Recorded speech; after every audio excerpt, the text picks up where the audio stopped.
There we go.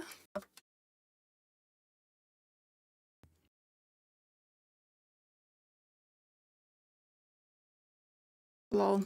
I always forget to change my go live notification. Like, why am I like this?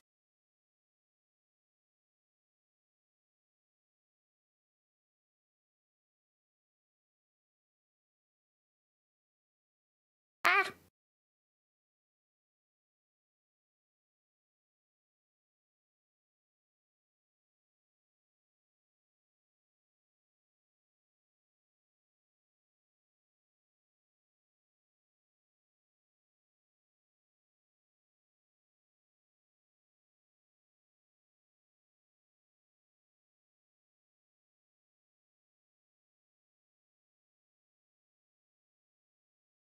All right. Nice lipstick. Thank you, Magic. How are you? Happy Sunday. I know it's weird seeing me on a Sunday, but is that a Siberian tiger in my lap? Is my little willow pillow. She my cutie baby. I'm good. Hello, friends. Happy Sunday. I hope your weekend is going well.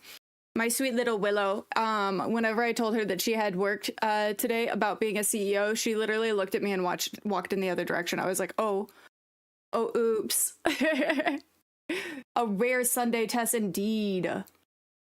Y'all are actually probably going to start seeing me more on the weekends because I'm changing my schedule in May. And so anyone that has a pet cat is cool in my book. I actually have two, but Ghost doesn't like to be on camera, and so he is sleeping in a sunspot. He's very cutie patootie. But hello, Maritia. How are you? Happy Sunday. Here for the streak. Yashmo, you don't... What do you mean? You... Are my eyes yellow? No, mine are green, but Willows are yellow. Three willow pillows are yellow. Shmo, what do you mean? You don't wanna go date some teachers at Rose Academy? That's dope. She's a cutie patootie. I'm quite proud of her. I'm super excited about this. So we're doing Rose Academy, which is an Otome game. Super hyped for it. The devs were kind enough to send me a key to the full game after I did a demo for it. And we're going to be having the best time. We did already do day one, so I don't know if we're going to start from scratch or if we're going to load past day one. There's 4 days that we play. 4 days that we get to. As tempting as that offer is, you have to spend some time with the fam. That's totally fair. Totally fair. I get that. But I'm glad that you came in to maintain your streak. But yeah, my schedule is going to be changing in May some. So we shall see how I want to change it, because I have stuff that I have to do during the weekdays now, and like theoretically I could do it on weekends, but I would really rather not, since my partner's off on weekends too. So we'll see. We shushy. So hopefully you guys don't,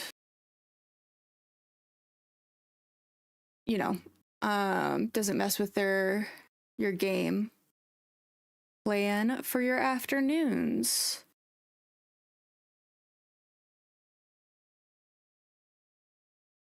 I use through StreamerBot, but it's an input from nutty.gg, and then you also have to have Tickfinity. So you gotta... Okay, hold on. You call your cat LaBur. His name is Apollo. Oh my god, LaLaBur. Cute. Confused Shaw. Hi, Wookie. I forget that not everyone is in the Cord. And so you'll go to nutty.gg.com, and after you get StreamerBot, and it kind of like automatically plugs in after you sign into your accounts. But you can like change the font, the back color, all of that good stuff. So confused, get good. What does my shirt mean? Dallas is for lovers. So Niall Horan calls his fans his lovers. And so this is a concert t-shirt.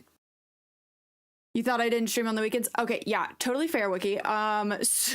So if I do a weekend stream, I'm typically playing an Otome game, and I got the full key from the devs to finish a game I demoed in the fall. So, but Shmo, I can put the video that I used to go through and like install everything in the Discord after stream today. The NH was New Hampshire. Niall Horan. But yeah, Wiki, and I'm also going to be changing my schedule in May, so I'll post it everywhere whenever I change my schedule, but I will be streaming on weekends more since I'm working my part-time job now. It's just easier for me to get stuff done during the week, and I would rather have 2 or 3 days during the week where I can just work exclusively and not work and stream. We'll see. What? You don't have to watch stream if you don't like it. Yeah, big dubs. And there's also an Easter egg in the game they told me about Tesla on holiday. Wow! Thank you so much for the biddies. Thank you, Shmo. But yeah, the guide was the walkthrough. Helped me a ton. Thank you so much for the rose. Thank you. Wow. And also thank you guys so much for liking the live. I appreciate y'all very, very, very much. Okay, so let's stop listening to me yap. Wow. Thank you so much for the heart me. Thank you, Derek. See you Tuesday. Yeah. Also, I'm not, for friends that just got here, I'm not going to stream tomorrow because I have a metric ton of work that I need to get done before my first presentation. So we'll be doing that. We'll be back on Tuesday. I am trying to keep my schedule more regular, but we're doing our best. But yeah. Capture. All right. Let's dig into the game. I'm trying to decide if I do want to give you guys the full game instead of just starting over from where we were. So let's go ahead and do new game. That's one thing that drove me nuts about this. All right, for my own preface, so we're starting Rose Academy, which is a new dating simulator where you are a grown-up detective who gets a call from his childhood crush and is asked to come solve a mystery at the school she is the principal of. So let's dig in. When you stream regularly, yeah, you know, content mode. Oh, 18 plus, more detailed text descriptions of explicit. Twitch safe. We definitely want to make sure that we are in content safe mode. Hold on. Settings.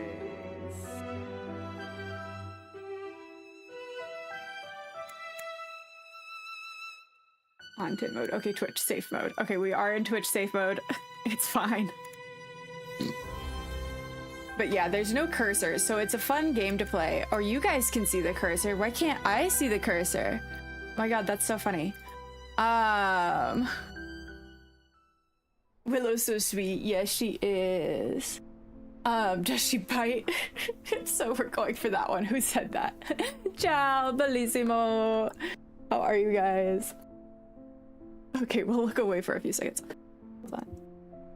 You do Willow. Isn't she so cute? She's so precious. Hold on, where can I... This way. Ah! That's my desk. Welcome to my desk. Me trying to show you guys the cat. Unsuccessfully. I'm Bellissima, not you. Okay, well, we could... Obviously, I don't know you, but we both be pretty. You did wheel out. Okay, anyway. Okay. Cool desk, though. Thank you, thank you. It is my very extra large Animal Crossing mat. Very, very happy about it. I've had it for years. I got it off of Etsy like 5 years ago. God, time passes so quickly. What is happening? Okay, anyway. Okay. The cityscape had long given way to endless forests outside the window, but I was so lost in thought that I noticed nothing around me.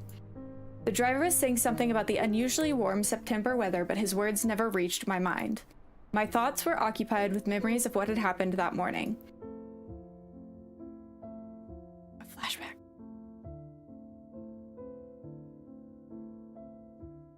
Ooh, dangerous drinking coffee by the bed. A morning phone call interrupted my ritual of a cup of coffee and reading the news. I rarely break my own rules, never answer unknown numbers, especially during vacation. But this time, something was different. A gut feeling told me this call was no accident. The phone kept vibrating insistently. I reached out and after a second's hesitation, answered the call. Hello? James? The girl's voice seemed vaguely familiar, but I could not recall where I had heard it before. Who is this? You might not remember me. It's been many years. It's Nika. We were at the same summer camp, Bear Cliff. Do you remember? Her name triggered a wave of long-forgotten memories, washing the rest of the world from my mind. Nika, my first love. Of course I remembered. You don't forget something like that. I remember. It's quite unexpected to hear from you after 10 years? Yes, 10. Hard to believe. So this year makes the anniversary of our first meeting. Her voice sounded cheerful, almost playful, but I was too surprised to play along. And of our last meeting, too. Nika, did something happen? For a few seconds, silence hung on the line. You're right, something did happen. I wish for the reason for calling you was just the anniversary, but here's a more serious matter. I've heard you become one of the best in your field. How did she find out that I worked as a special agent? That's classified information. Despite my curiosity, this was clearly not the kind of question to ask over the phone. Basically, I need your help, James. What exactly is this about?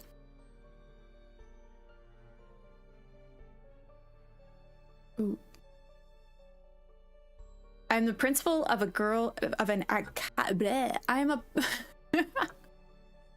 This does not bode well for me already messing up my lines. I am the principal of an academy for girls, and yesterday, a student died.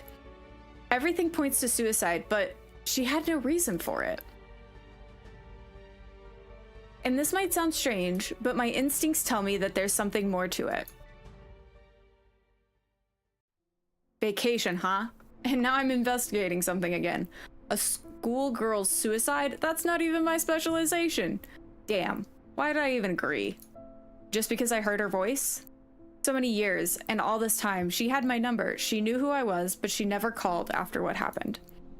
Well, what really happened? It was puppy love. What truly connects us besides stories from summer camp. But no matter how hard I tried to convince myself that we had nothing in common, I couldn't forget how 10 years ago, after returning from camp, I rushed to the post office hoping to find a reply from Nika. Why I agreed. Bro flipped immediately. Folded. Hello, hello. Welcome to stream. For weeks I found no letter among the fresh mail and even begged my parents to go see her to make sure she was all right. When my father found her home number, I called, but learned that the family had moved and no one knew the new address. The driver's voice pulled me out of my reflections on the past. We've arrived. When the driver stopped the car, I doubted for a moment that we had arrived at the right address. Yeah, I can't talk. Mood. I had lunch right before this. I had some chicken tenders and french fries. The building visible beyond the gates looked more like a luxurious mansion from some European aristocrat than a girls' school. After grabbing my bag from the trunk and paying the driver, I double-checked the address on my phone. Rose Academy. The address seems right, so this really is a school. Judging by the location and appearance, the girls studying here aren't from ordinary families. As I approached the gates, I instinctively noticed the flicker of a miniature sensor concealed within the decorative elements. I had seen these facial recognition systems more than once. The only difference was that they were usually in government buildings or military facilities rather than in civilian institutions. Before my finger could press the buzzer, a mechanical voice came from a hidden speaker. Please state your name and the purpose of your visit. James Crofton, I'm here at the personal invitation from the principal. For a few seconds, the system went silent, processing the information. I walked through the gates and they smoothly closed behind me. Several students in identical uniforms stood on the lawn. Upon noticing me, they immediately began whispering, casting curious glances my way. I pretended not to notice them, but my ears caught every word of their not-so-quiet conversations. Do you see him too, or am I tripping? He's so handsome. I wish he were our new teacher. Then I'd attend every one of his classes, especially the extracurricular ones, if you know what I mean. I guess the school doesn't get visitors often. No wonder the new person on the academy grounds becomes the subject of intense scrutiny. And considering it's a girls' school, it seems I'm sparking a special interest among the students. The path from the gates to the door felt like a red carpet. The closer I got to the school, the more curious gazes I felt upon me. I don't remember ever getting this much attention. It's pleasant, it's unpleasant. I mean, we're an adult, so it should be, like, unpleasant, but pleasant. You know, screws me over scrutiny. Listen, I was trying my best. Hey, Neutral, how are you? Bro is extra handsome. Might have a good chance with his old crush. You think? You think we're gonna be able to date our old crush? It's pleasant. Let's see. Now, sorry, you guys can see my mouse, but I can't see it on my screen. I must admit, I do actually enjoy it. Feigning interest in the landscape design, I suddenly turned towards a senior student standing alone. She was standing nearby, her intense gaze fixed on me from the moment I stepped on the school grounds. Our eyes met for a moment, and I managed to notice her reddened eyes, her fingers nervously fidgeting with the hem of her skirt. Unlike the other students who looked at me with curiosity, her face showed tension and some kind of inner anxiety. Catching my gaze, she quickly looked away. She seems upset about something. Should I ask if she's all right? Wait, stop.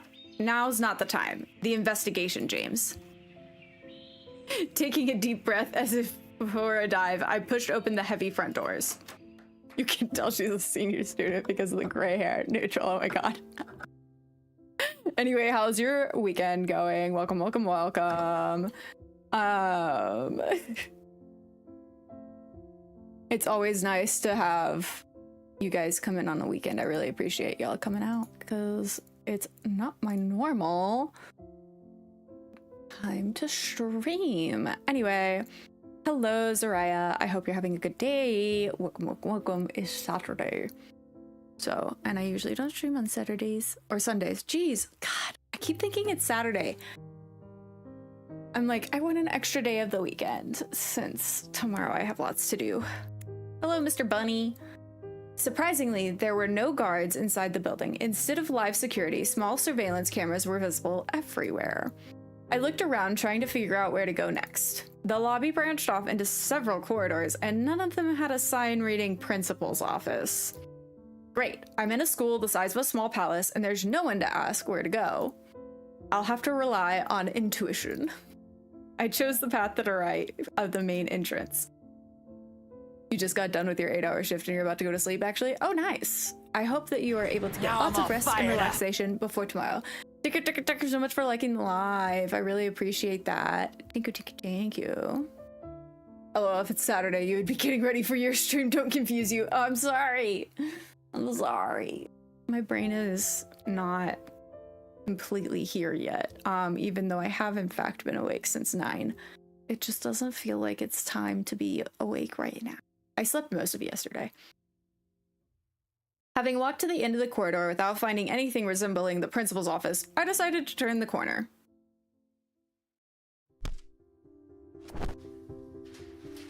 I felt a shove that nearly made me lose my balance. It took me a few seconds to collect myself and realize what happened. Ah, yes. The panty shot. Textbooks scattered across the floor, and their owner stared at me with wide, frightened eyes. I'm sorry, I wasn't looking where I was going. I'm so sorry. Are you alright? You didn't hurt yourself. For some reason, the simple question made her cheeks flush bright red. No, I'm fine. It's just, I'm very clumsy. My mom used to tell me when I was little that I had 2 left feet. It's always like this with me. The girl adjusted her glasses and looked at the scattered textbooks with annoyance. Ah, yes, of course, this shot was important for the story, right? It was very necessary. Help pick up the books, continue on my way. Obviously, we have to help pick up the books. We would be not a gentleman if we didn't help pick up the books. I knelt to help the girl gather the spilled books. Oh, you don't have to. I can manage on my own, really. It's no trouble. Are you sure you're not hurt? No, I am fine. Thank you so much. I picked up the last textbook, the final exam, Kill the Competition, and handed it to the girl. Noticing the title of the book in my hand, she became even more embarrassed and quickly snatched it, carefully avoiding touching my fingers. Since we bumped into each other, could you tell me how to get to the principal's office? I got lost in these endless corridors. Oh, the principal's office. Of course I know. It's straight down the corridor and then to the left. You can't miss it. There's a sign on the door. And thank you again for helping with the books. Her face brightened. It seemed she was glad she could help me in some way. It's good I managed to ask the girl where Nika's office was, or I'd be wandering around here until the evening. Following the direction, I found the corridor with the door proudly displaying a sign, Principal Veronica Preston.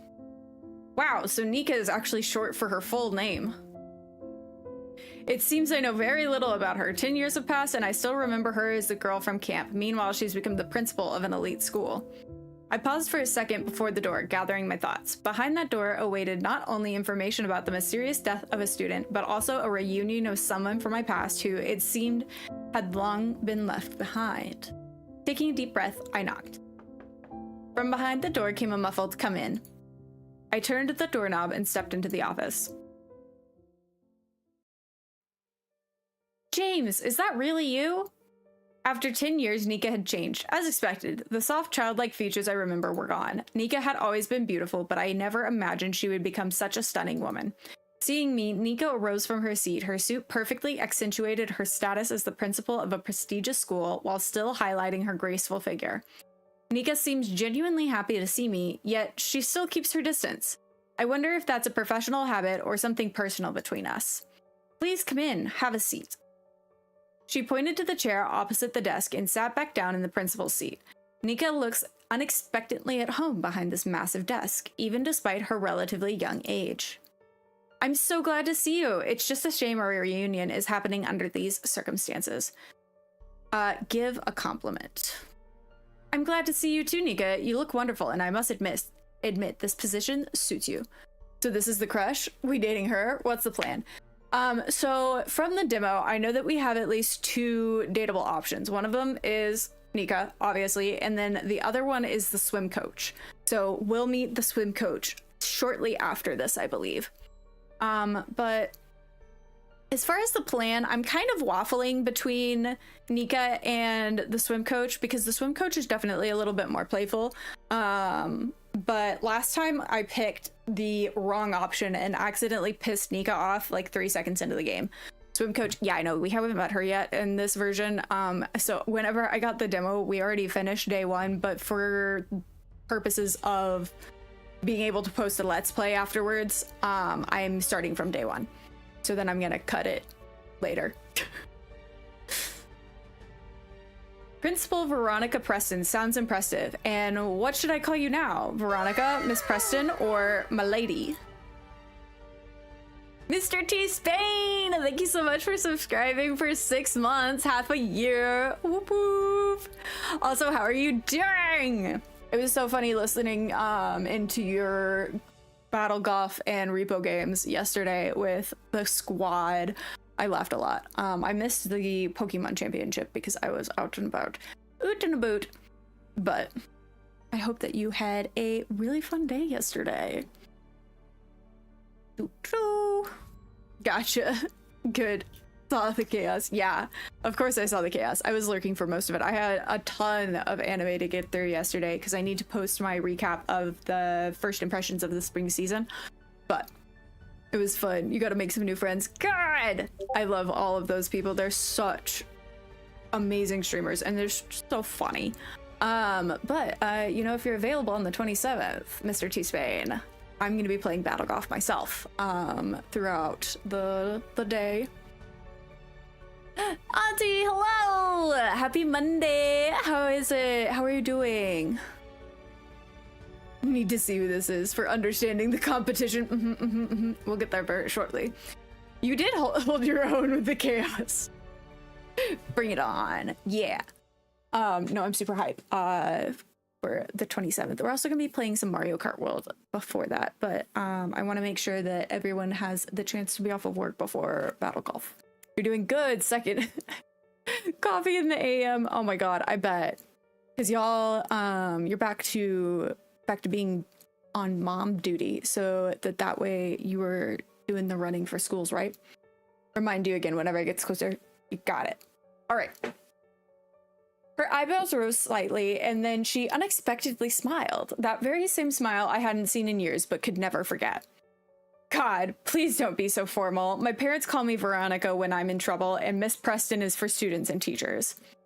My lady sounds more interesting, but I'm afraid if anyone heard this, they might misunderstand us. For you, I've always been and will always be just Nika. Thank you for the lurk. I hope you have a good lurk. Mom duty's never in, but yes, school warden mode. Yeah, okay, fair. That's that's what I meant, but for a simp, you don't blame him, right? Right?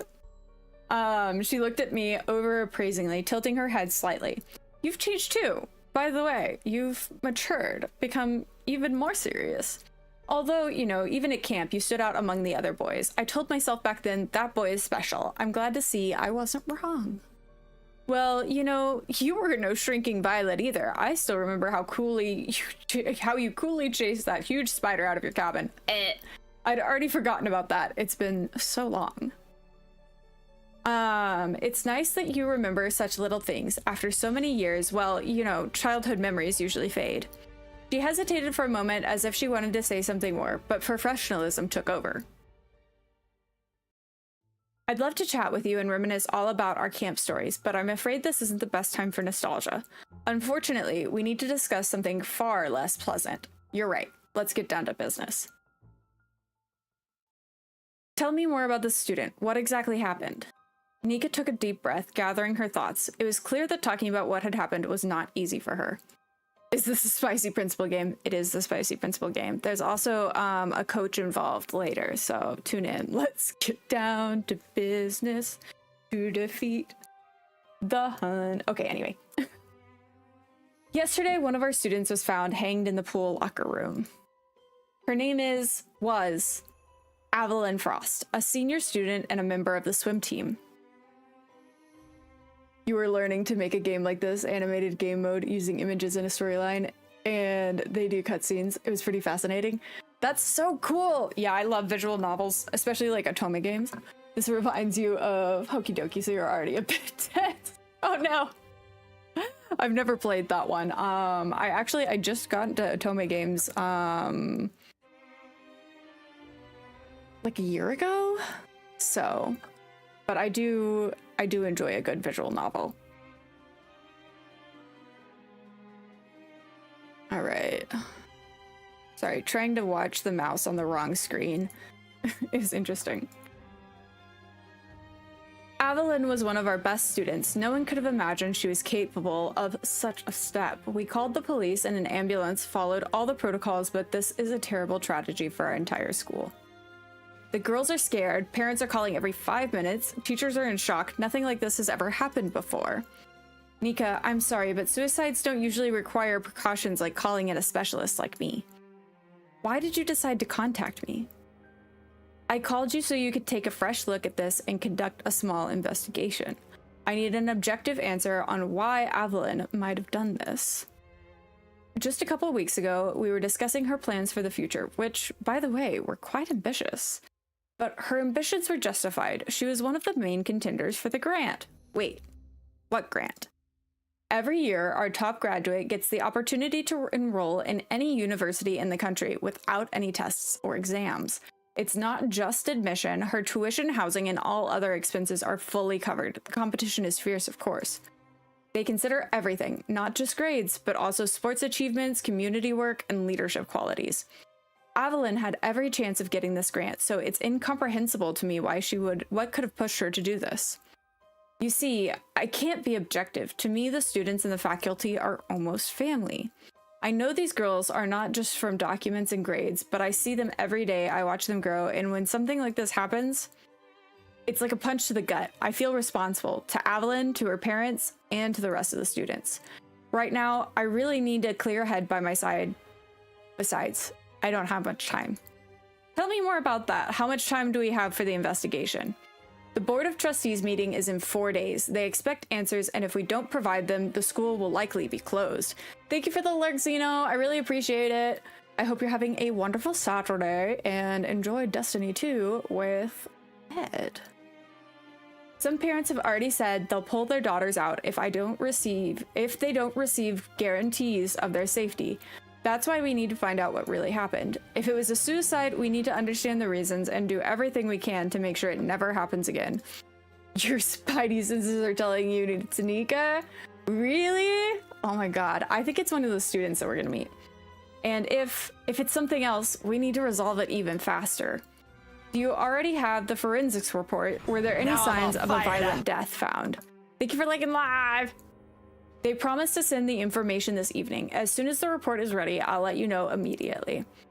Are there surveillance cameras in the pool area or in the corridors leading to it? If you have doubts that she did this herself, the footage should settle the matter, possibly even before the medical examiner's report. Of course, I haven't seen the recordings yet, but I've already asked our technical specialist to extract and prepare all of the footage from last night. Nika glanced at the watch on her wrist, then looked up at the wall clock as if double-checking the time. They'll be ready in 20 minutes. The locker rooms aren't equipped with cameras, of course, but there's one camera in the pool area and one in the corridor leading to it. In any case, if it's a suicide, the cameras are unlikely to give us an answer as to why Avalyn did it. So let's start from the beginning. Where, who, and when was the body found? The locker room by the sports pool around 11 in the evening. She was found by her classmate, Annie Harper. Did Avalyn have a key to the pool? Instead of a key, we use a face scanner. Access is available to me, Coach Sam Rivers, and the girls on the swim team. By the way, I've already requested to give you access as well, so you can enter the pool at any time. Doesn't the system keep a log of who entered and when? The scanners installed at the pool doesn't keep logs. Unfortunately, we didn't get around to upgrading it. Only the scanner at the main gate stores data. That seems dumb, but you know, it wouldn't be easy if... It would be too easy if it did store the data, so like I kind of get it. Only adults are allowed to leave the school grounds, and Avalyn was already 18. What scanner doesn't store data? That's so true. So true. But in any case, she didn't leave the school grounds. I checked those records. Well, we'll work with what we have. You said her classmate Annie found her. Is she also a swimmer? Yes, Annie is also on the swim team. At our school, classes are formed not by age, but by areas of specialization. We have a science track, arts, humanities, and of course, sports, which includes several disciplines, including swimming. Avalyn and all the other swimmers she trained with were also her classmates. They not only trained together at the pool, but also attended most classes, which were adapted to their training schedule. In a way that simplifies things, so we need to focus on the girls from the swim team. Please send me the information on everyone who had access to the pool, including students, faculty, and maintenance staff. All the maintenance staff were off for the weekend, so they weren't at the school. I'm not sure it's worth spending time on them. As for the rest, I've already prepared the basic information for you. Nika handed me a folder, inside which I found photographs of the coach and the students, along with brief details, first names, last names, and ages. Ed, hello! Thank you for putting on your sunscreen. How are you? Happy Saturday. I hope Destiny 2 was fun. Honestly, you predict the whole game, or your paranoia is tingling. I am interested to see if you're right. It's Sunday. I know. God damn it. I did it again. I don't know why it's Saturday in my head, but in my head it is Saturday. Anyway, happy Sunday. I don't know why. I've been thinking it's been Saturday all day today, which is very annoying considering I have a very big presentation tomorrow for work. Maybe that's why I keep thinking it's Saturday. I'm in denial that I have to do the presentation tomorrow. Sorry I'm giving you so little. I really wish I could tell you more, but you understand you're not here as an official investigator. I took a notebook and a pen from the inner pocket of my jacket and quickly jotted down this information. Diary obtained. Show relationship level in diary. Yes, of course I want to. Nika's phone vibrated. At the same moment, a notification sound came from her computer. She glanced at the monitor and an expression changed on her face sharply. I understand business can't wait. I just have a couple more questions. It seems time really is limited. I need to ask my questions wisely. Okay. More about Avalyn. What was she like? What were Avalyn's relationships with the other students? Who else was competing for the grant besides Avalyn? Could Avalyn or her family have enemies?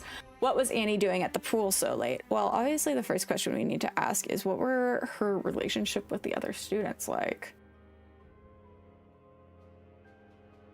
What were Avalyn's relationships with the other students like? Did she have friends or enemies? How did the girls treat her? During her entire time here, Avalyn only truly became friends with her roommate, Sophie. Sophie is the complete opposite of Avalyn, outgoing, emotional, always the center of attention, but somehow they complemented each other perfectly. Nika paused for a second, and then glanced across her desk and reached decisively for a drawer.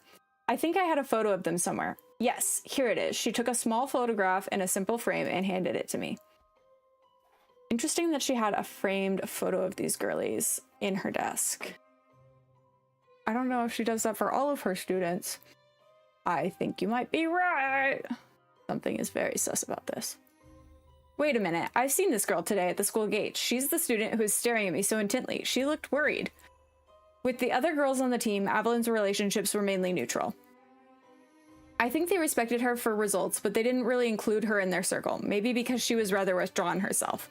I haven't heard of any serious animosity, of course, and we have minor disagreements and misunderstandings like the school does, especially given that ours is a private one. But nothing worth worrying about. Well, as far as I know. Okay, so then we should know who else was competing for the grant. Who else was competing for the grant besides Avalyn? And how serious was the competition? I knew you'd ask about that. This morning, I wanted to get the senior class students' files from the senior classes students' files from the teacher's lounge, all their rankings, grades, and personal notes from the teachers about each student.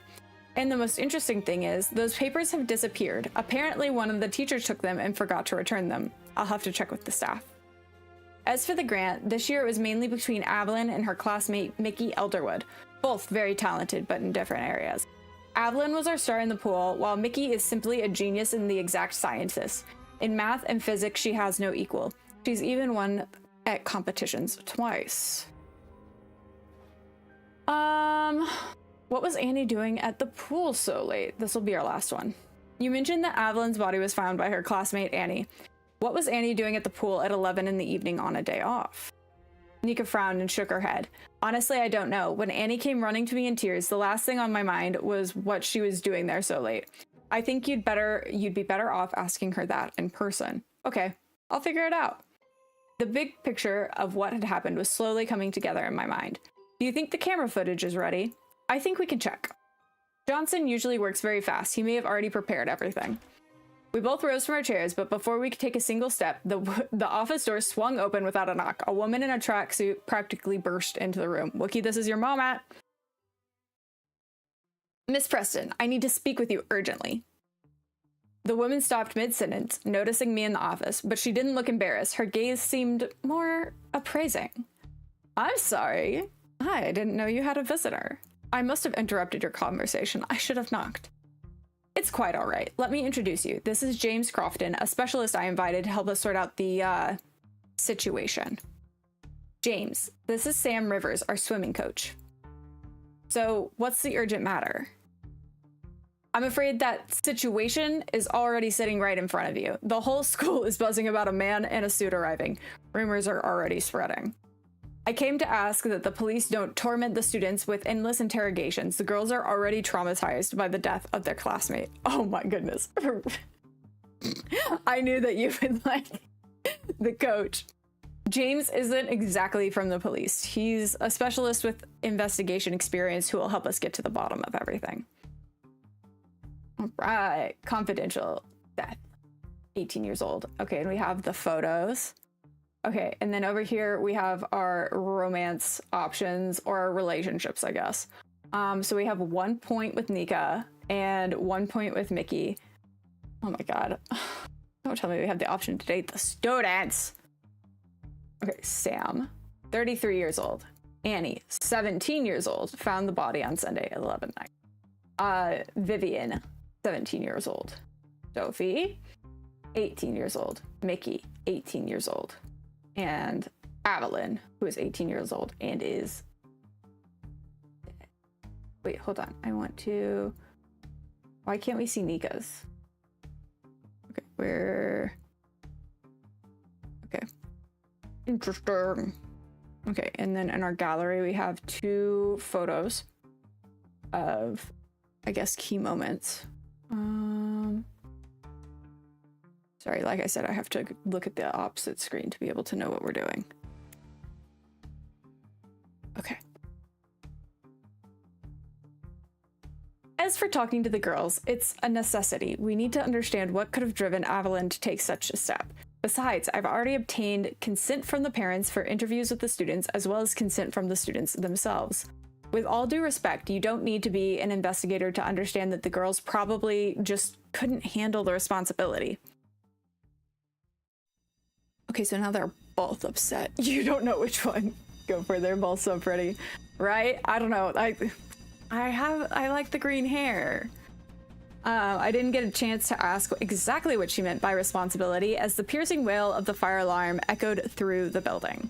Nika instantly turned to her desk and reached for the computer. A few quick keystrokes and her face froze. This isn't a drill. The security system shows a fire on the 3rd floor. The server room is burning. That's where Johnson is preparing the footage right now. Nika rushed the door. Sam and I followed her. The hallway was already in motion. Students and teachers were filing out of classrooms in organized chaos. We struggled to push the crowd running towards us. The school filled with the hum of voices and the blare of the alarm. Nika was giving orders to teachers as she passed along the way. Miss Parker, make sure all the younger students are escorted to the area in front of the school. Jenkins, contact the fire department. A middle-aged woman, apparently one of the teachers, was trying to calm a sobbing girl while the other students lined up against the wall. Nika confidently led us through the maze of corridors, climbing higher up the stairs, skipping steps. Green is a plus, I don't blame you, right? I just colored hair. I'm sure you can understand why I like that. On the 3rd floor, we turned into a deserted corridor. There were no students here, only the smell of smoke growing stronger with every step. Reaching the end, we stopped in front of the small room with the gray plumes of smoke billowing from under the door. You had no idea. Johnson, are you in there? There was no answer. We grabbed the fire extinguisher. I quickly looked around and spotted a fire extinguisher on the wall, and without wasting a second, yanked it from its mount. I knew it could be dangerous, but every second counted. Stand back!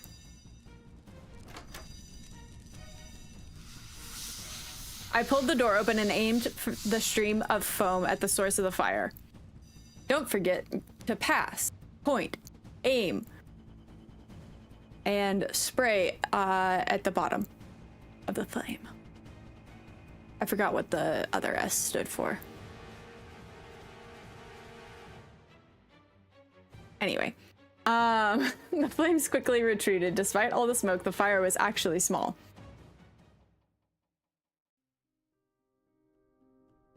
Having extinguished the last flickers, I looked around.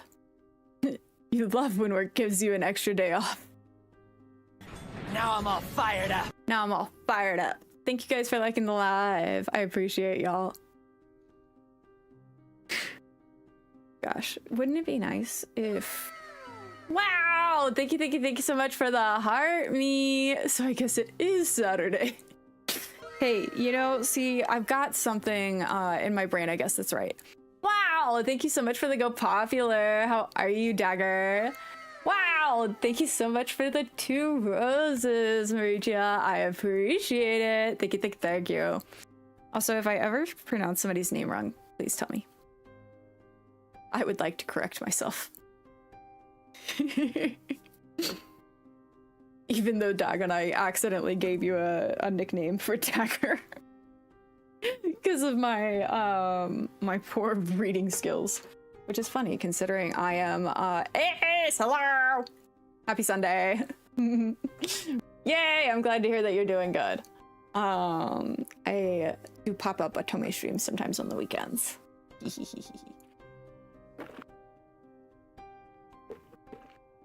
You like Dagger? Good. If that ever changes, please let me know. I do have a tendency to give people nicknames whenever I'm trying to read the username.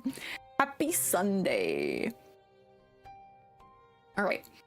It was a small room, more like a closet inside, with several monitors and technical equipment. Thank God there's nobody here. Johnson must have already evacuated with the others.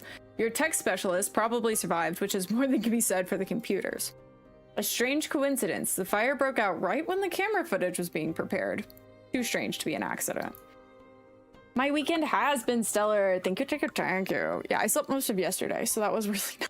I also have been catching up on all the anime that I need to be watching.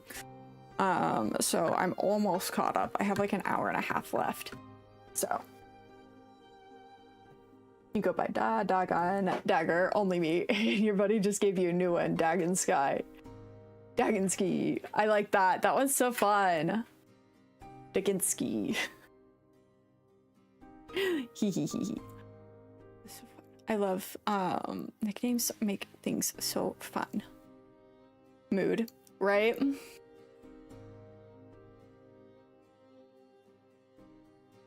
You live for the cities. Same. It just makes life more fun. Sounds wonderful. Yes.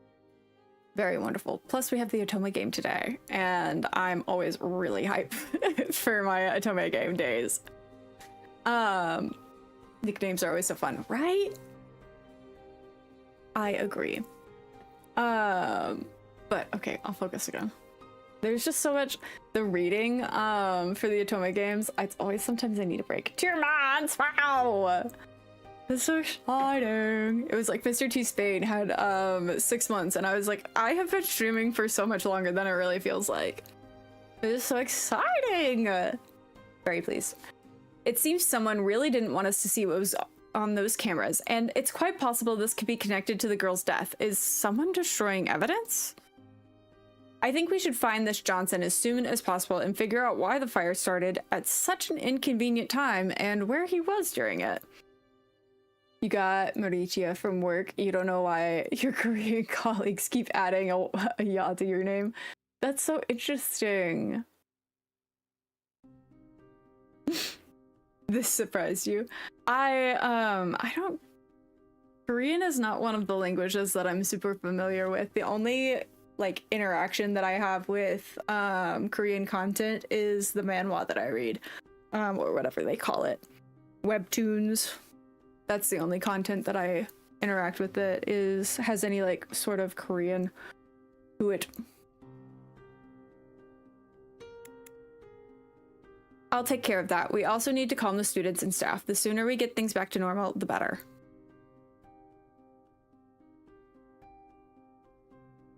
Oh, nice. I can use my rolly thing. James, maybe in the meantime you could talk to Miss Rivers. She was Avalyn's coach and mentor after all. She might be able to tell you something useful. You love those too, and honestly same. They're so good. So good. I love webtoons. I'm just an otaku. It just can't be helped. Tessie, yeah. Dagon, yeah. Wikisouls, yeah. I like it.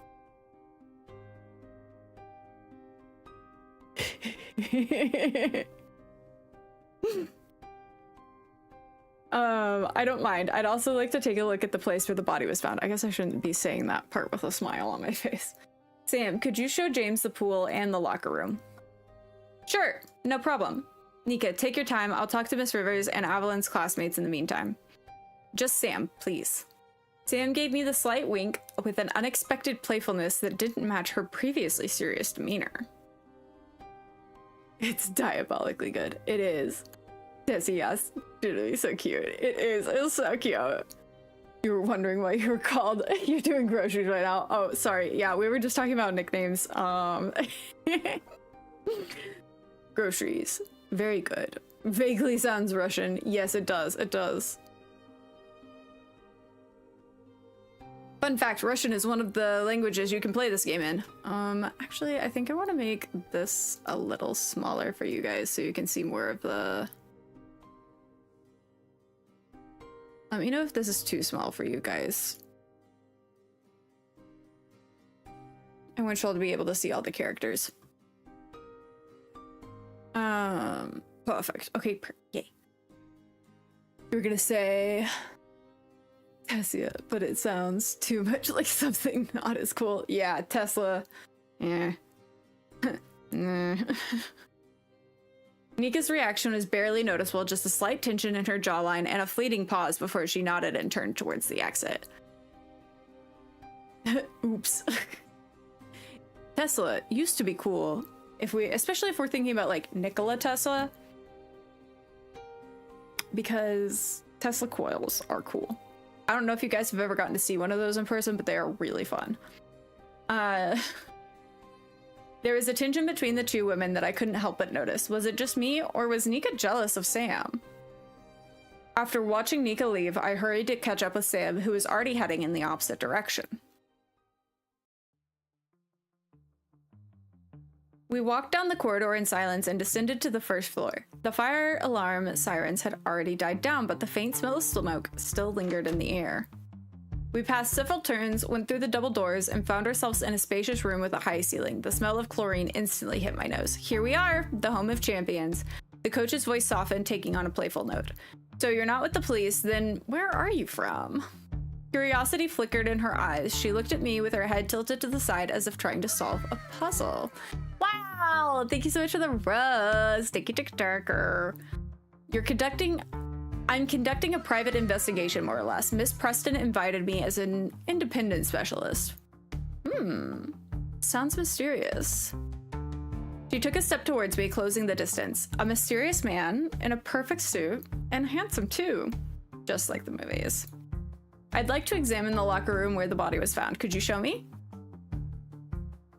She nodded and headed toward a door on the right side of the hall. I followed her, trying to focus on the case rather than her blatant flirting.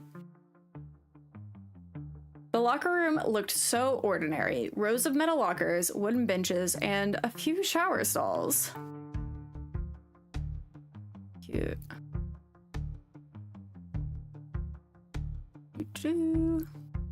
I carefully examined the room, trying to understand what could have happened here yesterday.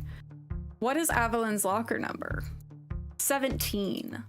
She answered without a moment's hesitation. Does the coach know the locker numbers of all of her students, or only certain ones? I looked around once more, trying to spot something that might offer a clue. Search all areas. Ooh, okay, let's click on this. My gaze slides along the row of lockers and stopped on a schedule pinned on the side of them. I stepped closer to read the entries. Training schedule. Monday, group training, Evelyn Frost, Mickey Elderwood, Sophie Williams, Vivian Devereaux.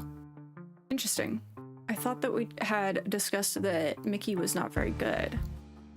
And then on Sunday night at 4:45, we have Annie Harper written in. So she changed from Thursday to Sunday. But still, 4 p.m. is not anywhere close to 11 p.m. Sam, right? She's very attractive. Okay. Evelyn's last training session was at 4 p.m. on Friday. And yesterday, the pool was supposed to have an individual training session for Annie Harper. The Sunday entry stood out. It was written in blue marker while the rest of the schedule is in black. Clearly added later. Okay, so what else can we click on? Okay. So we already decided that we click over here, and then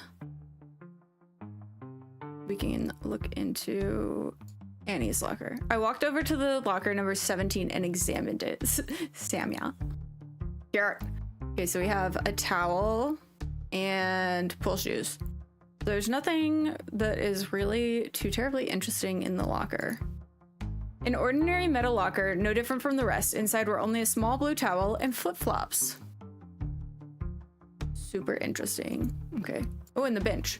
I bent down to look under the bench. At that moment, I felt someone staring at me.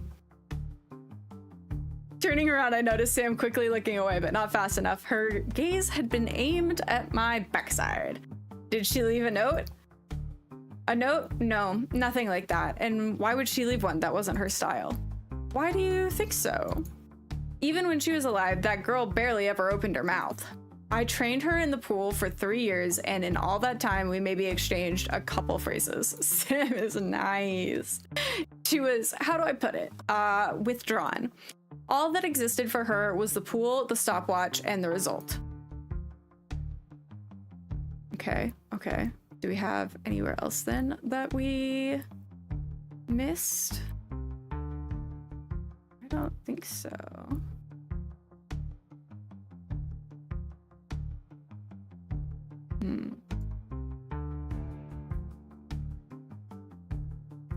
Oh, my gaze stopped on a thick water pipe running along the ceiling. So this is the pipe where she was found?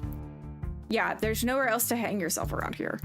Sam instinctively reached for her neck, massaging the tense muscles, a bodily sign of emotional discomfort. However, her face remained remarkably calm for someone talking about the death of her own student. Sam Rivers kept her eyes fixed on me, nervously tapping her stinker against the tile floor. Maybe we should move to my office? We can talk there in peace. It feels uneasy here. You need to go to Dallas. Dallas is a good time. I lived there for a few years, but this is a concert shirt that I wore today from Niall Horan. Now I'm all fired up. Now I'm all fired up. Thank you guys for liking the live. All right, I think I'm done here. The swimming pools, Willow. This is my sweet Willow girl. Go to her office. You know, for some private time. Go look at my baby. Yeah, the sweet Willow girl. She's been snoozing in my lap, but she's really heavy. She's 11 pounds. She says, Mommy, we're not usually on Tuesday. I had to do an extra day of work. Yeah, extra day of work. This is Willow. She's my sweet Torby. She is 3 years old. He's such a cutie patootie. Her brother's name is Ghost. Willow, yeah. He's Willow, yeah. Still baby. I call her my burnt little baked potato whenever she's in loaf mode.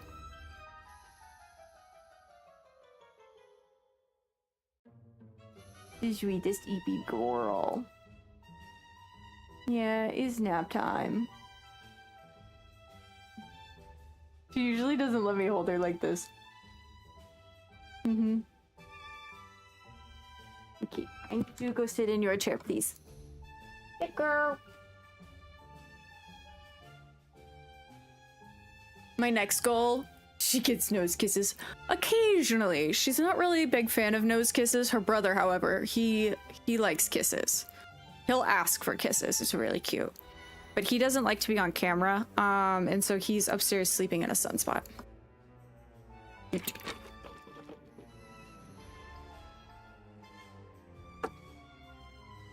The coach's office turned out to be a small but comfortable room. Cabinets lined with trophies stood along the walls, and photographs of smiling girls with medals around their neck.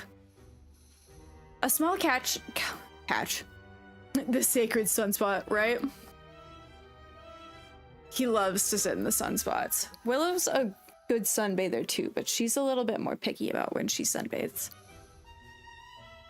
Hell yeah. I also like lizard time.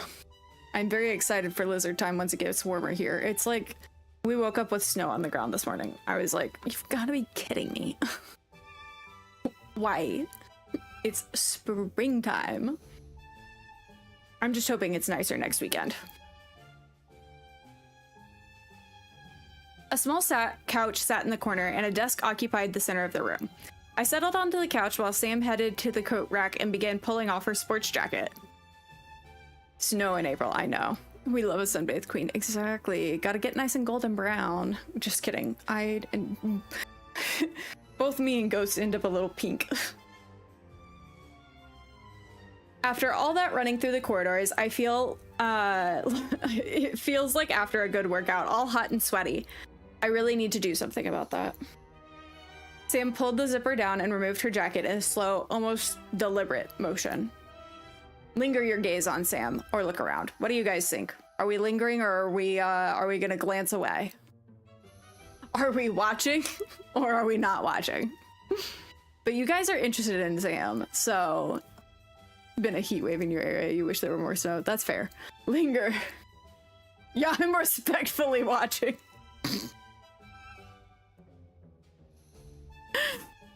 Watching, respectively. His eyes with the notebook.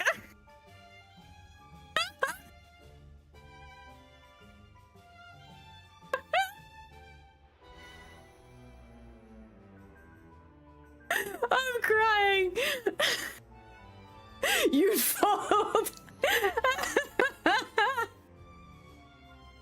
I couldn't take my eyes off Sam. Beneath the sports jacket was a tight tank top, barely containing her ample bust.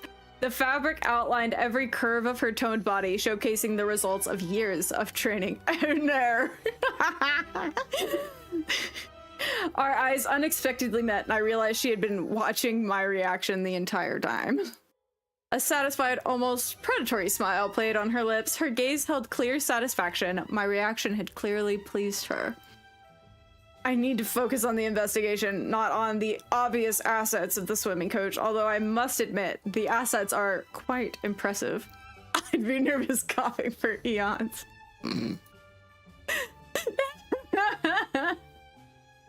Sam sank into the chair opposite, crossing her legs and leaning slightly forward. Her gaze was aimed directly at me, as if she were trying to read my thoughts. So, where were we? When we were in the principal's office, you said you weren't surprised that Avalyn took her own life. Why? Even though I'm her coach and shouldn't say this, Avalyn Frost was quite a strange girl. I never once saw her smile. Can you imagine? Not once. Even when she broke the school record at a competition, no joy whatsoever. Just a nod. What were we, right. Distracted. But Avalyn was a damn talented swimmer. I had high hopes for her and was planning to raise her into an Olympic champion. Have you noticed any changes in Avalyn's behavior recently? Maybe she seemed more depressed or upset? Hard to say. You could never tell what she was feeling. Respectfully investigating. I'm here as a detective, but not for the mystery. She'd come in, train until she was drenched in sweat, and leave, all of it in silence, with a stone face. You know, I always felt like swimming wasn't her choice. Her parents probably pushed her into it and constantly demanded results. I suppose at some point the girl just got tired of it all. And how are her relationships with the other girls on the swim team? Hello? The girls looked at her sideways, obviously, but they didn't bother her. They mostly didn't care about each other. Sure, they trained together, but you could hardly call them a team. I wanted to clarify one more thing. Where did Avalyn get the rope she hanged herself with? Sam frowned slightly and glanced around quickly. She probably took it from here, the coach's office. I have several training groups. Shouldn't the coach's office be locked? There was never any need for that. Before all of this mess, of course. Thank you for liking the live! But you just unlocked the door with a key when we came in. A moment of confusion flickered across Sam's face, which she immediately hid behind a playful smile. Now I'm all fired up. Detective, are you suspecting me of something? Of course, after what happened, I started blocking the doors. Alright, let's move on to the next question. According to the schedule, the last training session with Avalyn was Friday evening. Did you notice anything unusual then? Sam frowned. On Friday? Yes, I only saw her briefly. I had to cancel the individual session. I had personal business in town. She arrived a bit early and had already changed, so I apologized and told her the session was moved to the following week. She gave a bitter smirk. Who could have known that the session was never meant to happen? And that was the last time you saw Evelyn? Unfortunately, yes. I left Friday evening and didn't come back until Sunday afternoon. I had a training session with Harper. What? You even train on Sundays? Sam shrugged. All in the name of the sports and results. Harper herself wanted to qualify for the regional champion this year. That's how it is. I sacrifice my weekends for my students. Very noble of you. Ma'am. It's hard to think whenever you're in front of somebody so built.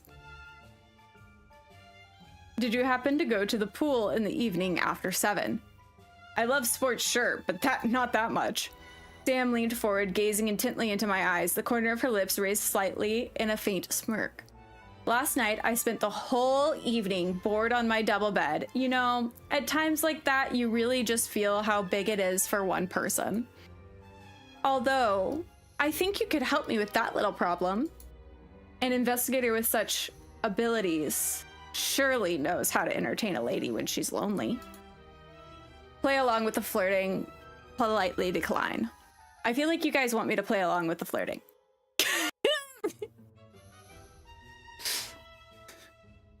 Considering, y'all said you would fold.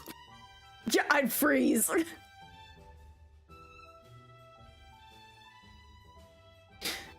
Well, you guys said we were folding, so we'll fold. I allowed myself a slight smile, meeting her gaze. In investigations, as in relationships, it's important not to rush. First, you need to gather all the facts, study the details, and only then draw conclusions. Perhaps when the case is closed, we can discuss your problem in more detail. Sam's eyes lit up with pleasure. She clearly appreciated my answer. I like your strategy, Mr. Crofton. Your decision has affected the relationship. I think I have no more questions for you today. Actually, wait, I do have one more. Could you tell me where I can find Annie Harper?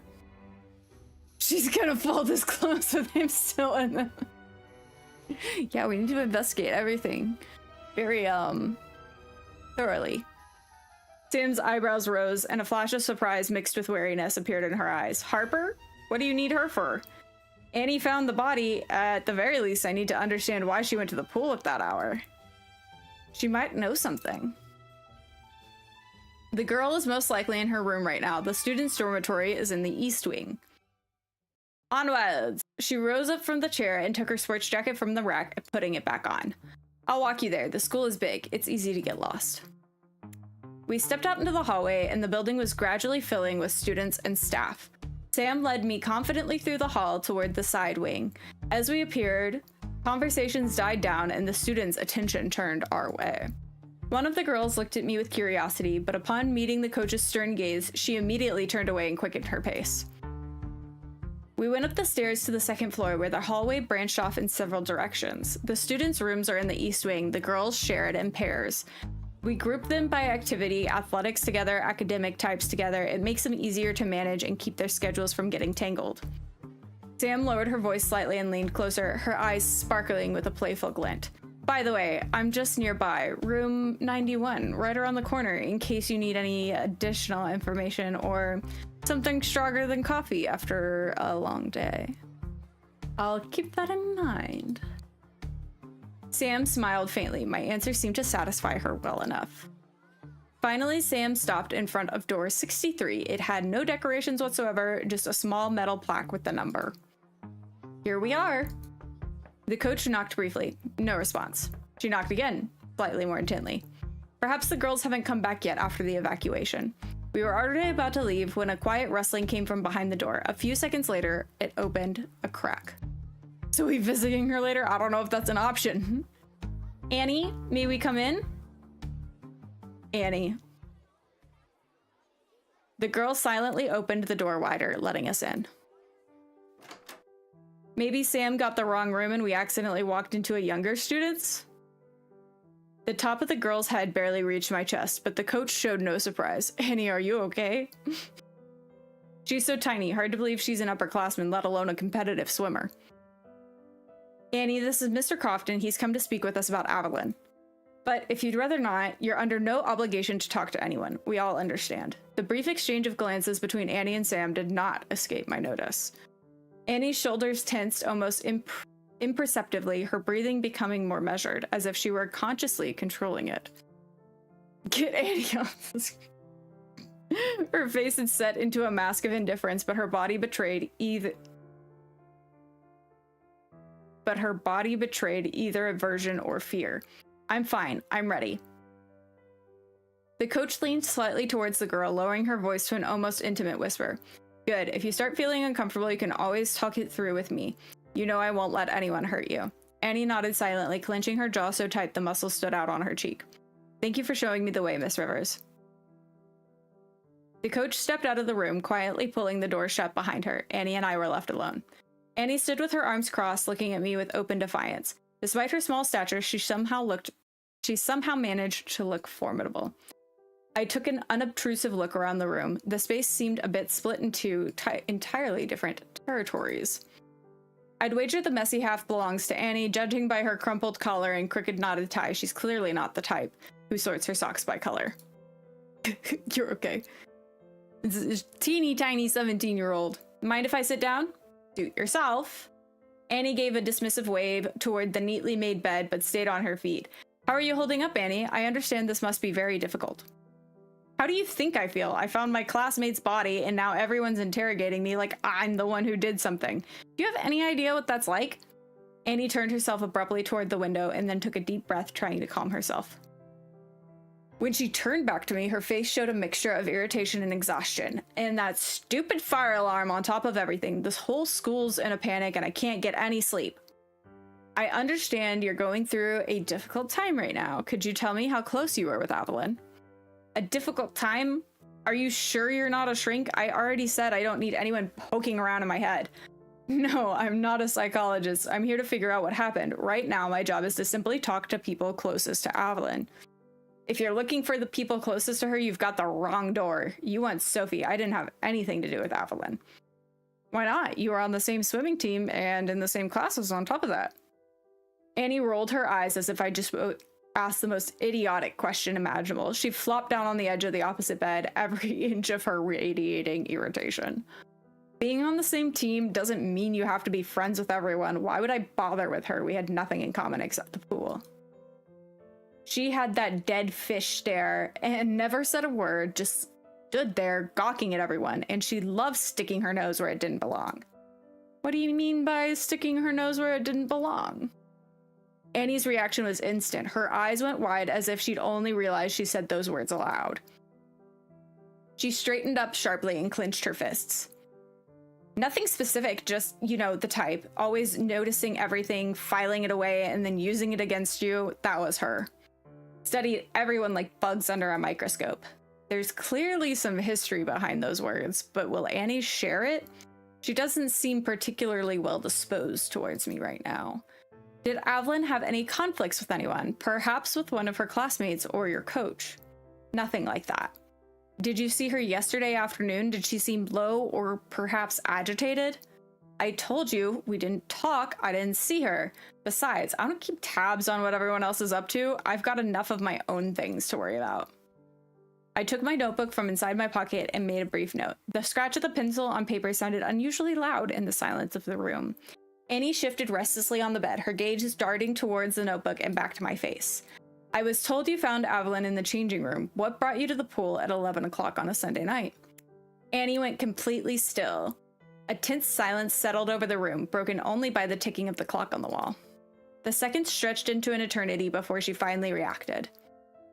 The girl leaped off the bed, her face twisting with fury. Despite her small frame, Annie looked terrifying. Are you accusing me of something? Who do you even think you are? A cop? I don't see any badge. You have no right to interrogate me. Aren't you a little small to be talking like that? I'm just trying to figure out what happened. Do we make her more angry and see if she says anything that she shouldn't, or do we try and calm her down? Obviously, if we say, aren't you a little small to be talking like that, we're gonna piss her off and our relationship is gonna be hurt with her, so we may not get any more information later. But I'm just trying to figure out. I'm also a little worried that she may not like us trying to like make her angry to soothe her, you know, like trying to like back down like that. I don't know. I feel like there's gonna be consequences for either action. So let's go. Let's take the risk. I agree, Dagger. Let's make her angry. Aren't you a little small to be talking like that? Aren't you a little small to be speaking to adults like that? I've already told you I'm here to investigate your classmate's death, and I'm simply asking standard questions. You know, at your age, people usually speak to adults with a little bit more respect. Hydrate before you dehydrate. You got it, Shadow. How are you? Happy Sunday. Thank you for popping in. Now I'm all fired up. Thank you guys for liking the live. I really appreciate it. Annie's face turned crimson. Her eyes narrowed, her nostrils flaring with fury. She drew herself up to her full, if modest, height and clenched her fist. Her voice was quiet, but each word rang out with barely contained rage. You barge into my room, conduct an interrogation without even properly introducing yourself, and now you're insulting me on top of it. For your information, I'll be 18 in a couple of months, but sure, go ahead and judge people's age by their height. Very professional of you. No wonder they sent you to a school instead of a real investigation. Looks like I hit a nerve. Mentioning her height is clearly a forbidden topic. I'm so glad that you're good. I'm good too. I love getting to do pop-up streams for Otome games. It's like my guilty pleasure. But I'm also super excited for this one since I was given the game key after doing the demo this fall. So I've been waiting for the full game for a while. I hope that you got lots of rest and relaxation this weekend, Shadow. Also, I was dying laughing yesterday at y'all's Battle Golf game and Repo. Y'all are just so fucking hilarious. You know what? I forgot my towel there. My damn towel. I wanted to wash it before practice. That's it. End of story. I have nothing more to say to you. I realized there was no point in continuing. Annie was too worked up to carry on any kind of dialogue. The situation had already passed the point of no return. I slowly rose to my feet, raising both my hands in a placating gesture. I'm sorry, I didn't mean to offend you. Thank you for taking the time to talk to me. If you remember anything important, you can let the principal know. Just leave and close the door behind you. Yeah, Tess, I also hope you're feeling good as well. Dicaro! Yes, I am doing pretty well. I can't complain considering you love friend swap games. They're so much fun. They are. It always makes me laugh so hard whenever y'all are together. I got up and headed for the door. Quietly pulling the door shut behind me, I stepped out in the hallway. At that moment, my phone vibrated in my pocket. Are there any other games that you enjoyed like that? Shadow, or I guess anybody can answer that question. Girls' room numbers. Number 63, Annie Harper and Mickey Elderwood. Evelyn Frost and Sophie Williams. Number 73, Vivian Devereaux. I took out my phone and saw a message from Nika. Well, I've already spoken with Annie, and Mickey wasn't in her room, so now we can head over to Sophie Williams, Evelyn's roommate. I straightened my tie and headed down the hallway toward room 65. Reaching the right door, I knocked. No one answered. I waited up for a few seconds and knocked again. Harder this time. Silence. I tried the handle, but the door was locked. Sophie must be in class or simply doesn't want to see anyone after everything that's happened. Glancing at the list again, I decided to try the room of the student named Vivian Devereaux. The girl's surname seemed vaguely familiar to me. I continued down the hallway past identical doors with plain numbered plaques. However, when I reached door 73, it stood out noticeably from the rest. Below the number was an elegant illustration of a crowned lion. Judging by the style and craftsmanship, it was a family coat of arms. Coat of arms on the door plaque means we're probably going to get an interesting personality. I knocked and almost immediately a woman's voice came from behind the door. Come in! Stepping into the room, I couldn't help but freeze in surprise. Instead of the standard school dormitory furnishings, I found something that more closely resembled a 5-star hotel. Tick so much dagger. Tick girl. I appreciate the press start taco and corn. Wow. On the large bed, I noticed the room's occupant, a graceful girl in a silk robe. She stretched gracefully like a Disney princess who had just woken from sleep. The girl slipped lightly off the bed and took a step in my direction. Miss Devereaux? The words left my lips unexpectedly formal. Damn, why am I being so formal? She's the same age as Annie. If this is a bad time, I can come back later. It's quite all right. Please, come in. Vivian gestured towards the small ottoman and then settled herself at the vanity table. I accepted the invitation, taking in the details of the room as I did. A private room with a double bed and a vanity table for a student? Even in an elite school, there's a hierarchy, and Vivian Devereaux is clearly at the very top of it. You're Mr. Crofton, I take it? I apologize for my appearance. I slept poorly last night and ended up dozing off. Vivian turned to face me, crossing one leg over the other. Vivian struck me as charming, suspicious.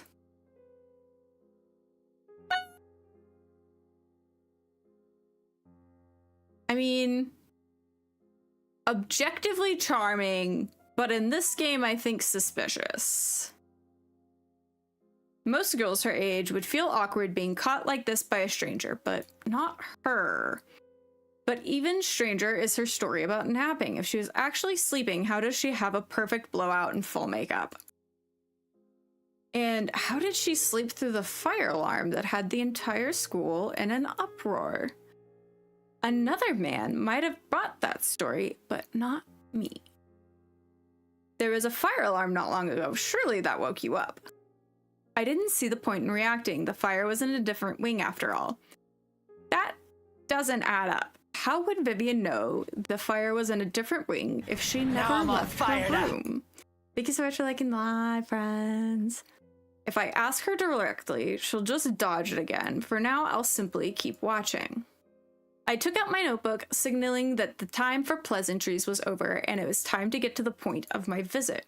You probably already know why I'm here. I need to understand what happened to Evelyn Frost.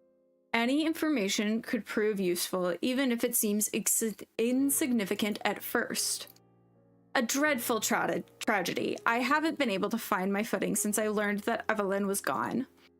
I even thought about going home. It shook me so deeply, but I decided to stay. The girls need support, especially Sophie. I saw her this morning. She's beside herself. They were so close. It's hard to accept the loss of someone close. You always wonder what could have done to prevent it.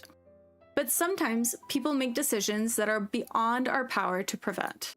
You speak as though you're not particularly surprised that Evelyn took her own life. Have you noticed anything unusual in her behavior recently? Evelyn and I had a heart-to-heart conversation. Of course, if we'd been friends, I would have noticed something was wrong and flagged it immediately. But given that we didn't interact, it's hard for me to say whether anything changed in her. What stopped you from finding common ground? You've been in the same class for several years. You're already the second of her classmates to mention that she was difficult to get close to. Can I be candid with you, Mr. Crofton? Please. That's exactly what I'd like. She never reached out to people, and people never reached out to her. It's as simple as that. As for me, don't misunderstand. I had no particular bias against Evelyn. I simply don't socialize with any of my classmates. To me, they're children. We have very little in common. Aren't you the same age?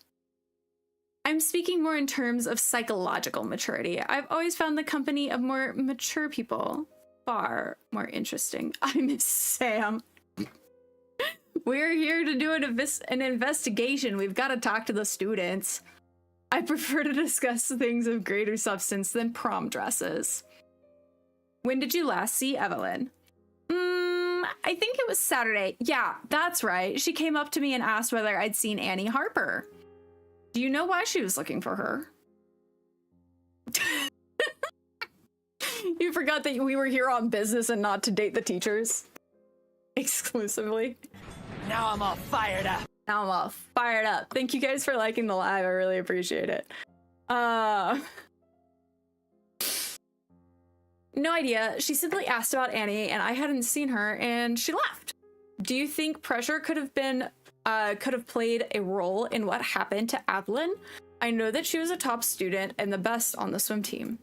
Perhaps her parents or Coach Sam Rivers were expecting too much from her and Avalyn didn't want that? Something flickered in Vivian's eyes, a quick, almost imperceivable shadow. Imperceptible. Yeah, Words are so hard, friends. It's fine, everything's fine. For a fraction of a second, her mask of social composure slipped. Then the smile returned, wider than before, but with something strained and mechanical about it. I know nothing about her parents. As for Coach Rivers, she wouldn't do that. Vivian straightened sharply in her seat. Her face remained composed, but her tense posture betrayed a desire to end the conversation. Mr. Crofton, I understand that you're looking for answers, but I'm afraid I'm not the person who can provide them. Wow! I'm new here. Yeah, right. You got your 2-month sticker today. I'm new here. Thank you. I appreciate that very much. My knowledge of Avalyn extends no further than the fact that she swam well and said little. Thank you regardless. Any information is useful for me. I just have one more question. I rose to my feet in no hurry to continue. Years of experience had taught me that silence can draw up more truth than a dozen questions. Watching Vivian, I noticed how she froze in an unnatural stillness, not a movement, not a breath, as if someone had pressed pause on her. This one? Yeah, that one. Thank you so much for the roses. Thank you. That reaction speaks volumes, and the most obvious reading is that Vivian is afraid I'm about to ask her something uncomfortable. Do you happen to know where I can find Sophie Williams? I knocked on her door, but nobody answered. Realizing the question had nothing to do with her personally, Vivian relaxed and smiled again, this time more genuinely. On Mondays, Sophie is usually in private swimming practice. I know because I have the same session right after hers. So most likely she's at the pool right now. Thank you. I'll look for her there then. I closed my notebook and stood up. Vivian rose after me and moved towards the door to see me out. When I reached for the door handle, it wouldn't give, as if it were locked. Oh, I completely forgot to mention, the handle is faulty. They can't seem to get it replaced, though I've grown used to it. To open it, you first have to pull the door towards you and then press the handle. Allow me to show you. Vivian glided to the door and leaned forward slightly, demonstrating the trick with the lock. At that moment, the collar of her robe parted slightly, and I noticed a dark mark on her chest. Until now, the mark had been hidden by the fabric, but it was clearly visible now that she had leaned forward. Worth a closer look, or would that be inappropriate? Obviously, that would be inappropriate, but we might get a clue if we lean closer. So... away. Fair. We will look away. No point in lingering on what I shouldn't be looking at. Birthmark, bruise, it doesn't matter. I have no business staring at a student's chest. Period. I'm here on business, not to add inappropriate ogling of students to my list of sins. Though, for a routine school investigation, there are definitely far too many ambiguous situations here. Period. I concentrated on working the temperamental door. Vivian calmly demonstrated the trick with the lock, then straightened up and readjusted her collar with a practiced gesture. Thank you for the help, and for the information about Sophie as well. Anytime, Mr. Crofton. I hope you find the answers you're looking for, and if you need any further information, you know where to find me. Leaving Vivian's room, I head towards the pool along the same route Sham had shown me earlier. Hopping one is one thing. We're not monsters. Yeah, clearly. We aren't monsters. We are all adults here. I passed the familiar turn, went down the first floor, and pushed through the double doors, where the distinct smell of chlorine greeted me again. Which is funny, because we still don't know how old me and Nika are. We know that Sam is 33. but we don't know how old we are, and that's kind of bothering me. Because, like, if Nika is the principal of the school, then we clearly have to be, you know, at least 28 would be my guess. But at the same time, if we were at camp 10 years ago and we still looked like children there, yeah, I was like, to be an investigator, you gotta be in your 20s at least, but I feel like we couldn't be more than 12 at camp based on the image that we saw.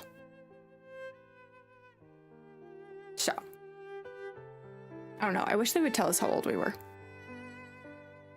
I passed the familiar turns and went down to the first floor and pushed through the double doors where the distinct smell of chlorine greeted me again. Unless you're like super excellent. CB, hello. Happy Sunday. Welcome in.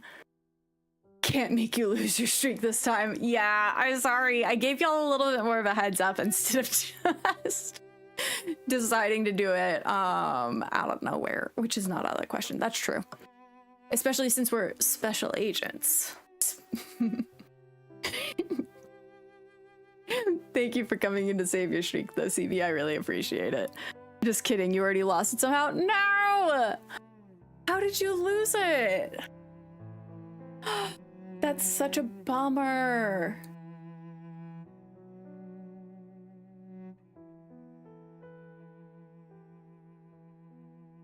I'm so sorry. I hate whenever TikTok does that. Like, I feel like, or not TikTok, Twitch does that. I feel like there should always be a notification because it sends you notifications for some streams, but not others. But I don't feel like you had missed any streams.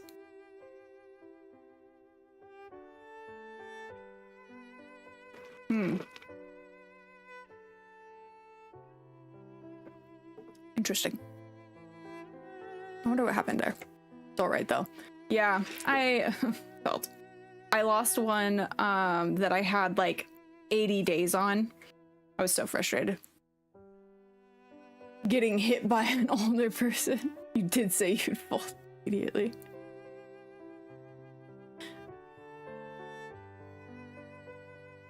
By the pool, I noticed a girl. She had settled on the edge with her back to me, legs dangling in the water. I walked along the pool side, but the girl didn't react at all to the sound of my footsteps.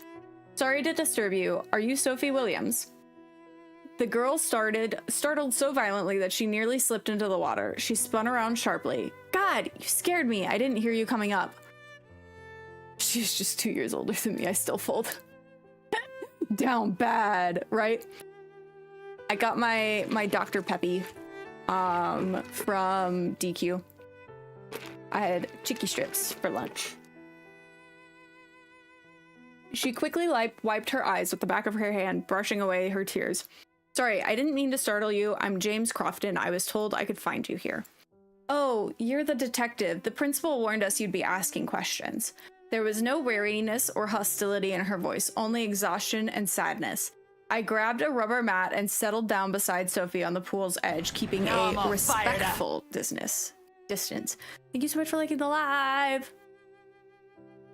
Oh, sorry. I always end up like with a soy spot around my neck, like right here whenever I'm streaming. I don't know why. You had to spend more than 400 on... Oh, no! Oh, that's gross. Why is that kind of so expensive? Trey has... Or not... Sorry. Hikey has to occasionally spend stuff like that. And it's always just, like, so expensive. The Willow came back after having her dinner. Yeah, she had her dinner snack. Willow also says, sorry that you had to spend so much money on service tech shit. This sucks. All expensive for no reason, right? And nowadays nothing lasts long enough. Like stuff like that should last for years and years, and most of the time it breaks after like 5. If you need it, guaranteed it's gonna be $200 more, right? They know that y'all have to have that kind of stuff, and so they're like, oh, we can hike the price up for this, and if it's a power tool, like 400. Yep. It's ridiculous. And all of the stuff too that we have to maintain the house and the lawn. Sometimes we have to buy doubles of things so that way we have a copy at home and a copy for him at work. You swear your iPhone 2 lasted longer than any of the phones you spent in the last year, right? I have the iPhone 14 right now, and I know that it's about to like crash on me. And I've only had it for like 6 years. Everything considered a necessity is needlessly expensive, right? So frustrating. Like, I remember my first MacBook, that thing was like a brick. Not to mention Nokia phones. I bet that thing could still run. It's like, I don't know if you guys, I can't remember if it was refrigerators or washing machines. They realized, it was like a study that they realized that if they made them more faulty, people would have to replace them for more frequently, and so they would make more money as a company. Bullshit. Had it for 9 months and it's amazing. Oh, nice. HP laptops too. Yeah. 12 years, it's still holding on for you. Nice. I have the MacBook Air right now. See, the problem is once you get something that's Apple, you need to have everything that's Apple. And then once you do that, once you invest in it, really hard to change. Because I have like the iPad, we have Apple TV, iPhone, Mac laptop, my Apple Watch, and it's like I've had this kind of setup for like 10 years. It's so hard to switch. If I had an iPhone, you just couldn't. See, my first smartphone was Apple, and then I've just never been able to walk away from it. But they're slowly just getting worse and worse. Right, Willow? Yeah, they're slowly just getting worse and worse. Sophie pulled her knees to her chest and absently trailed her foot through the water. I should get back to the game. Miss Rivers gave us the day off today, but I couldn't stand laying in the room any longer. Every time I turned around, I'd see Abby's side of... Avy's side, her books, her clothes, her everything. So I decided to come here. Water calms me down. I'm fired up. Were you and Evelyn close? Yes, Abby and I are best friends. She's wonderful. So sensitive and kind, even if most people don't see it. She just doesn't know how to show her feelings. She always keeps everything inside. Sophie is speaking about Evelyn in the present tense. She probably can't accept her death. Thank you guys for liking the dive. I appreciate it. But what are you guys up to on this lovely Saturday? Sunday. Jeez, Sunday. So hard to keep track of the days, and I keep thinking it's Saturday. It's Sunday. What are you up to on this Sunday, friends? Jeez.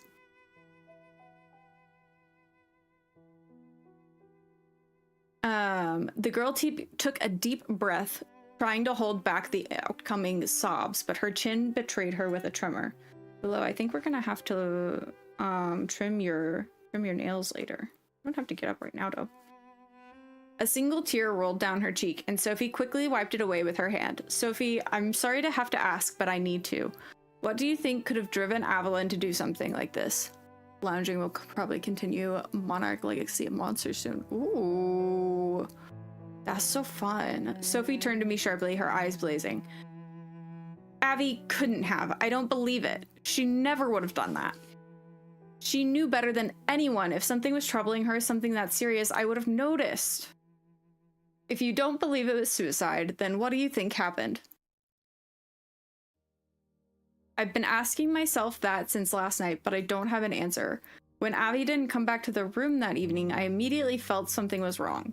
Everything felt like a dream, a terrible, horrible dream. I was already about to go looking for her, but Miss Preston got there before me. I can't even remember what she said exactly, but when she walked into our room and I saw her face, I knew instantly that something terrible had happened. Sophie closed her eyes and let out a long, audible breath. Most people I've spoken to said Evelyn was quite a closed-off person. Do you think it's possible she wasn't telling you everything? Sophie's gaze drifted aimlessly across the surface of the pool as she gathered her thoughts. I don't know. Maybe I really have been too focused on my own problems lately and haven't been spending enough time with Abby. What kind of friend does that make me?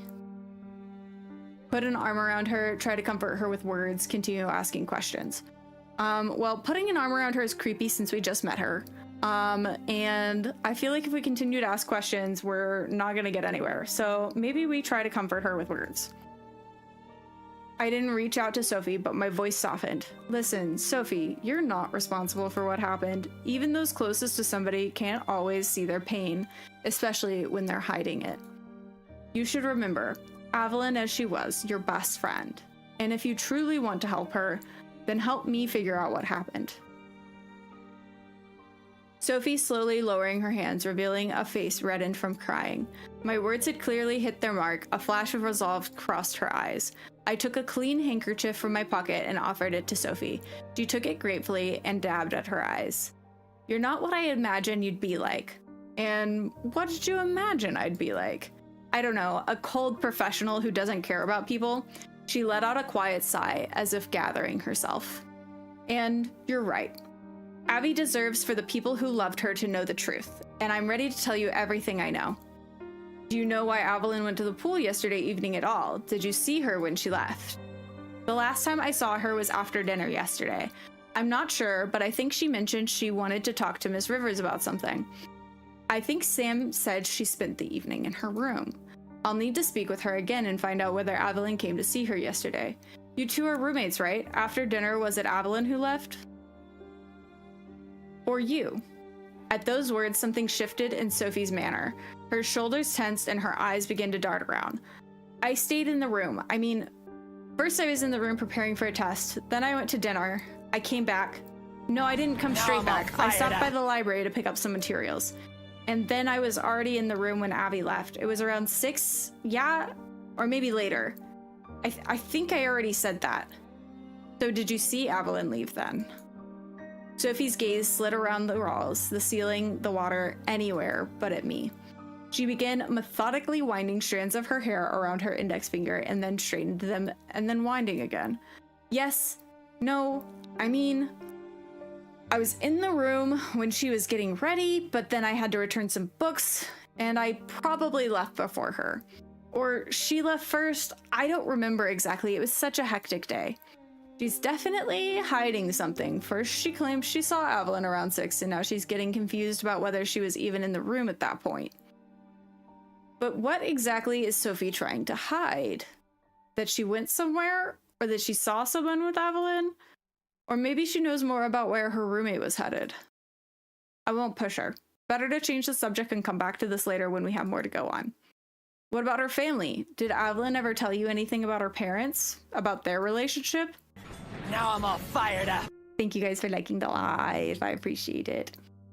She has a wonderful family. I've personally met Mr. and Mrs. Frost. They're good people and they love Abby very much. I stayed with them for a week at the end of summer before school started. They live in a beautiful house on the coast. While Sophie was talking about Evelyn's family, I felt my phone vibrate in my trouser pocket. It was an awkward moment to be distracted, but it could have been something important for the investigation. Thank you for being so open with me, Sophie. What you've shared has clarified a great deal. I need to keep moving with the investigation, but I'd like to come back to our conversation later if that's all right with you. Sophie nodded slowly. Of course. I gave her a farewell nod and headed for the exit. At the door, I turned back. Sophie was still sitting on the edge of the pool, feet in the water. Sophie is like an open book, but with a few pages torn out. On the surface, a sincere and sensitive girl grieving for her friend. But those inconsistencies about timing, the nervousness, she's clearly not telling me everything. Or maybe Sophie is a frightened girl who lost her best friend. It's too early to draw conclusions, but she's worth keeping an eye on. How are things going? Have you talked to the girls? Stepping into the hallway, I took out my phone and read the message. How's it going? Right, sorry. I've spoken with Annie, Vivian, and Sophie. The only one I couldn't track down was Mickey Elderwood. Mickey is in the library right now, second floor, West Wing. The music is a paid actor, right? The music that they chose for this is perfect. I love it. It gives very atmosphere. Talk to her and then come to my office. We should be hearing from the forensic examiner soon. Words are so hard. Following the route indicated in the message, I made my way to the library. Beyond the heavy oak doors, silence greeted me, broken only by the rustling of pages and the faintest of whispers. A few girls sat at the tables absorbed in their books. Now, which one of you is Mickey? I unzipped my bag and pulled out my notebook where I'd already tucked a photo of the students I'd spoken to. Flipping through the pages, I noticed that there was no photo of Mickey Elderwood. Rummaging through the side pockets, I spotted a lone photo that had slipped into the very corner. It must have fallen out when I was sorting the others. I feel like you're walking out in the sun as the investigator character is just taking in the atmosphere, right? It's just like whenever it gets like gloomy, whenever the characters are down, it's perfect. Chef's kiss. Picking it up, I took a careful look at the image. Wait a moment.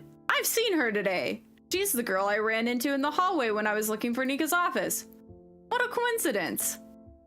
Scanning the library carefully, I quickly spotted who I was looking for. Mickey Elderwood had settled into the far corner, barricaded behind a stack of books. The girl hadn't lifted her eyes from the page, completely lost to the world around her. I stopped at Mickey's table and waited for a few seconds, but she was so engrossed in her reading that she couldn't even notice I was there. Hello again.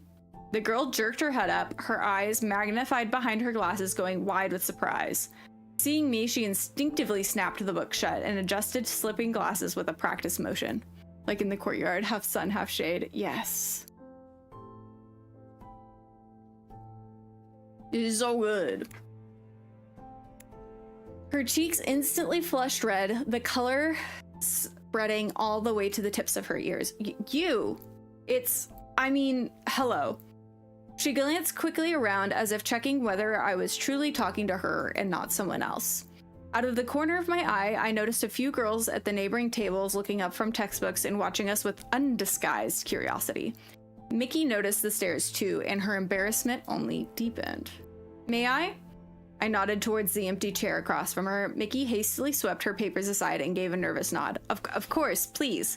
I sat down across from her and immediately noticed the book she had shut so hurriedly. The cover bore the title, Mysticism Under the Microscope, a scientific analysis of paranormal phenomenon. Another curious book with a strange title. Unusual reading material, is this part of some unconventional curriculum or a personal interest? It's not exactly for class, it's a way of calming myself down if that makes any sense. Although I do realize it's completely irrational and goes against all common sense. Mickey nervously flipped through the pages of the book without lifting her eyes. Her fingers were trembling slightly. Have you seen something paranormal? Yes, well, I'm not sure exactly. I thought there was someone standing in our room at night in the dark. I know it's my imagination, but it felt so real. Was it Avalyn you were seeing? The girl nodded, embarrassed, confirming my guess. That's a perfectly normal reaction after what happened. I suppose you're right. It's just that Annie scared me terribly last night. Annie? You know, she was the one who found Avalyn. When she came running into our room late that night, she had these enormous wild eyes. She sat down on the edge of my bed for half the night telling me terrible things. Mickey was speaking faster and faster, as if afraid that if she stopped, she'd lose the nerve to go on. You know, she's really into all of that occult stuff. Now I'm all fired up. She said that those who die violently or unnaturally become restless souls forever bound to the place where they died. That they can see all our secrets, all our sins. Mickey dropped her voice to nearly a whisper, glancing around nervously. And that they come back to pass judgment on the wicked, which means Avalyn will now roam the school punishing sinners. I know it's superstition, but Annie truly believes it, and she was very convincing. And those posters of hers, they've always creeped me out, but last night it felt like they were staring at me the whole time. Passing judgment on the wicked? Punishing sinners? Am I imagining things, or is Mickey afraid that Avalyn's spirit will come after her? Ask directly, do you have something to hide? Reassure her, shadows in the corners are just tricks of the mind. Passing judgment on the wicked? Punishing sinners? Am I imagining things, or is Mickey afraid that Avalyn's spirit will come after her? She is rather panicked right now, but I do think that asking if she has something to hide will put her on her guard. You want to ask directly? Is reassuring her that shadows are just a corner trick of the mind. Shadows in the corners are just a trick of the mind. Because she is rather...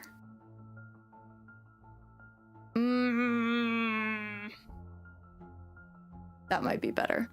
I keep going back and forth on like which I think would be best, because reassuring her...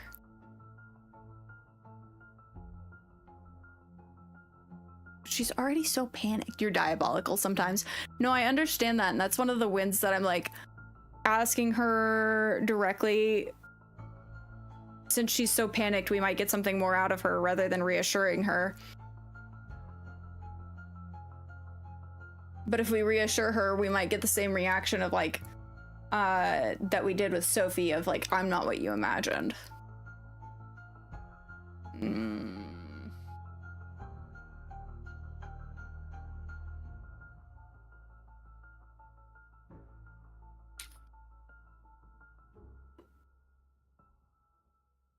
I think we stay with our like, she might break and spill. That's what I'm like. I feel like if we push her, she might. Because if she doesn't have something to hide, but she knows somebody else who's done something bad. Okay, let's ask her directly. Let's go ahead and take the risk for it. Do you have something to hide, Mickey? Otherwise, why would you be so afraid of judgment? Mickey froze mid-breath as if suddenly paralyzed. The color drained from her face and her eyes went wide. She clutched the book tightly like a shield. What? No, of course I don't have any secrets. None at all. I'm just easily affected by things. That's all. Her voice trembled and the words came out too clipped and too fast, betraying her nerves. I just study a lot and sleep too little, so my mind starts playing tricks on me. And besides, there's nothing in my life besides studying and training. What secrets could I possibly have? Mickey laughed awkwardly, but there wasn't a trace of amusement, only barely concealed anxiety. It seems I startled her with my directness, but her reaction made one thing perfectly clear. Mickey Elderwood has her own skeletons in the closet. Don't be suspicious. Don't be suspicious. Don't be suspicious. Don't be suspicious. A throwback meme song. After a brief pause, I decided to return to the main purpose of my visit. Mickey, I'd like to talk to you about Evelyn. To better understand what led to what happened, can you tell me what she was like? The girl fell into thought, absently running her fingers along the spine of the book. Evelyn was always quiet. A true introvert, you know, in the fullest sense. Not that I'm judging. I'm hardly a model of sociability myself. She was incredible at both academics and sports, and everything just came naturally to her. I could spend weeks preparing for an exam, making hundreds of flashcards, and Evelyn would just flip through the textbook between training sessions and still get the top grade. In academics, I still had a shot at keeping up, but the pool, there was no chance against Evelyn. She was simply the best. I noticed Mickey was talking about this with obvious distress. Her voice trembled slightly, and her fingers gripped the edge of the table more tightly. And Coach Rivers constantly held her up as an example. Look at Evelyn. Be like Evelyn. Why can't you swim like Evelyn? Thank you, Dagger. I appreciate that very much. And you know what? I couldn't, no matter how hard I tried. Mickey went quiet, staring into the distance, and then she sighed and shook her head. It's hard for me to understand what happened yesterday or why. One day you have everything, a dream life, and then just like that, it's gone. Mickey clearly suffered from being constantly compared to Evelyn. But did that grow into resentment, or did it stay at the level of a quite sad acceptance of somebody else's superiority? What about the last few days? Did you notice anything unusual? Maybe Evelyn seemed upset or had an argument with someone. The girl's gaze slid away, avoiding eye contact. No, nothing in particular. I had a week of prep for the physics Olympiad. I was barely out of the library and in class. Evelyn behaved the same as always. She's clearly holding something back. It seems that the spark of trust needed for full honesty hasn't quite formed between us. Maybe there was something you noticed yesterday in particular? Everything was mostly as usual, although, well, there was Sophie Williams, but that's probably not relevant. Any detail could turn out to be important. So what happened with Sophie? I ran into her in the hallway after dinner and asked her a perfectly normal question, whether she'd prepared for the chem test. And she got this flustered look and ran off without a word. It was so unlike her. Sophie is usually very friendly and outgoing, even with me. At first glance, Sophie's behavior might have had nothing to do with the investigation, but I decided to note it down in my book all the same. And where were you after dinner yesterday evening? Mickey straightened up sharply, nervously adjusting her glasses, and answered quickly. After dinner, yes. I went to study and sat in the library until late. Time flies so fast, before you know it, exams are already here. She spoke too quickly, and her voice was pitched a note higher than usual. Not very convincing. That's worth looking into. The silence of the library was broken by the sharp sound of a door slamming. I turned and saw that the last of the students had left. Only Mickey and I remained in the library, among the endless rows of books. Oh, I'm late. She began hurriedly gathering her things, but immediately stopped, throwing me a guilty look. But, of course, the investigation is far more important. I'm sure Miss Grimstock will understand. It's all right. I don't have any more questions for today. I don't want to be the reason you get in trouble with your teacher. With a grateful nod, Mickey began hastily packing up her textbooks. Her movements were so rushed that her pencil case slid off the table, scattering its contents. Thank you guys for liking the live. I really appreciate it. Her glasses slid to the tip of her nose, and she bent down for a fallen pin, and at that moment her forehead met the wooden edge of the table. Oof. A muffled thud echoed through the empty library. Ow! Her cheeks instantly burned bright red. With one hand, Mickey rubbed the reddening forehead, while the other frantically stuffed the scattered pens and pencils back in the case. The girl muttered something unintelligible, clearly mortified by her own clumsiness. Take care, Mickey. Look after yourself. She paused for a moment, catching my eye. Thank you. I mean, yes. Goodbye.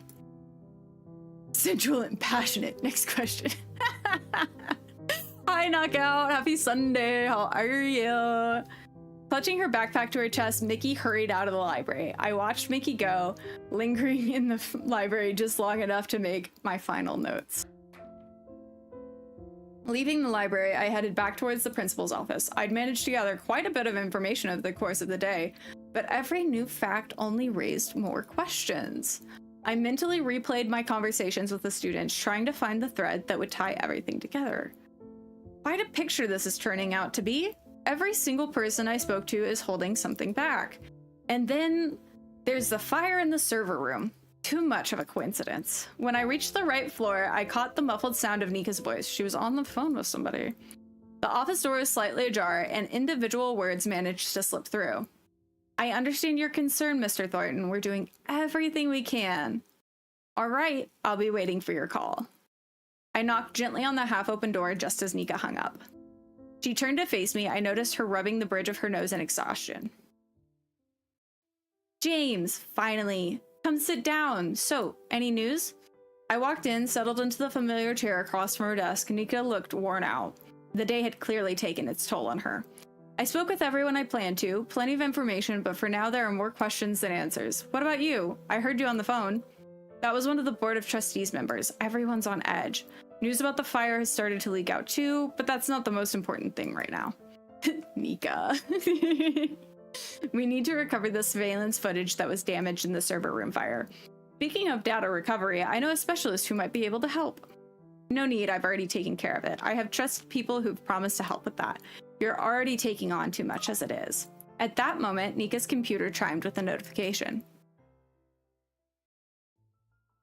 She turned to the monitor, and I watched her expression change sharply. That suit does look good on her, right? Although I do feel like it might be like a half size too small, but what do I know? The forensics examiner's report just came in. I immediately rose from the chair and moved beside Nika to see the screen. She opened the email and we read the document together. Among the medical terminology and formal language, I immediately latched onto the key findings on the report. The ligature marks on the neck is horizontal, which is inconsistent with the type of hanging where an angled line would be expected due to the tension on the noose.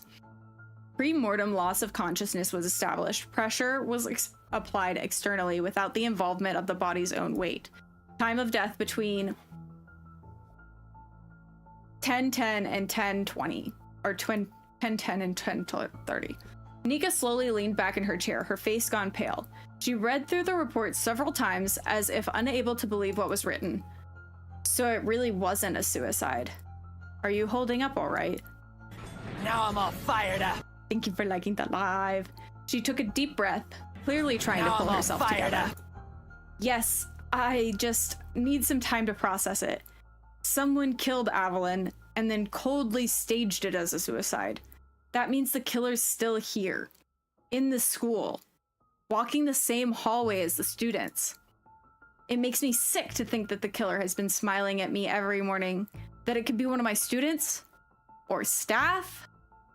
James, do you have any theories? Who could have done this? Thank you, Anazith. Azenith. I appreciate you. I hope you're having a great Sunday, Zenith. Thank you, Tinker Taco. We're having a lot of fun. Damn, maybe she needs a hug. One of her students just got murdered, Wookie. We're here on serious business.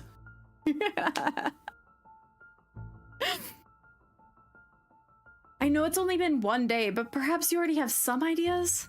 It's too early for me to draw any firm conclusions, and besides, the fact that it's a murder changes the whole approach to the case. Now we need to analyze not Avalon's state of mind, but the motives and means of potential killers. Thank you so much for the bras! Thank you. I really appreciate that. But I need more time. Tomorrow I plan to conduct more interviews, and also I'd like to be able to review the recovered camera footage if that's possible.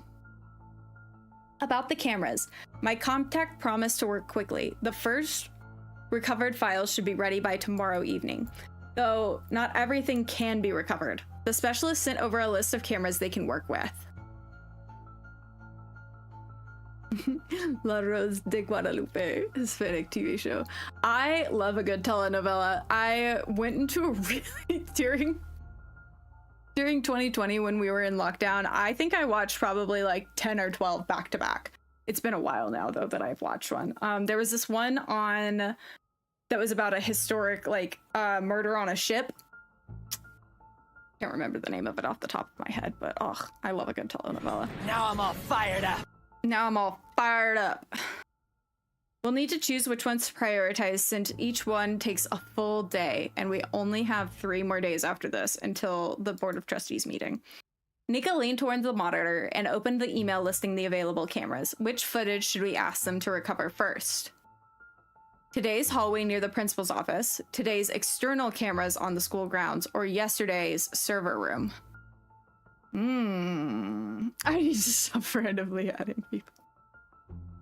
No, it's so hard to, like, whenever you're scrolling through, like, the TikTok comments and you, like, try to press the thing to respond in chat, it always, like, pulls up somebody's username. It's ridiculous. Okay, so I feel like today's external cameras on school grounds, yesterday's server room, today the hallway near the principal's office. But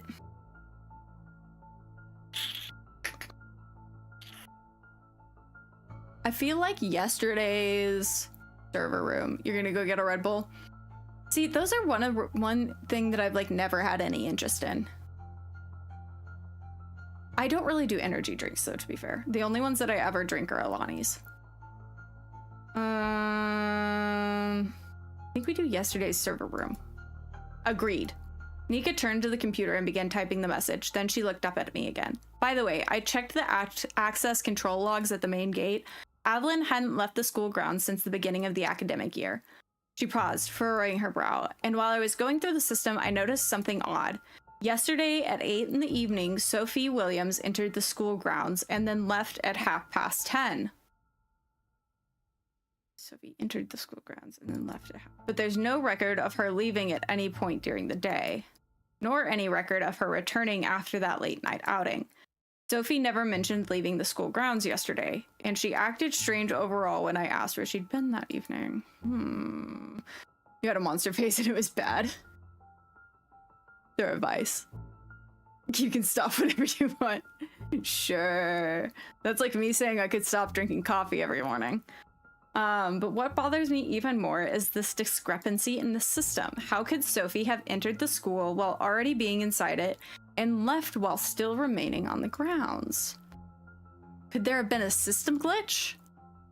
I don't understand it either. We were told the registration system was very reliable. Every entry and exit is logged automatically with a backup on the server. Coffee is so delish, right? I drink what is like 8 cups of water of coffee a day, but it's just like 2 mugfuls. So it's fine. Holy shit, rar. Stay on. I quickly jotted a note in my notebook. Nika stood up and walked to the window, beyond which it had grown completely dark, and let out a long, audible sigh. It's getting quite late. Perhaps we should continue tomorrow. There's still a lot of work ahead of us. She turned to face me. If you don't mind, you're welcome to stay here for the night. There's a free room across in the guest wing, given how far the city is and the fact that we need an early start tomorrow. A sensible suggestion. Time really is working against us. The longer we wait, the more opportunities the killer has to cover their tracks. Then I'll walk you to the room. By the way, I had dinner sent there. You haven't eaten anything today. You had a coffee subscription once. You don't you don't think you could feel like that again. Coffee's good too. Too good, right? I love a good coffee subscription, but I also like to get it in bulk so that way it's just a little bit cheaper. But I love trying different single origins, so I typically get the one that I like in bulk, and then try a single origin. With how much coffee I drink, it's quite an expensive addiction that I got there. Coffee flavored things in general. Coffee ice cream, yum. So good. We stepped out of the office into the half-empty school hallways. The news of the murder had clearly shaken her. On top of worrying about the school's reputation, she now had to make sure nothing happened to the students. Here we are. We stopped at the door marked with the number 15, and Nika unlocked it with a key, which she then handed to me. If you need anything, don't hesitate to call. You have my number. You found a coffee-flavored tea? That's interesting. Tiramisu is good. Yeah, I also like, the Vietnamese coffee. I mean, I know that's coffee, but it's like coffee. Yum. So we calling her later? I turned to Nika. Reassure her, just head to rest, voice criticism about the lack of oversight. I think that that's a great option. It makes coffee flavored chocolate, right? Oh, really? I'll have to try that.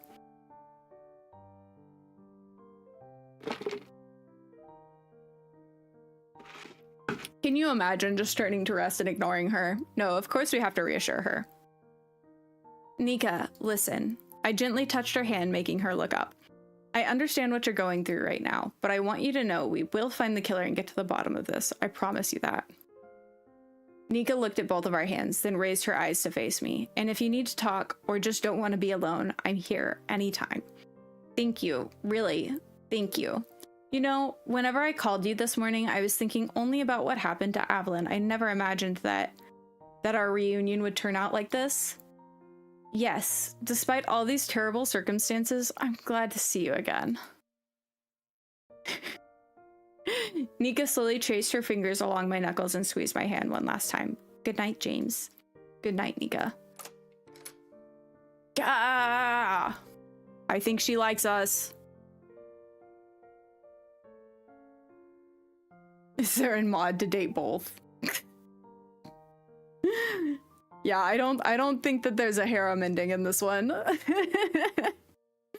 I have caramel ice cream in the freezer. I'm definitely going to be eating that after this. It's going to be very nice for my throat. I turned the handle and stepped into the guest room, closing the door behind me. On the nightstand beside the bed sat a tray of dinner that had already gone cold. Before I sit down to eat, I'll make a call to an old friend. Maybe she doesn't want to be alone tonight.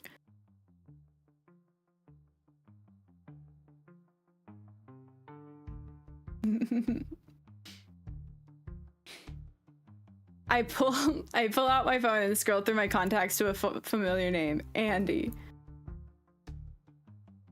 Andy was an old friend from summer camp who now worked in the intelligence and analytics department. How convenient that Andy from summer camp also works in intelligence. Over the years, we'd bailed each other out more than once. Through every time we worked together, I had to put up with his constant grumbling and endless sarcasm.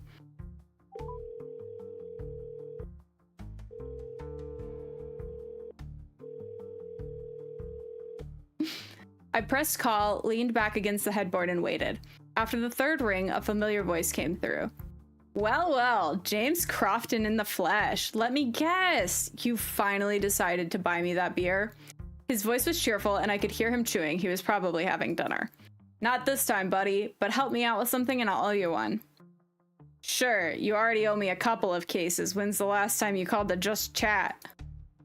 Am I saved in your phone as Andy Problem Solver or something? Andy's voice carried his usual good-natured irony.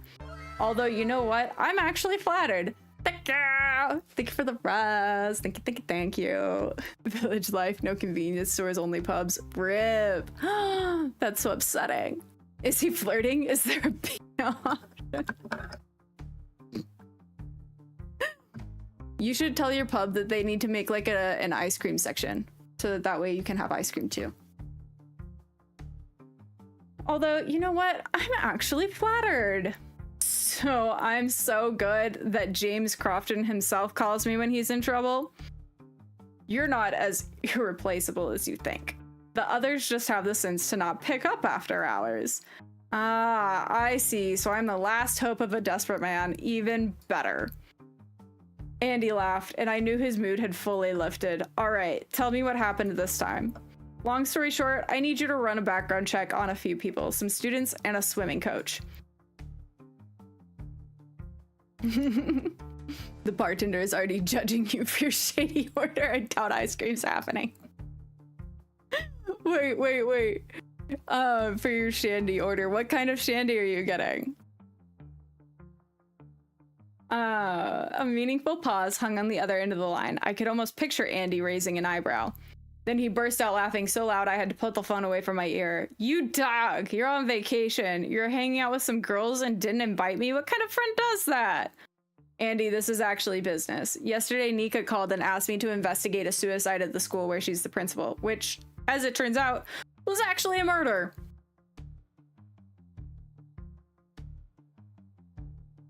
Ask for Shandy and don't question what he puts in front of me. Fair enough, but I do love a good shandy. I'm about to sound like an alcoholic. I miss drinking so much, especially whenever I was in Ireland on my study abroad. I loved to get a shandy, especially after classes. Ugh.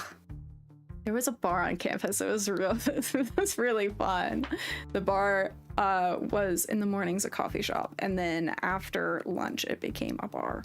It was really nice.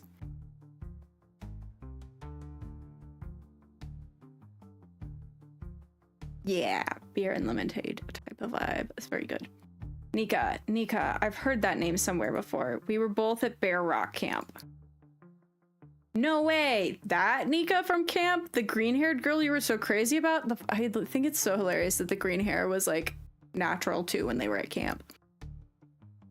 The very same. No kidding. I figured you'd lost her contact ages ago. I remember how you went crazy when she disappeared after camp. What a reunion! Make sure to say hi for me! Will do when I see her, but for now, can you help me with some information on the suspects? Andy let out a heavy sigh, and I knew the usual whining about risks and complications was about to begin. James, buddy. The thing is, I'd be looking this up outside of any official case, and you know as well as I do that running checks without a case is, risky. If they see I'm looking up people outside of any official case, they can fire me. Andy's voice grew increasingly pitiful, his classic move whenever he wanted to negotiate better terms. We've got a new department head now, and he's incredibly thorough, checks every single request. Andy, please figure something out for old time's sake. I'm critically short on information to understand what's going on here, and I've only got 3 days left. A long pause. I could almost physically feel Andy weighing the pros and cons. You understand that if I get caught, I have to say I did this at your request? I understand, and I'm prepared to take responsibility. fine, but for a favor like this, you clearly owe me not a couple of beers, but a couple of cases. Now I'm all fired up. Now I'm all fired up. Thank you, guys. You're tempted to get into it too, but the alcoholic in me doesn't need encouragement, right? Not in this economy. Shit's too expensive. I also can't drink anymore for medical reasons, so womp womp. But the non-alcoholic options are getting better these days. Good beer, not some cheap stuff, and dinner at that steakhouse we've been eyeing for ages. Deal. You're really saving me here, Andy. Damn, you agreed too fast. I should have asked for more. So, alright. I'm actually curious what kind of story you've got going over there. But to avoid suspicion, I can only run of them per day.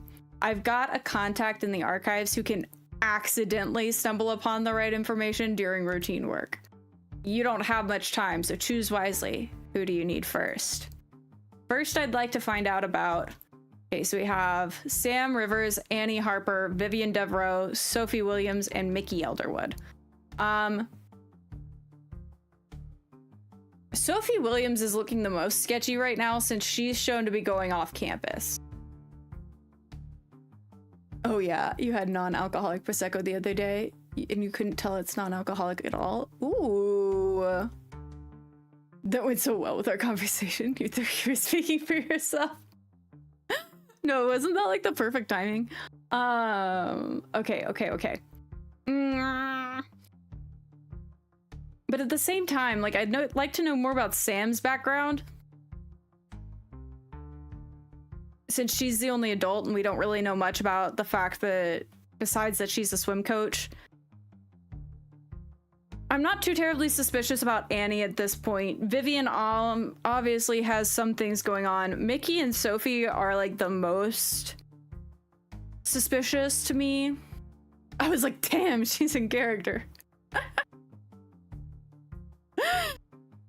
I'm so good at this. No, that's not true. I wish I had the ability to do like different voices for different characters, but that wrecks my voice. And so if I'm having to talk for like, if I'm doing like a long stint of this, I can't do that. I think we do Sophie first. We don't know much except she's hot, right? Let's look at Sophie Williams. Got it. I'll call you tomorrow once I manage to dig something up. Thanks again. Sam is innocent. I don't know. We said our goodbyes and I put my nightstand on my phone. My phone on the nightstand. Talking with Andy, as always, lifted my spirits. It was good to hear a familiar voice and remember that there are people you can count on. Taking off my jacket and loosening my tie, I sat on the edge of the bed and looked at the cold dinner. I had no appetite, but I needed to eat. Tomorrow is going to be a tough day. I wonder where all of this will lead me. You still fold if she was guilty. You need therapy. Oh my god! Sam is... You guys are clearly not meant to be detectives. The morning light streamed through the tall windows woke me at 9. Well, I usually get up around 7 without an alarm. Yesterday must have really worn me out. Apparently I'm a certified yapper. Hell yeah. 400 comments. Whoop, whoop, whoop. For my friends that fold easily, I think you guys would like Marriage Toxin, the anime that's coming out this season. It's so good so far. So anyway, that's my suggestion for you guys. After quickly getting myself together, I headed to Nika's office. Plans for the day were already swirling in my head. I need to find out the results of the fire investigation and look for evidence, anything that might help me understand what happened on Sunday evening. I have a little idea, but I'm not sure if Nika will agree. Who ordered a yappuccino? Me. I love to be yappy. Marriage Toxin? Yes, Marriage Toxin. You can watch it on Crunchyroll or you can hop on the 7 Seas. But it was very good. There were no students in the school corridor. The silence was almost oppressive. The students must be in class already, not a soul in the corridor. Well, that works in my favor. Approaching the now familiar door to the principal's office, I knocked. Oh. She's not in a good mood. Nika was sitting at her desk, intently typing something on the computer. The keys clicked in a rapid rhythm. She was clearly hurrying to finish an important letter. When I appeared, Nika looked Now up. I'm all fired up. Thank you for liking the live. You've been a pirate for many years. You can sail once more. I love that. Her eyes betrayed... Sorry.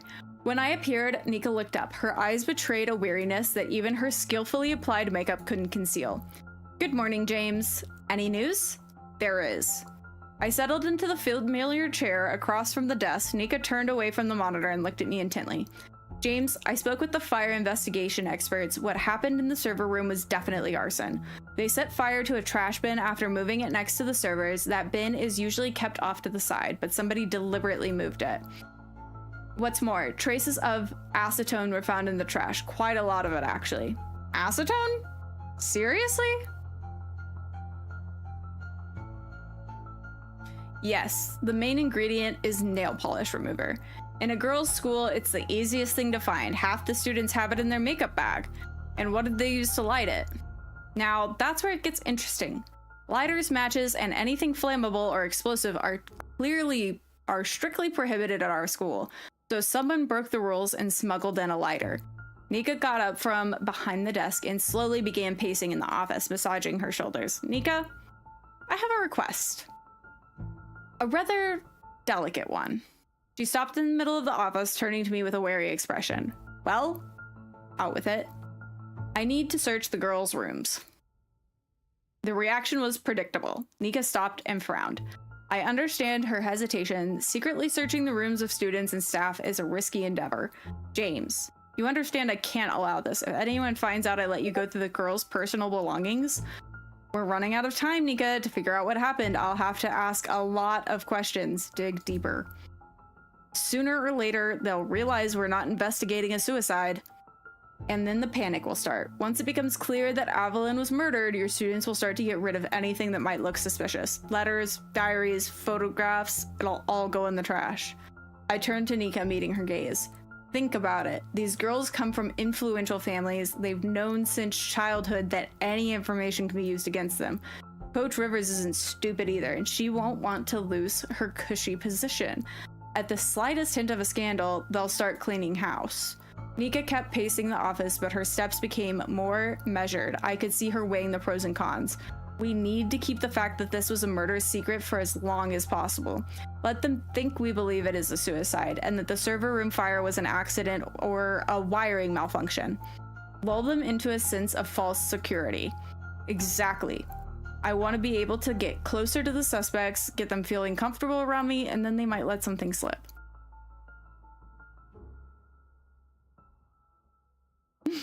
Officially, I can't give you permission to search the rooms. You understand? If this comes out, I won't just be fired. They could press criminal charges.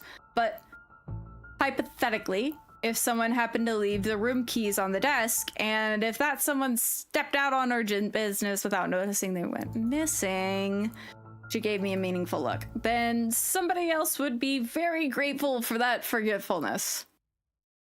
Just keep one thing in mind, James. If you get caught, we'll both be in enormous trouble. I'll be as careful as a bomb disposal tech. I hope so, because we won't get a second chance. She opened the top drawer and took out a set of keys, pointedly placing them on the very edge of the desk where they couldn't be missed. Then she just as pointedly turned to the window, as if looking at something outside. I took the hint and quickly grabbed the set, stuffing it in my pants pocket. By the way, do you have the girls' schedule for today? Of course, I printed out a fresh copy this morning. I had a feeling it would come in handy. Nika went to the stack of papers on the desk, finding the right sheet, and handed it to me. Scanning the lines, I noticed that many of the girls had gaps of free time. Quite a few free hours. Is that normal? Yes, the girls on the swim team are getting some slack this week. They've been excused from some subjects that won't be on final exams. She pointed a finger at the schedule, but during those free hours, they might be in their rooms, so it's better to act when they're in class. Makes sense. And what about Coach Rivers? Where is she supposed to be right now? Sam only has swim team practice today. According to the schedule, she should be at the pool during the girls' sessions. Nika leaned toward me, looking at the table. Her hair lightly brushed my shoulder. Sam's training session with Annie Harper will start soon, but I should warn you, Miss Rivers doesn't always stick to the plan. What do you mean? She sometimes wanders off during practice. I've caught her in the hallway a few times when she wasn't supposed to be running sessions at the pool. Caught her in the hallways a few times when she was supposed to be running sessions at the pool. And what did she say? Various excuses, and on Friday she canceled the last session without warning and left on personal business. Did you reprimand her? Of course, but my words don't seem to make much of an impression on her. Even though Sam is an excellent swim coach, her discipline leaves something to be desired. You know, sometimes I feel like she doesn't see me as her superior. As she said this, Nika couldn't hide a slight hint of hurt in her voice. Being a principal at such a young age means constantly having to prove your authority. I've dealt with that kind of attitude more than once myself. Okay, so they have to be younger than Sam, so they have to be significantly younger than 33 to be getting that kind of attitude. If Sam was guilty, would you expose her or protect her, and what would you do after you? No, of course I'm going to expose her. I've known her for like 24 hours. What? She's hot. She's not that hot. Being a principal at such a young age, then first things first, I'll check whether Miss Rivers is actually running a session with Annie right now, and then I'll figure out the rest based on the schedule. At that moment, there was a gentle knock at the door. Opening it slightly, she accepted a large paper bag from someone that smelled of food. Food! Wonderful, thank you so much. Closing the door, she returned to her desk looking pleased. Breakfast. I asked to have it brought here. I didn't want to make a scene in the dining hall. Smart. The less visible we are, the better. Unwrapping the bag, Nika took out several food containers and 3 cups of drinks. The aroma of fresh coffee and fried bacon instantly filled the office, reminding me that I hadn't had breakfast yet. I didn't know what you liked, so I asked for a classic set and 2 kinds of coffee to choose from. I opened the first box. On top was an omelet with a couple of bacon strips and crispy toast. Looks delicious. My school never had breakfast like this, or coffee either. Well, we don't offer coffee to the students either, but we put a coffee machine for the staff. These past 2 days, caffeine is the only thing keeping me on my feet. Nika took 1 cup for herself and pushed the remaining 2 coffees and food towards me. Not a breakfast person? I just can't eat at all. My stomach is tied in knots. I understand. Stress doesn't do much for your appetite. Nika sat down across from me, exhaling loudly. I looked up at her and met her eyes. She was looking right at me. For a few moments, we silently gazed into each other's eyes. 1 second, then another. Any longer, and this would be more than just a professional exchange. Nika was the first to look away. James, listen, maybe we could meet for dinner tonight? Not here, of course. We could go somewhere. Her invitation came out quickly and haltingly, as if she was wanting to say it before she changed her mind. I know you're here on business, and you have a lot on your plate, but I'd like to treat you to something better than cafeteria food. And besides, you're doing so much for the school. For me, I'd like to show my gratitude somehow. Just kiss already. Say that, but also do what Des said. You're honorable when it counts. Now I'm all fired up. Y'all would fold so quickly. Y'all be like, she's guilty. I'm gonna have to look away for a moment so she can escape. And honestly, I need to forget about this whole nightmare for at least a couple hours, taking my mind off things. Talk about something else. Sometimes I feel like I'm losing my mind. How could I turn down an offer like that, especially when it involves good food and your company? I think the investigation will survive a couple hours without me. Wonderful. Then let's meet at 8. I know a cozy little Italian restaurant, half an hour's drive from the school. Yeah, Italian! You would be tempted, but you'd make the right choice. Having finished breakfast, I checked my watch, 9:45. 15 minutes until the next class began. What investigation? I'm not officially hired. Meanwhile, Nika had gone back to reviewing some documents on the computer. Thanks for breakfast. Mind if I take the second coffee to go? Of course, take it, and please, be careful.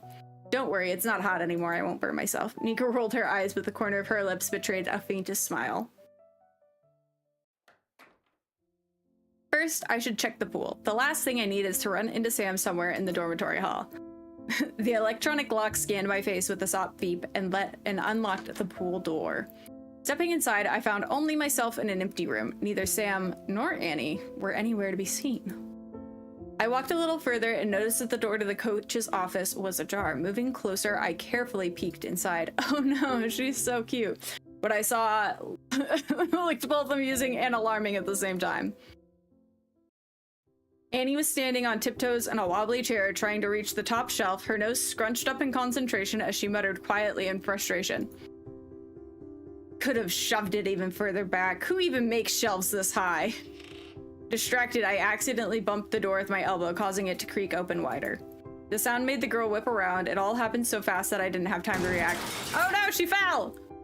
The surprise in her unstable position did the work, and Annie lost her balance, knocking a framed photo off the shelf with her hand in the process. In an instant, the small coach's office turned into a scene of chaos. A broken frame, shards of glass, a toppled chair, and Annie lying on the floor. Damn, careful, don't move suddenly. Are you badly hurt?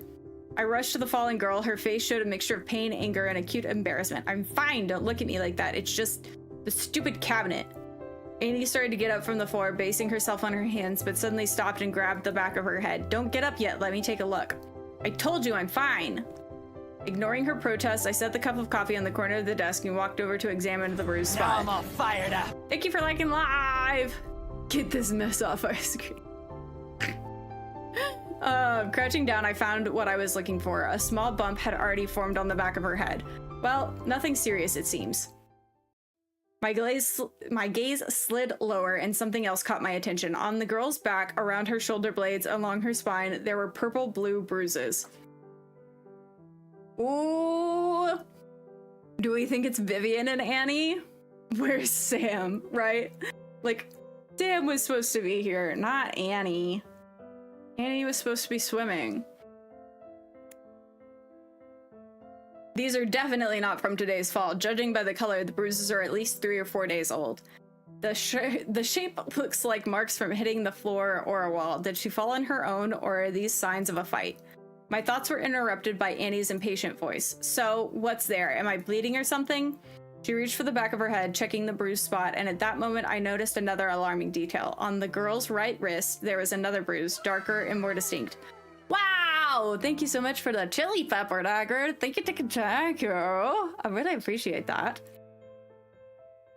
Its shape suspiciously resembled fingerprints, as if someone had grabbed her arm very tightly. I didn't notice this mark yesterday. Her wrist was hidden under her sleeve. Bruises on her back, plus fingerprint marks on her wrist. This no longer looks like an accidental fall. Noticing the direction of my gaze, Annie hastily pulled her hand away and quickly stood up, backing away. Ow! The girl let out a stifled cry and hopped up, pulling one leg in. She lifted her foot, and a sharp piece of glass embedded in her bare sole. Annie's face tensed up, and she squinted and sucked in air through her teeth. Do me a favor and stand still for a couple seconds. Annie grimaced and shot me a hostile squint. Now I'm all fired up. Thank you for liking the live. Ignoring her displeasure, I started pushing the shards aside with the toe of my shoe. Now let's get you to the couch. I walked up to Annie with resolve and put my arms around her waist. Hey, what are you doing? Either we walk to the couch together or I carry you there. No third option. Decide quickly. Seeing the resolve in my eyes, Annie blushed and reluctantly placed her hands on my shoulder. I had to practically bend in half to match her height. With her weight, it would have been much faster to just pick her up, but I needed to be careful with Annie. One wrong move and she'll shut me out completely, and I need to earn her trust. I carefully helped her hop to the couch. Annie sank into it with relief. She was in pain. It showed in every line of her face, but instead of tears I expected, she only pressed her lips tighter together and furrowed her brow, choosing to endure the pain in silence. There's a composure about her that seems beyond her years, or maybe it's just habit of never showing her weakness. Where do you keep the first aid kit? Annie nodded toward the cabinet across the room. Bottom shelf, white box with a red cross. You can't miss it. I quickly found the right box. The first aid kit was well stocked. Tweezers, bandages, antiseptics, painkillers, everything needed was there. When I turned back to Annie with the kit in my hand, she was already reaching out her palm towards me. Give it here. I'll handle it myself. Give the first aid kit to Annie or help her yourself. I feel like it is rude to just hand it to her and let her handle it herself, but then again, she's tiny little angry gremlin, with a lot of pride. But then again, we caused this mess, sort of. So helping her would be the right thing to do. I think we help her. No, let me do it. I have more experience with injuries like these. It's just a scratch. I've dealt with worse. Ignore her indignant protest. I knelt down on one knee in front of the couch. Annie tried to pull her injured foot away, but I gently yet firmly held her by the ankle. Please don't fidget. I'll try to be as gentle as I can. Her foot felt surprisingly small and fragile in my hands. Normally when treating injuries, I worked quickly without ceremony, but now I tried to be as delicate as possible. Carefully extracting the shard with sterile tweezers, I picked up the bottle of antiseptic and the girl tensed up and clenched her fists. When I poured the clear liquid over the wound, Annie pressed herself into the back of the couch, stifling a groan. Instinctively, without thinking, I leaned in a bit and blew on the treated wound the way I used to do as a child when I scraped my knees. She just looks like she's 5. I'm like, I would have pat her on the head and be like, it's okay, little gremlin. It's gonna be fine. To my amusement, Annie didn't utter a single word of reproach, but her cheeks turned a telltale pink from this unexpected, intimate gesture.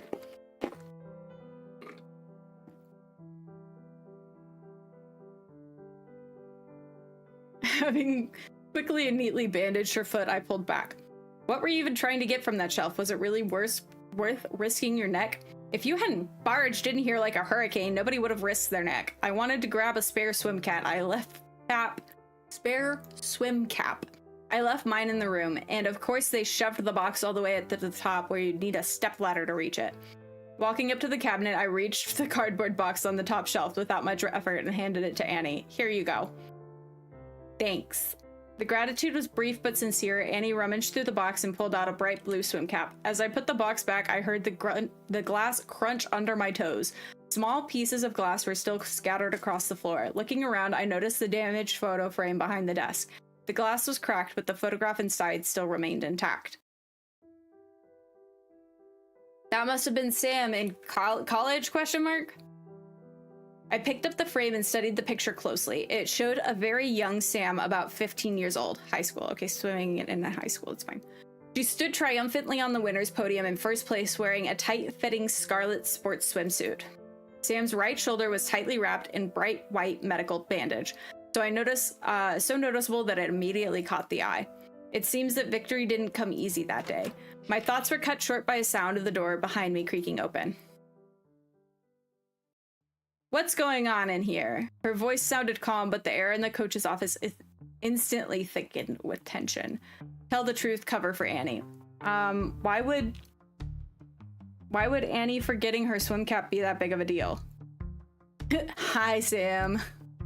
I feel like we need to tell the truth. Good morning, Miss Rivers. There was a small hip mishap, but nothing irreparable happened. Annie climbed up to get a swim cap and fell off the chair. I pointed at the ill-fated chair, which was still lying next to the cabinet. What about her leg? When she fell, Miss Harper knocked over a photo frame and the glass broke, but she stepped on a shard. Perhaps it's better not to mention the bruises I noticed, at least for now. Sam listened to my account attentively, glancing at Annie from time to time, the girl staring at the floor. Please forgive her. Harper here attracts trouble like a magnet. Sam crossed her arms and fixed Annie with a long look of full irritation and displeasure. If you needed to get something down, you should have just asked me or someone else for help. You made a circus out of this, and next time don't forget your gear in your room. This isn't a sporting goods store. Annie looked so dejected and guilty that it seemed like the girl was about to burst into tears. Noticing her state, Sam softened her tone a little. Is your foot badly hurt? Can you swim? Yes, Miss Rivers. Then why are we sitting around? Off to warm up. Annie quickly headed for the exit, clearly trying to disappear as fast as possible, her eyes glued to the floor. But before the girl could leave, Sam called out to her. After practice, we'll clean up all the glass in here. The dustpan is in the locker room. When Annie disappeared behind the door, Sam turned to me. You said you were looking for me. Did something happen? I nodded toward the coffee cup I had brought from Nika's office. I wanted to treat you to some coffee. I thought that after everything that's happened, coffee might help perk you up a bit. Sam froze for a second and then laughed unexpectedly loud. The sound was sharp and somewhat unnatural in the quiet of the coach's office. To perk me up, you'd need something stronger than a regular coffee. Well, I'll keep that in mind for next time. I made a show of checking my watch, playing the part of somebody who just remembered the time. I take it you have a training session. I won't distract you from your work with idle chatter. I'm always happy to chat, especially with a man like you, but alas, I can't leave a student alone in the pool unsupervised.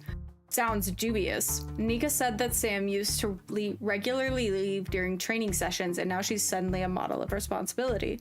Did the situation with Avalon change her approach to student safety, or is she simply trying to impress me as a proper coach? Of course, I completely understand. Student safety comes first. Just so you know, I'm free after 6. Drop 5 for a glass of coffee. I smiled slightly and nodded with deliberately leaving her invitation without a definite answer and then headed for the pool exit. Well, the coast seems clear. Now I can get it.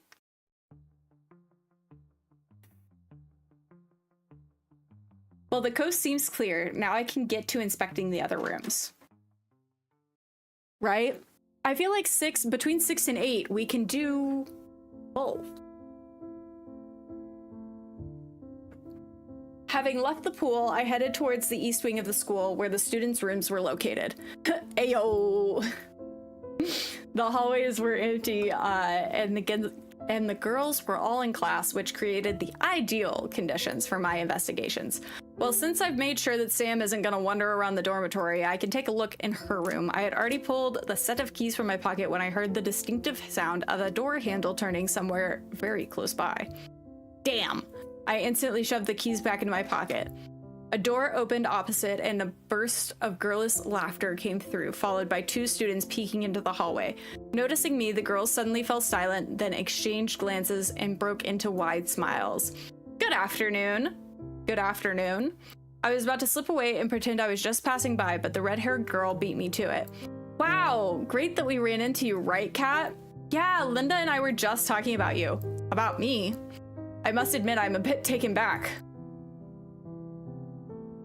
The girls exchanged glances again and giggled. The blonde nudged her red-haired friend with her elbow, clearly encouraging her. We wanted to ask you something. Would you mind answering a couple questions? It won't take long, honestly. Of course, go ahead. So we hang out with Sam and Nika. It sounds like a crazy night, right?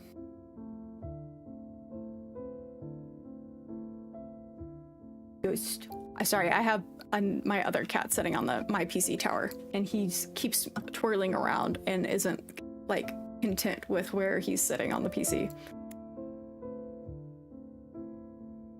It's just, well, Kat and I had a bet and we wanted to find out. What's your zodiac sign? I think you're a Leo. You have such a confident aura.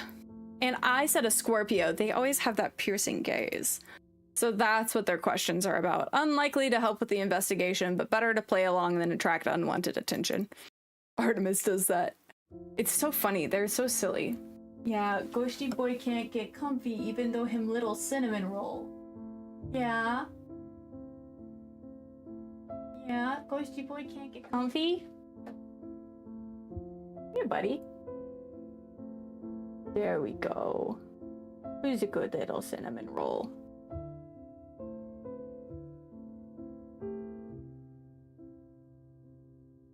Sorry, we have to break for pets. Ow. Why are you biting me now? What is it? Grumpy boy. Yeah, grumpy boy. He scratched my foot this morning because he was sitting or laying in between my legs whenever I was getting up to go make coffee and give them breakfast. And he was very upset about it, and so he scratched my foot and gave me like a 1-inch opening. You don't have that gaze. You have the I'm ready to sleep gaze. Right, same. Yeah, what are you doing, Ghosty Boy? You want to sniff the Dr. Peppy? Do you hear Dad moving around? I'm a Leo, so your friend was right. Ha! I told you. You owe me a chocolate bar now. Doesn't count. That was too easy. And how old are you? You look quite young. Oh, maybe we finally get to learn how old we are. Why is it rude? It's not like we're asking a woman. Old enough to work, but young enough to remember my school days. Okay, great. That was so helpful. Wow, how diplomatic. And what do you do for a living? Interesting. So not all the girls know who I am and why I'm here. Detective, architect, technical specialist, 25, best guess, right? It was like, we have to be anywhere from like the 25 to 26 range. I say as I'm almost 30. I definitely remember my school days. A little. College, definitely. We're technical specialist. I'm a security systems specialist. I came to inspect and configure the school's equipment. The girls looked slightly disappointed. They had clearly expected something more exciting. Now I'm all fired up.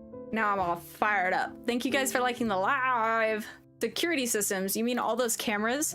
Among other things, yes, modern schools require reliable protection. Your graduation from grad school 3 years ago. I remember, right? I graduated from grad school 5 years ago.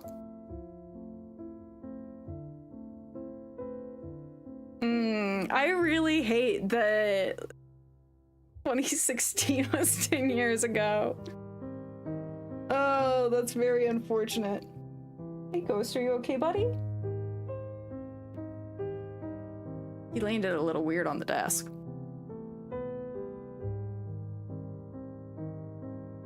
It really is nuts. Like, the fact that college was 10 years ago is unsettling.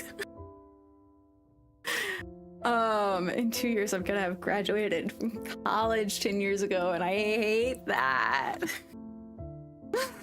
Is it true that the cameras record everywhere, even in the hallways? In public areas, yes. It's standard practice for ensuring security. Good thing they're not in the rooms. That would be creepy. You started college back in 2013. Yeah. I graduated from high school in 2014, and I'm like, ugh. Do you have a wife or a girlfriend? Linda, you've got some nerve. What? I'm just curious. At the moment, I'm too busy with work for a serious relationship. And what kind of girls do you like? Linda blurted out the question so fast that even Kat didn't have time to stop her. Both girls stared at me, waiting for an answer. The kind that don't ask too many questions. Oh, we get the hint. Sorry, we just rarely see new people at the academy. By the way, shouldn't you be in class right now?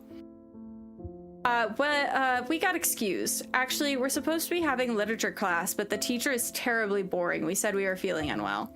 Kat gave her friend a pointed look, clearly feeling she shouldn't have been spilling the details to a stranger. Don't look at me like that. I'm sure Mr. Crofton, being a true gentleman, won't tell anyone our little secret. Linda gave me a flirtatious wink, clearly counting on my solidarity. As long as these two chatterboxes are wandering the halls with nothing to do, I won't be able to search the rooms in peace. The risk of them spotting me is too high. I have no reason to tell anyone, but if anyone else sees you in the hallway, there could be trouble.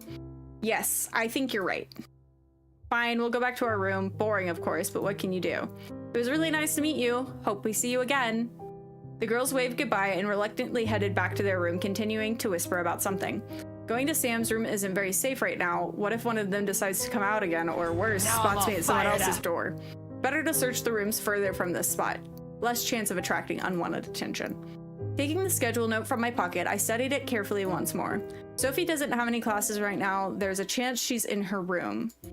But Annie and Mickey are in class right now. Annie's at swimming practice and Mickey has chemistry. Vivian also has a class right now, so her room should be empty too. Let's do Mickey and Annie's room, because they don't have the exact same schedule. What college, what's college for you guys? Diploma? Undergrad and then graduate, so I have both of mine. 4 years and then 2 years. Yeah. Well, I guess it was 2.5. 1.5? 19. 20, 21. Roughly 2.5 years. But it was because I was taking a lighter load, since I was working full-time as well while I was doing my master's. Undergrad, I only worked part-time. Your ass was a bad student and it took you 7 years. Well, I was motivated because my parents said they were only paying for 4 years. So I got my ass in gear. And then 2.5 for master's. working full-time during a master's. Yeah. I got lucky though, and I was able to pick up a full load for my master's degree the last year of it because of lockdown. And then I got laid off from my job because of COVID. So my last semester and a half, I got to take full-time classes instead of part-time classes. So that's why I was able to finish earlier than I was really on track to. So it worked out pretty well for me. I think it's more important to search Mickey and Annie's room right now. Something tells me I'll find clues there. Stopping in front of door number 63, I pulled out the set of keys that Nika had forgotten. Listening to the hallway and making sure nobody was nearby, I carefully unlocked the door. Well, there's no turning back now. I can only hope none of the girls decide to return to the room.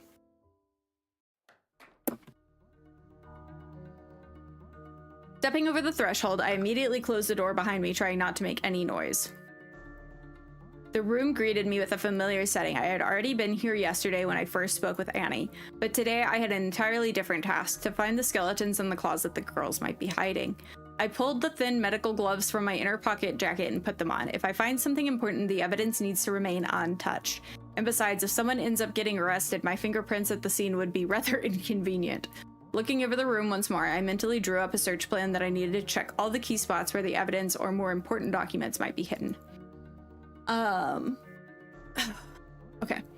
Let's search Annie's side of the room first. Okay, bed. Annie's bed was made carelessly. The blankets were bunched up in a lump and the sheets were sticking out from under the mattress. Even if I flipped the whole bed over, Annie would think it was always like that. I crouched down and looked under the mattress. What I saw made me raise an eyebrow in surprise.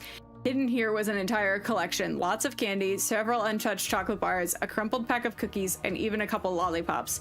Strange. Why hide food under the bed? I don't think the girls are forbidden from keeping sweets.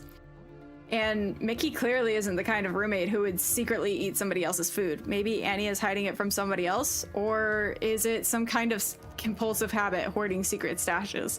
I think it's probably because she's not supposed to have that sugar because of her swim training. But what? Besides the sweets, there was nothing interesting under Annie's mattress. I put it back, not even attempting to disguise the chaos. Okay, maybe the book's on the floor? No. Okay, chair, desk, curtains, window, curtains, drawers. I walked over to the shared desk by the window. Opening the top drawer, I saw neatly arranged stationery, pens, pencils, erasers, paper clips, and standard school set. The middle drawer was much of the same. Notebooks, printout charts. I leafed through a couple of the notebooks but found no personal notes. And in the bottom drawer, another batch of notebooks and school supplies. Just in case, I checked each drawer for a false bottom or hidden compartments. The check came up empty, no secret compartments, no surprises. Mickey's bed was made so perfectly it could have served as a display in a furniture showroom. I get the feeling that the slightest mess causes her stress. Mickey simply has to be perfect in everything. I think call that overachiever syndrome. Lifting Mickey's mattress, I peered underneath. Empty, just clean wooden slats of the bed frame. Okay, and then personal. In the corner of the room stood a large wooden wardrobe for clothes and personal belongings. Two drawers at the bottom. It makes sense. Each girl has her own half. Swinging open the left side of the wardrobe, I immediately noticed that the clothes inside were meant for a very petite figure. This looks like Little Miss Harper's side. Annie's clothes looked quite modest, a t-shirt showing no signs of countless washes. T-shirt showing signs of countless washes, jeans with worn through knees, a sweater with a neatly patched hole at the elbow. Everything was clean, folded neatly, but clearly not new. An interesting contrast, an academy for the elite and a patched sweater in the wardrobe. Apparently not all the students here come from families that throw money around. Finding nothing useful among Annie's things, I moved on to the other half of the wardrobe. Come again? The first thing that caught my eye were several bras of impressive size, neatly folded on top of the rest of the clothes. And here are Mickey's halves. This is a personal inspection, nothing. This is a professional inspection, nothing personal. Sure, buddy. Despite the understated appearance, all the items carried labels from well-known brands. Mickey dresses simply and modestly, but in reality, her wardrobe is worth a fortune. At the bottom of the drawer, under neatly folded clothes, I noticed something wrapped in a gray t-shirt. The fabric bulged slightly, concealing something dense and rectangular. But he's sus, right? Like, come on, please. Oh, hey, look!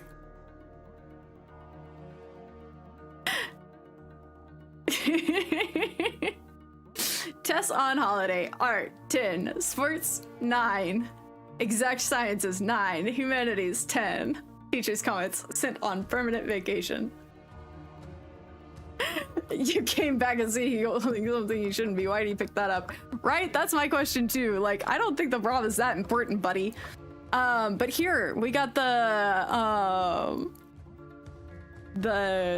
Easter egg from the devs. How cute is this? I'm obsessed. These are sorry, I'll read the actual students ones and not just mine. So Evelyn Frost, art, sports, exact scientist, exact scientists, and humanities, all 10s. Recommended for a grant, exceptional academic and athletic abilities.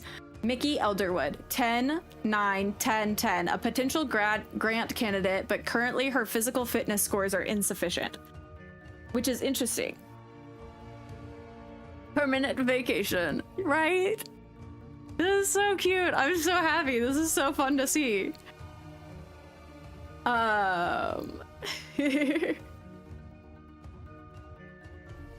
Ordinary New York City rat scavenging for pizza.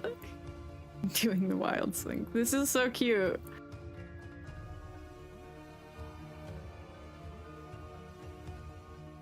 Adorable.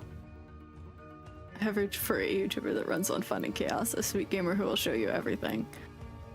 The fridge goddess with her icy grasp and tendency to suck in one case. She believes the fridge goddess will attempt to entertain you. Permanent vacay sounds kind of dire too. It does sound kind of funny. You can have your own Sona for this game now. I'm so excited. Yeah, it sounds like I dropped out, which is so funny.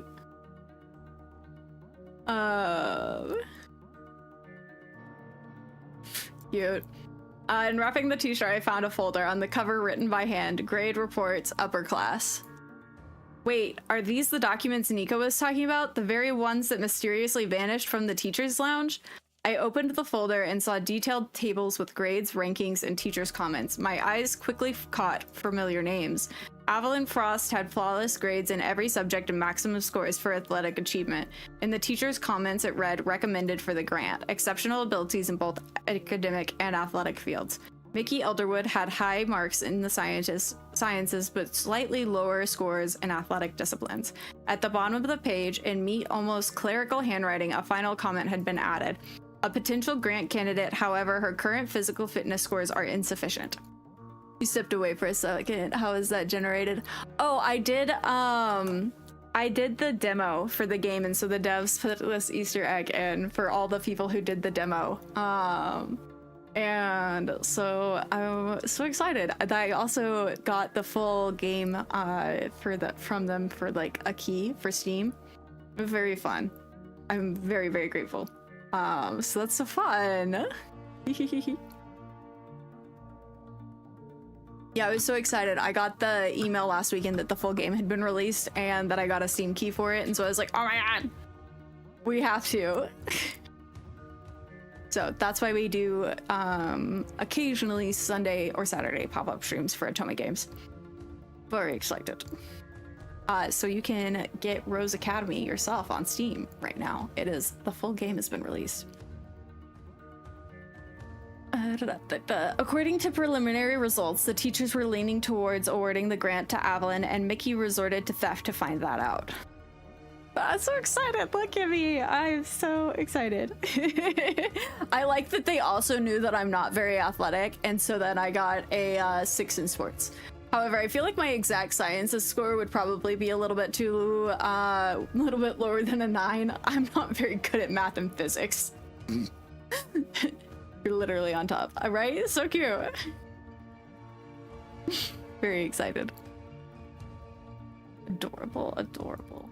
The question is, how far was she willing to go once she learned that the grant might go to her rival? This could be a motive. Goat status. Thank you. Should I tell Nika about this find?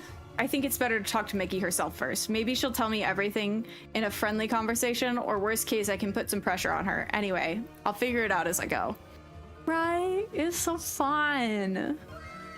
Wow, thank you so much for the rose. Thank you. I carefully wrapped the folder back in the t-shirt and placed it in the exact same spot. Then I meticulously rearranged all the clothes, restoring the original order. Wow, thanks so much for the rose. Oh, the pop hearts. Thank you. I appreciate you guys so much. Wow. And thank you guys so much for liking the live. Y'all rock. Wow. Thank you. Y'all the best. Wow.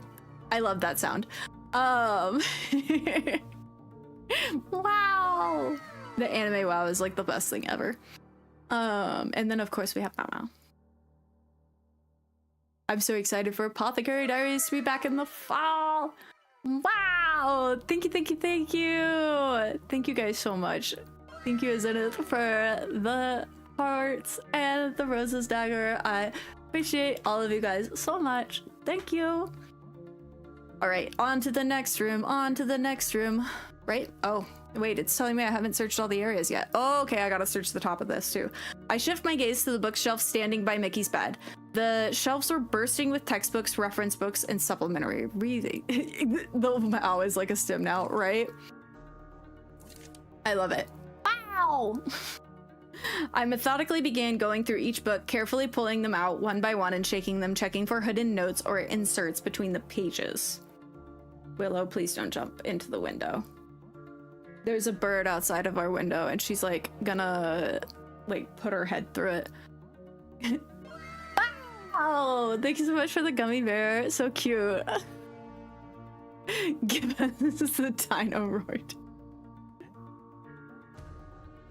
And it's just like one of those things that it's like whenever one of my like alerts goes off, my brain is like, have to do it too.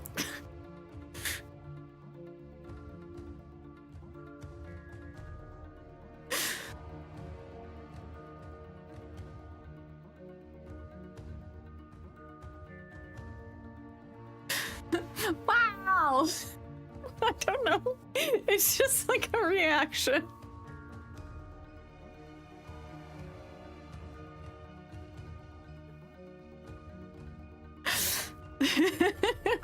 I almost made you spill your tea. Sorry.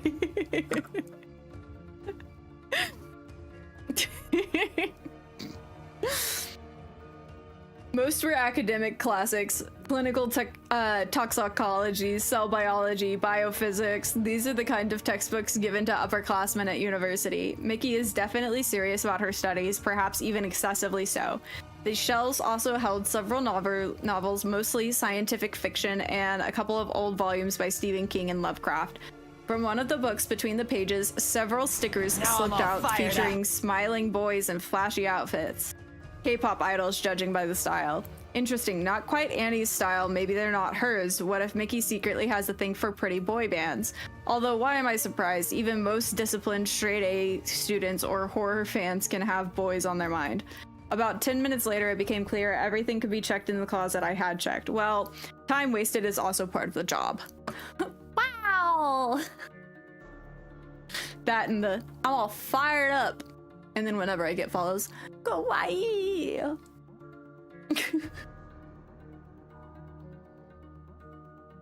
It's fine, I am fine. Everything's fine.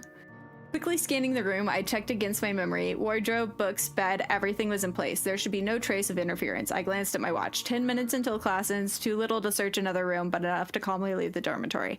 I walked to the door, pressed my ear against the wooden surface, listening for sounds in the hallway. Silence. No footsteps, no voices. Clear. Clear to exit. Cautiously cracking the door open, I peered outside. The hallway was empty with only sunlight streaming through the tall windows, casting patterns of light and shadow on the floor. Stepping out of the room, I carefully locked the door and checked the lock.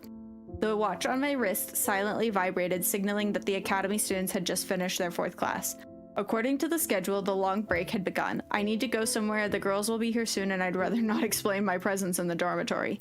I walked to the tall window at the end of the corridor, which offered a view of the entrance of the park areas in the school's backyard. My attention was immediately drawn to a solitary figure entering the garden. A girl with a high ponytail and lilac hair was leisurely walking along one of the paths, making her way deeper into the garden maze.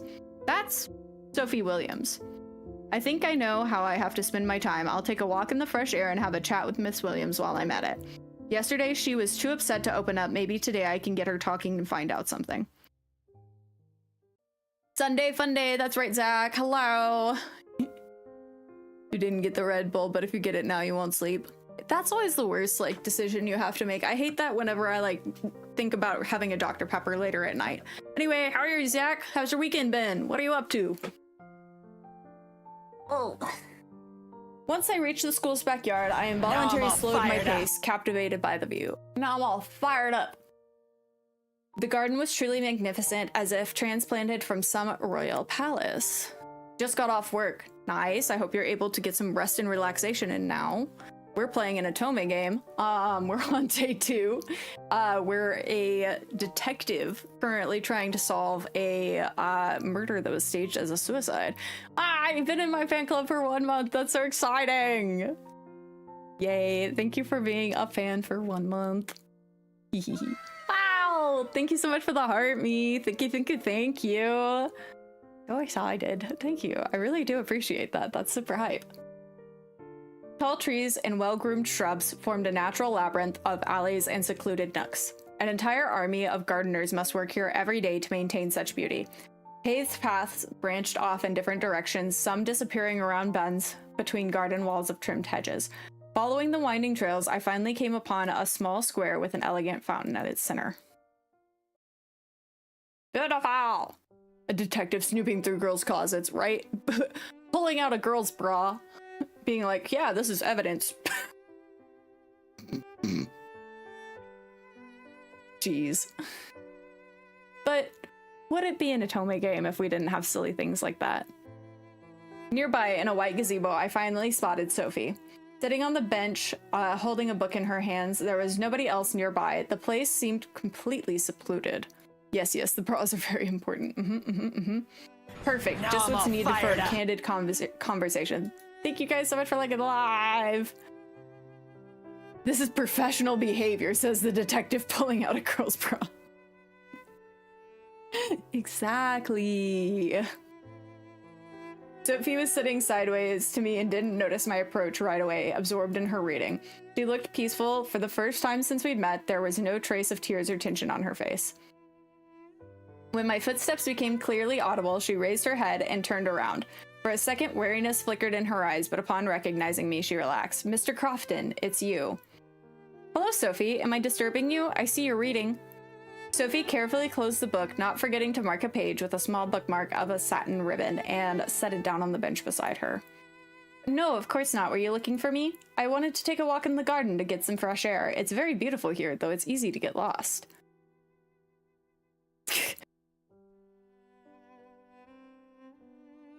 I can't dance. Twix, I can't dance. That's not my forte. I have no rhythm. Yeah, the music. Now I'm all fired up. Now I'm all fired up. Thank you guys so much for liking live. Anyway, Twix, I hope you're doing a bit better. But welcome to our Otome Game Sunday. You missed it. I'm one of the top students, except for when it comes to sports. I scored a 6 in sports. Wow! Thank you so much for the rose. Thank you, girl. Now I'm all fired up. My brain is gonna think of a dinosaur now every time I do that. Sophie nodded and shifted slightly on the bench, inviting me to sit down beside her. On my first school day, I decided to take a walk here before class, but I got lost and ended up being very late. But now I know my way around here better than in the academy corridors. Well, now I know who to turn to if I get lost in here. You're so sorry. No, it works out well. It's just funny. Wow! You're green too. You're right. I am. I'm like a green blue, but I will be purple later in the year, and then at the end of the year I'll be red. Wow. I don't know why it's like my instinct too is like to throw my head back every time I do that. Wow. First you're a soldier with a crazy dagger, and now you got dinos on parade, right? You can be Barney when you're purple. Thank you. Thank you. What is it? I love you. You love me. We're a happy family. With a great big hug from all the way from I don't remember the thing. Picture them with little hats, right? Oh god. Do you come here often? The girl nodded affirmatively. This place reminds me of home. When I sit here, I sometimes forget that I'm at the academy. Is there a garden at your home too? Yes, well, there was, before we moved. Our old house was outside the city. We had a large and very beautiful garden. I remember how my sister and I would plant roses every spring. I didn't know Sophie had a sister. Hey. I know, Willow, you wanna cause mischief on the bookshelf, but that's not allowed. You need to sit down in your chair. She's like, no, thank you. Am I only one that knows this version? Oh, I think you got auto-modded by TikTok, so you're gonna have to come to the other side to put it through. Because I cannot see what you're talking about, Wookie. I'm very sorry. You're doing better in healing. Good. That's what we like to hear. I'm glad to hear that very much. Willow, mother, I crave violence. Yes, exactly.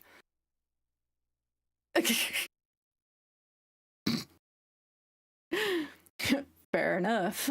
Our gardener used to say that roses are special flowers, that they can sense the mood of the person who tends to them. Sophie fell silent for a few seconds, apparently lost in memories. Then she sighed softly. Did you move a long time ago? A year ago, right before I enrolled in this academy. It all happened so fast, just a couple of months, our entire life was turned upside down. Why did you have to move? If it's not a secret, of course.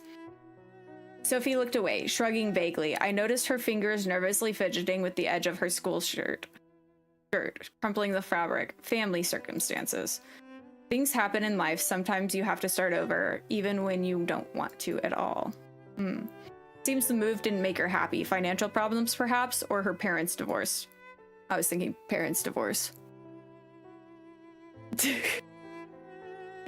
70 stream streak. Holy shit, Twix. Thank you. Thank you, Dark Hero. Damn, that's actually like really impressive. Wow, yeah, 70. Did it work? I love you. You love me. Let's get together and oh! I have never heard that version. That's so funny that you got around that. Telling a cat what to do in Mission Impossible, literally. Twix in his bag, right? That's best friend kind of shit.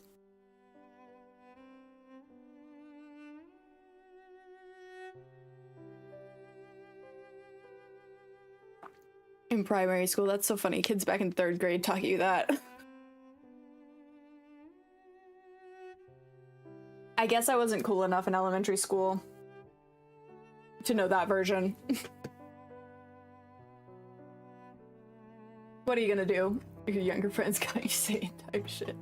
I still don't know what that means, if I'm gonna be honest. I'm too old now to know internet lingo. Or like cool people lingo. I'm just old. Children so randomly violent, right? Like tell me something cool real quick. Oh, okay.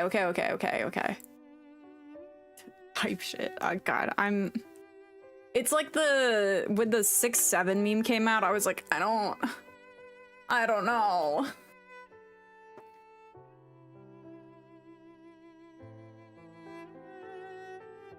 I'm just old. Cries and old people. You accidentally said 6-7 at work. I can't imagine what would happen if I said 6'7" to my bosses. They'd be like, what? Completely unintentional, but you died a little inside. Fine, I told my bosses that I make fun of myself on the internet for money, and they looked at me like... I was like, I'm gonna stop there. I realized this was a painful subject and decided not to press further. Sophie seemed grateful for my tact. Soon she straightened her shoulders and changed the subject herself. You know, this morning I recalled an incident with Abby. Oopsies. Shit. Ah. There we go. It was spring, right before the holidays. It was hot and we left the windows in our room open and a wasp flew in, a huge one. And I'm terribly afraid of them. I simply can't stand them. When I saw it, I started panicking, waving my arms and screaming. Abby tried to calm me down, but I was in such a panic that I wouldn't listen to her. The wasp circled under the ceiling at first and then landed right on Abby's shoulder. Sophie paused for a second. I saw something like reverence appear in her eyes. And you know what happened next? Abby just froze, stood perfectly still, and the wasp calmed down too, just sat on her shoulder cleaning its antennae. Abby said to me then, "Don't move, Sophie. She doesn't want to hurt us." Can you imagine? A wasp sitting on her shoulder and she's the one calming me down. But I didn't listen to her. I thought the wasp might sting her, so I grabbed a notebook from the desk and hit her shoulder. The girl exhaled loudly. Well, I meant well, but it backfired. The wasp must have gotten scared and stung Abby, and then fell to the floor. I was about to crush it with my shoe, but you know what? Abby wouldn't let me do it. She's alive too, she said. The wasp is just scared and defending itself. Despite her stung shoulder, Abby took a glass and a sheet of paper from the desk, caught the wasp, and carefully released it out to the window. I felt terribly ashamed then. Because of my fear and ignorance, I nearly took a life and made my friend suffer. But Abby didn't hold it against me that she got stung because of me. Instead, she hugged me and said, "It's okay, Sophie. You were just trying to protect me. I understand." What a good friend. Your brain has preemptively deterred you from saying 6'7". Can't avoid it. The protocol itself. Wasps are assholes. Bees are a nice one, right? Like, wasps can sting you multiple times and still be alive, but bees, once they sting you, die, and I think that that's very rude.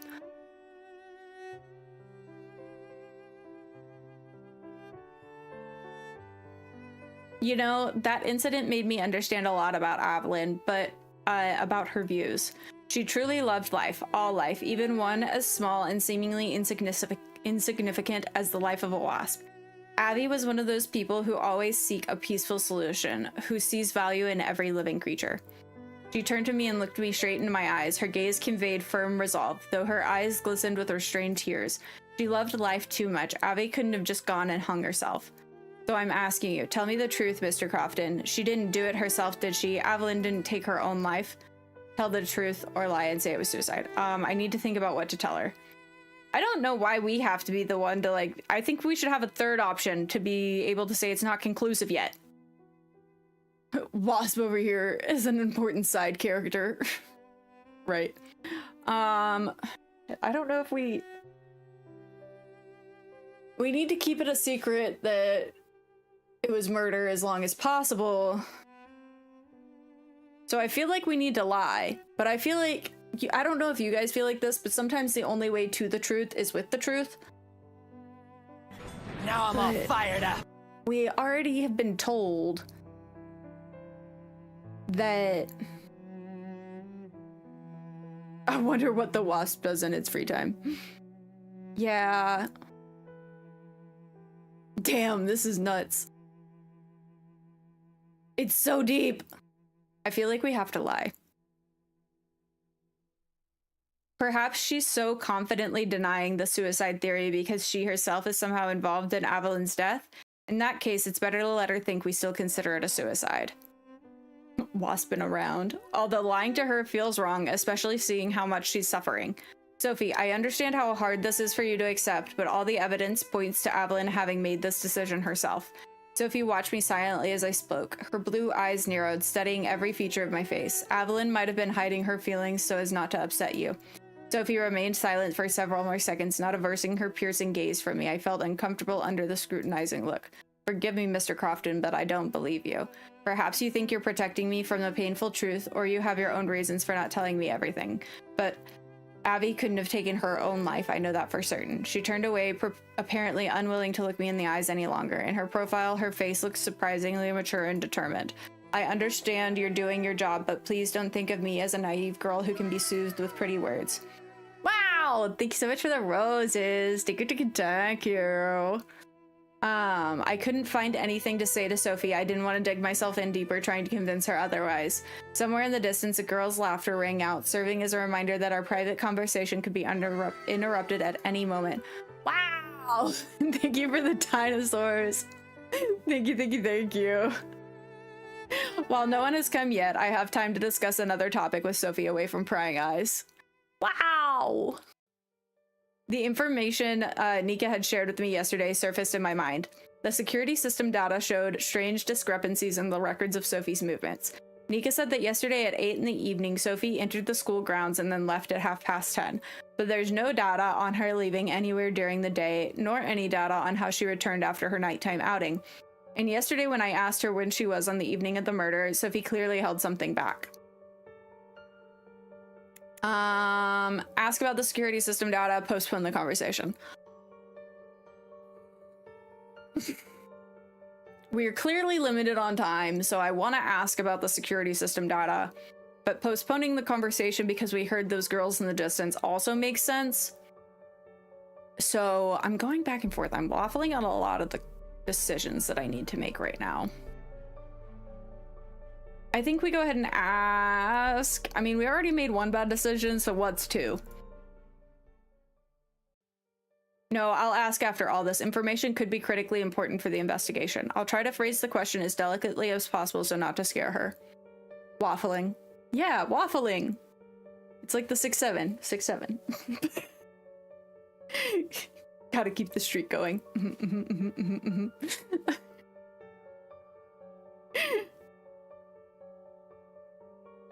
Gotta continue adding each other throughout the live with nothing else. Alright, you're out. Bye! Now I'm all fired up. Now I'm all fired up. Thank you for liking the live. Sophie, I have one more question. It might seem strange, but it's important for the investigation. Did you leave the school grounds multiple times on Sunday? The effect of my words was instant. Sophie turned sharply towards me and I saw how drastically her expression changed. What do you mean? Her voice sounded uncertain and slightly hoarse, as if her throat had gone dry and her gaze darted around, avoiding direct eye contact. The security system keeps automatic records of all entries and exits. According to the data, you entered the grounds yesterday at 8 in the evening and left at 10:30, but there are no records of when exactly you left the school during the day or how you returned last night. You were kidding. Oh, okay. I'm sorry. My bad jokes made you leave. Sophie turned so pale that her face became almost white. Her hands clenched nervously at the edge of the bench, her knuckles white with attention. See, the music just... peak. I went out for a walk. I don't really remember. Perhaps there was a technical error in the system. These things happen. The bad jokes are why you're here. Yeah! Always have to be sillies. It makes things better. The music is so good. This game is so fun. Her reaction reveals that she understands perfectly well and remembers what this is about, and there's something more behind it than a simple malfunction of the gates. Now I'm all fired up. I'm simply trying to reconstruct the timeline of yesterday evening's events to understand who was where.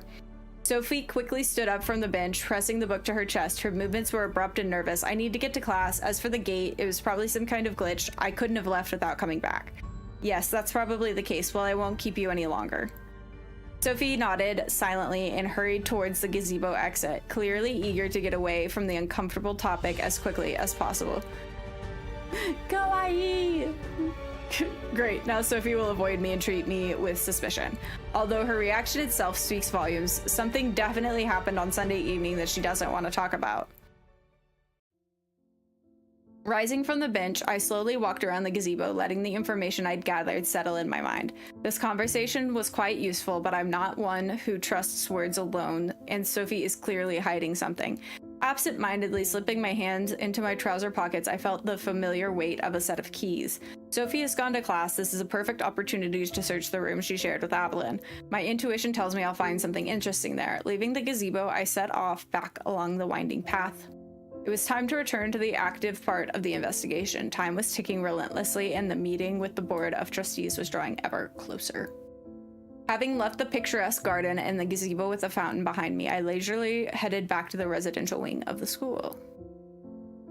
What happened to the girl that lost her friend? All an act? That's what I'm like. I feel very suspicious about Sophie, which is why I had our intelligence friend look her up first. So we should be getting a call soon from him with some information about her. But I don't know, Vivienne Devereaux is obviously very well off considering she has her own room that's all different from everybody else's dormitory rooms. So Mickey was jealous. Annie, I don't really think has a motive. At least not one that we found. And then we have Sophie, and then of course Sam is still on the list of suspects, but it was going to be a bummer if it was Sam. I also haven't ruled out the possibility of two people acting together. Yeah, I was like, Sophie's looking guilty. Taking my phone out, I carefully checked Nika's message once more, which listed the room numbers and of all the swimming team members. Room 65, Avalyn Frost and Sophie Williams. The victim's room is the foundation of any investigation, but until now, there hasn't been a good moment to examine it. Well, better late than never.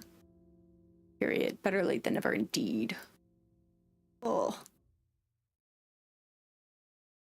My neck.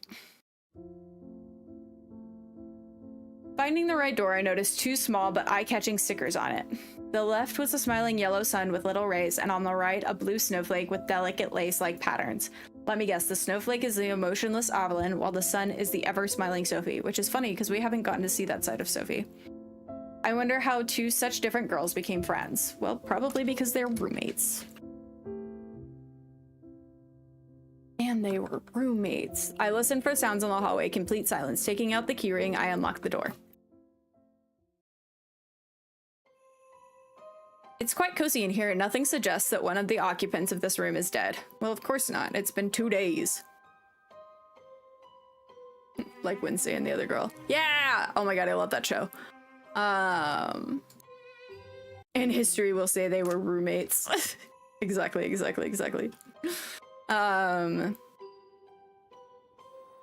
What is Wednesday's roommate's name?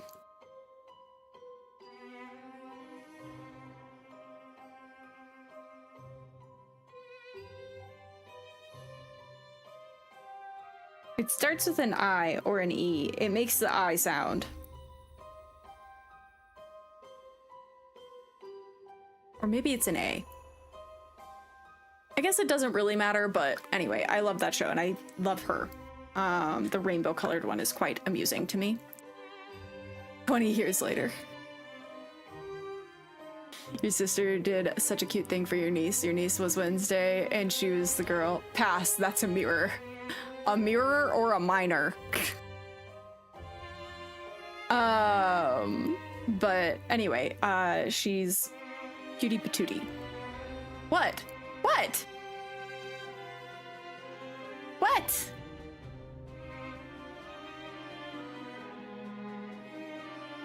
We're talking about Wednesday and the other girl.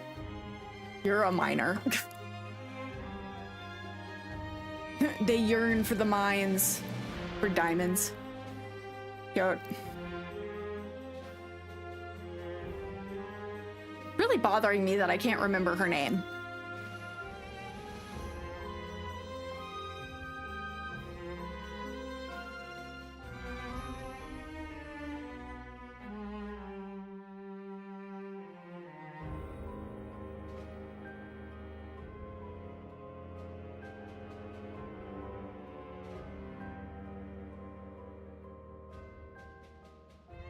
Enid. Yes, I did have to Google that.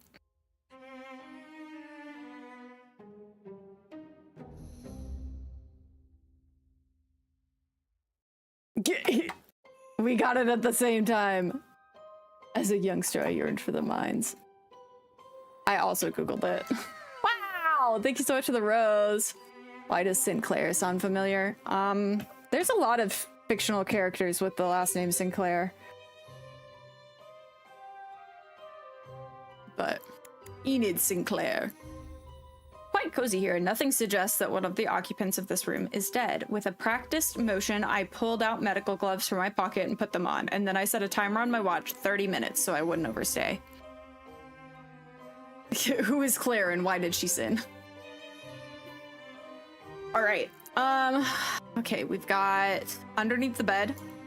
Approaching the bed on the right, I look underneath and immediately notice a dark blue suitcase. Was she planning to go somewhere, or was she just storing things in there? Pulling out the suitcase and opening it, I found it was half empty. Several t-shirts lay in a neat stack, and in the corner, a couple of blank notebooks and a small jewelry box. Most of the space in the suitcase was taken up by a large sheet of drawing paper rolled into a tube and tied with a delicate pink satin ribbon. A school project or something personal. I untie the ribbon and unroll the paper on the bed.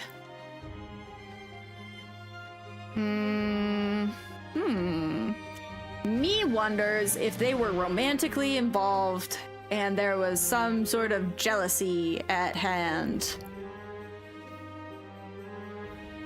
But of course, you can be besties. Dagger Sinclair. Claire gave millions of girls infected lobe piercings. That's her sin. Period. However, I did also get my ears pierced at Claire's, so, you know. Roommates, exactly. Dear Evelyn, you've become more than just a teammate to, or more than just a roommate to me, but a real sister. Okay, just kidding. They're not emotionally involved. But a real sister. I can't believe you're already 18. It seems like just yesterday we met, and now I can't imagine life without our evening conversations and your wise advice. Thank you for being in my life. I wish all your dreams come true, and this year will be the best ever for us. With love, yours, Sophie. Oh, actual roommates. YMK, good afternoon. How are you? How's your Sunday? You did too. Yeah, I was like, they are too cheap. We don't gotta ship everyone. I mean, I know, but you know, hydrate before you dihydrate. You got it. And you guys don't forget to hydrate before you dihydrate too. You had a little nap. Nice. My day's been good. Slept in, watched some anime, and then got lunch with the honey. And now I'm playing an Otome game. It doesn't get better than this. Well. But also you should, because it's funsies. Exactly. You ship fictional people, not people in real life. The entire sheet was covered with photos, colorful drawings, stickers, and glitter. Damn, glitter. Treacherous stuff. You spill it once and you're cleaning it up for years. I hope it hasn't shed too much. A few tiny sparkling specks had indeed fallen from the poster and were shimmering on Evelyn's dark bedspread.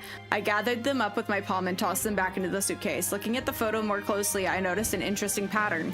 In most of these pictures, Evelyn looked the same, calm and somewhat detached, as if posing out of politeness. Sophie, on the other hand, was the embodiment of joy and energy in every single photo. One photo particularly caught my attention. In it, Sophie had her arm around Evelyn's shoulder, pressing her cheek against hers. Sophie was beaming with happiness while Evelyn looked straight at the camera with a barely noticeable but genuine smile. This is probably the only time I've seen Evelyn smiling. Having finished looking at all the photos, I turned my attention to the rest of the composition. In the middle of the sheet, written in blue marker, were the words, "Happy Birthday, Abby." Between the photos, I noticed handwritten text. Okay, well, I already read that. Oopsies.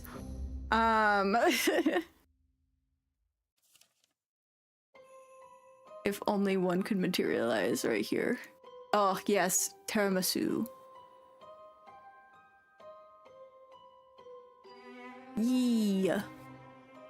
I rolled the paper back into the tube, tied it with the ribbon, and returned it to its place in the suitcase. I need to look for something more concrete. Notes, documents, any trace of what was happening in the last days of Evelyn's life. Okay, well, methinks the bulletin board is a good place to look. There's one tiramisu shop that made it with double cream, you think. Ooh, nice. The coffee coven and Tessa's art matron. The most gourmet tiramisu if you've ever had. I'm not gonna lie, most of the tiramisu I've had has come from Olive Garden, and I understand how cringy that is, but it's not gonna change anything.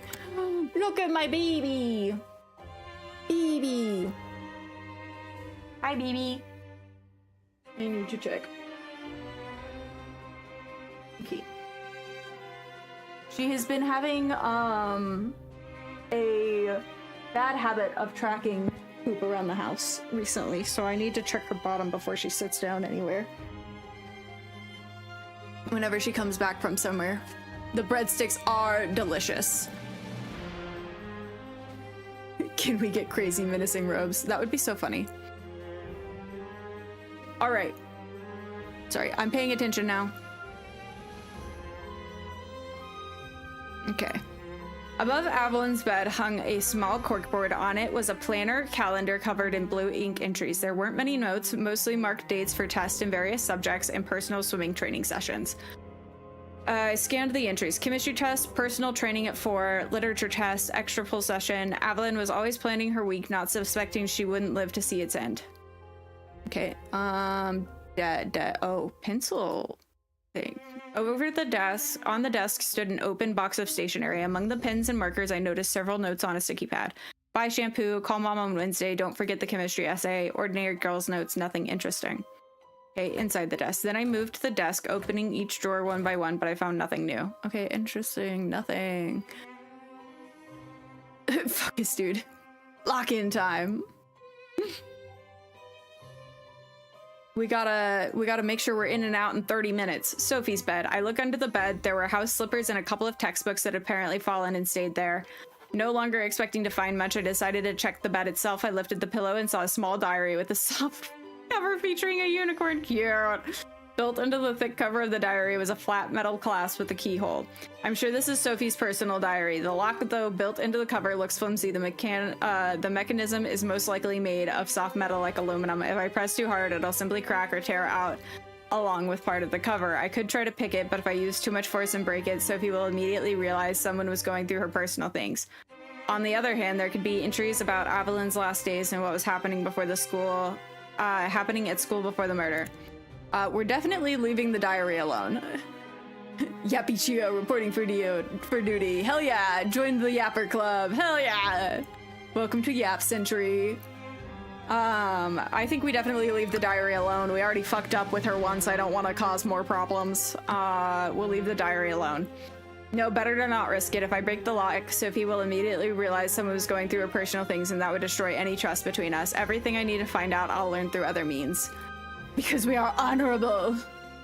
Yeah, definitely not because I'm wary of the consequences. We are gentlemen. It's not worth compromising myself for questionable information. Besides, there's very little time left for the search.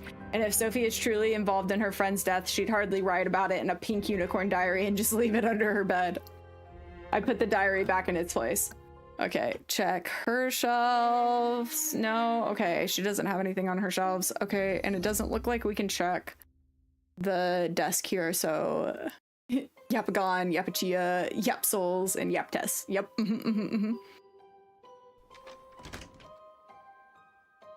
I the yappiest of us all today. I opened the wardrobe with the girls' clothes, checked the pockets of jackets and blazers, but only found loose change and old movie theater tickets. Okay, well, where am I missing then? Chair. 'Cause it won't let us leave the room until we search all of the areas.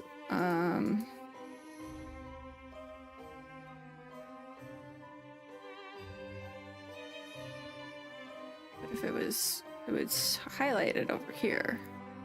Oh, can we, no. Okay, picture. My gaze fell on a photograph in a silver frame standing on the corner of the desk. In the photo was a little girl about 7 or 8 and whom I easily recognized Sophie. She was sitting on a wooden swing holding a huge colorful lollipop. Yippookie.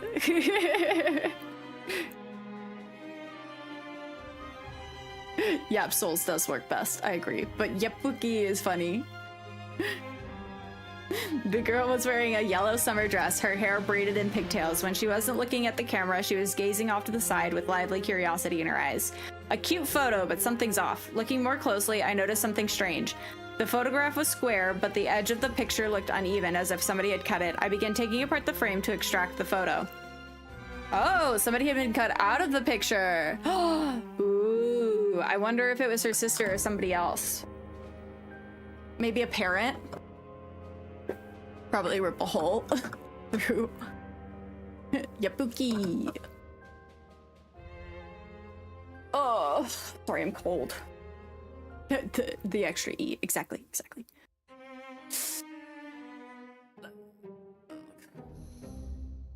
Taking out the photograph, I ran my finger across the trimmed edge and felt a straight line, definitely cut on purpose. Why would you crop a family photo? And it's exactly the part Sophie is looking at that's been cut off. The question is, why would you cut the photo and then keep it framed and with you at school? That's what I find interesting. Turning the photo over, I saw the ink inscription, the Miltons, Lucin. But after the name, there was a squiggle and beginning of another word, but beyond that was the cut line. But the photo is of Sophie Williams. Why does it say Lucin? Could Sophie be hiding her real name? But why? Why didn't Nika warn me about this then? Maybe she doesn't know herself? Or maybe my imagination is running wild and the name on the photo belongs to whoever took the picture, for instance, or whoever else was in the picture. I surveyed the room one more time, making sure I hadn't missed anything important. It's a pity the students don't have laptops. Browser history and messages would tell me far more than all these belongings. Suddenly it hit me and I froze in the middle of the room. Wait, phones aren't banned here. Where did Avalyn's phone go? I quickly checked the nightstand again and went through the pockets of clothes in the wardrobe. No phone. I'm sure Avalyn had one too, but where is it? Did the police take it or did somebody hide it? Urgent question. Where did Avalyn's mobile phone go? She just didn't finish her sentence and started another one. You know, it's normal. The timer interrupted my thoughts, and with an insistent vibration, time was up. All right, I'll deal with this later, but for now I need to get out of here. The phone vibrated in my pocket. They took the phone with the body. I'll try and get it. And don't forget to eat. I brought lunch to your room. Break time, so that way we can get our call from our friend. Thanks, Nika. I really have been too caught up in this. I need to eat and think everything over. Peeking into the hallway and making sure nobody was there, I left the room and locked the door behind me. In my room, I immediately noticed a tray on the nightstand. The aroma of soup made me realize just how hungry I was. I need to eat and get my thoughts in order. I was already reaching for the spoon when my phone rang. The ringtone echoed through my room. Now I'm all fired up. Now I'm all fired up. You meant to say that we could rip a hole through the space to create a portal like Boo and DBZ.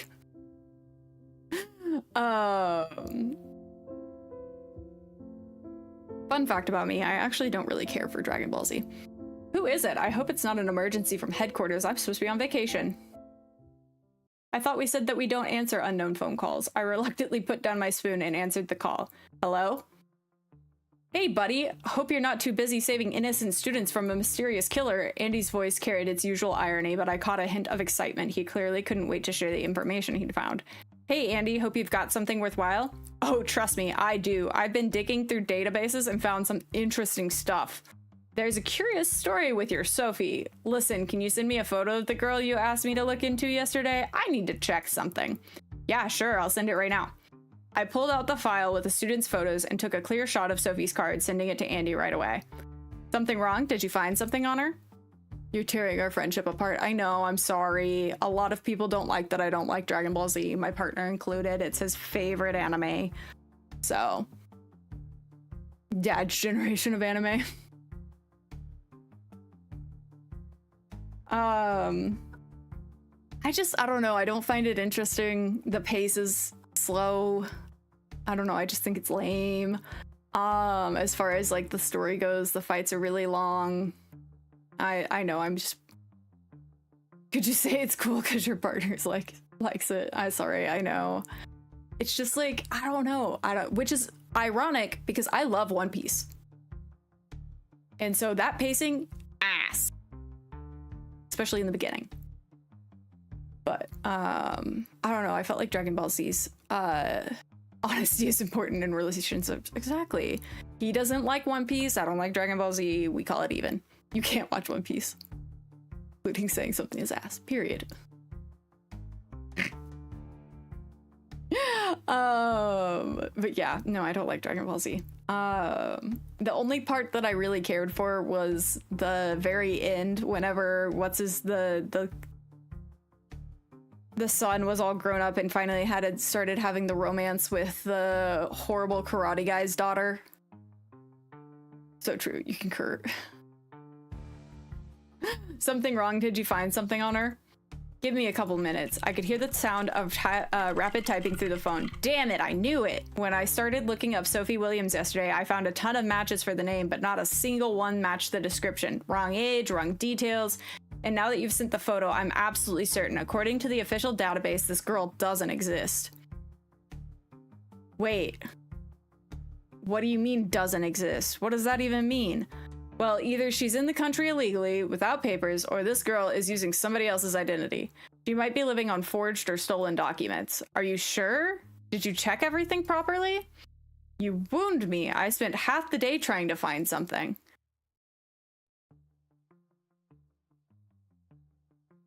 Dude. What if it's like a stalker case? Like, she changed her name. Well, okay, so let's back up.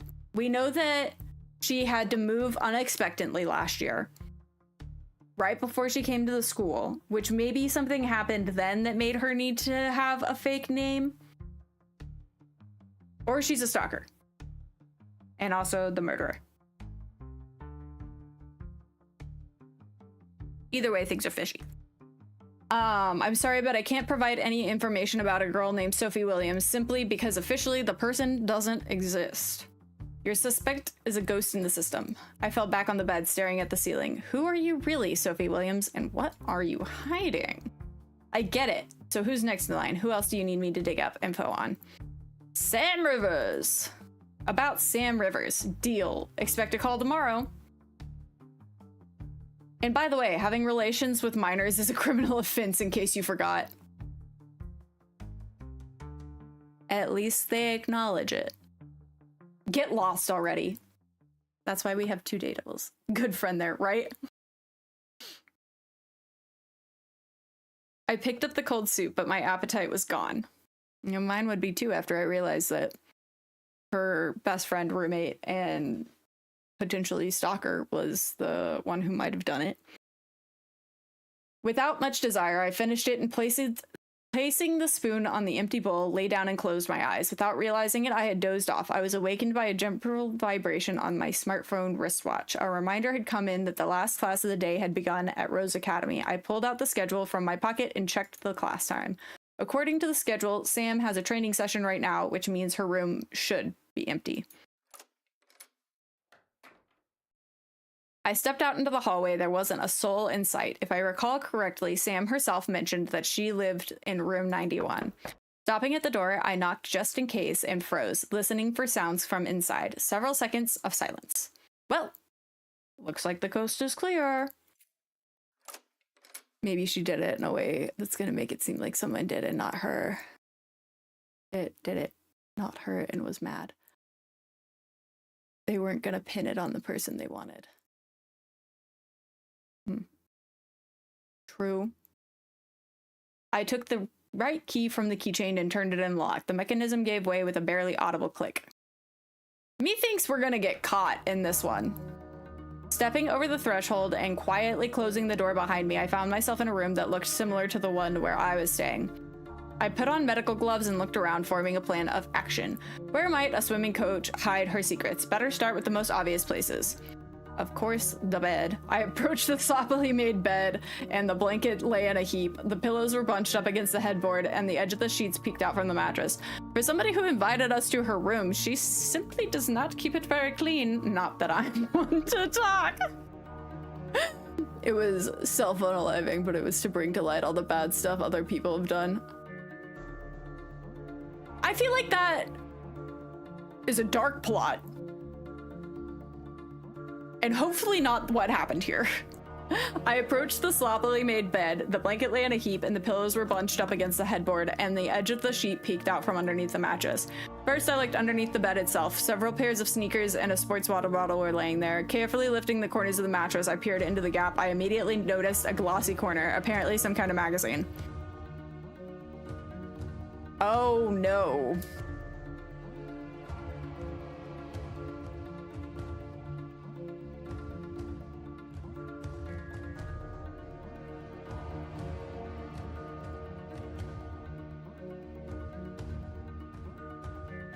I lifted the mattress higher to get a better look at my find. What I saw made me freeze in surprise for several seconds. There, neatly stacked in a pile, lay several magazines that were clearly not sports related. Even without pulling them all the way out, I could see the distinctive covers. These were all adult publications. I carefully pulled out the top magazine and flipped through several pages. The cover...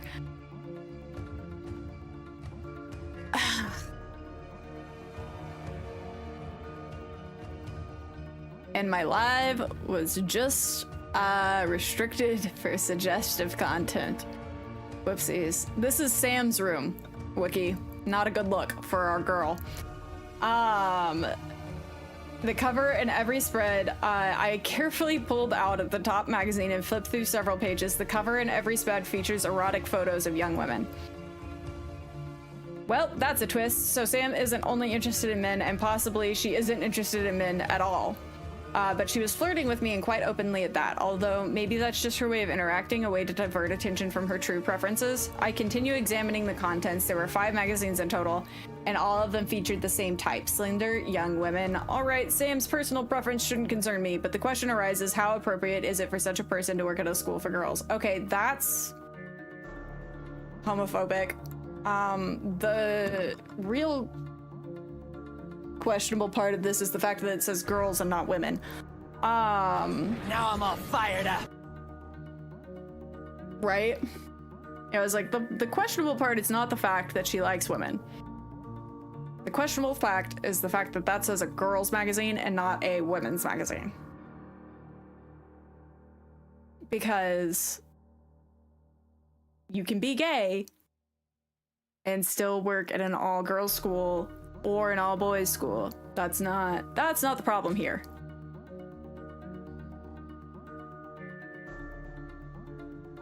Let's just clear that up real quick. I carefully put the magazines back, making sure they were in the exact same order. At that moment, my phone vibrated in my pocket. The sharp sound of silence in the room made me flinch. I answered the call, trying to speak as quietly as possible. James, are you in Sam's room right now? Yeah, did something happen? I just saw Sam going up the stairs. It looks like she's heading towards the residential wing. I'll try to stall her, but you better. The call cut off abruptly. The last bar of charge flash on the display immediately went dark. The battery died at the worst possible moment.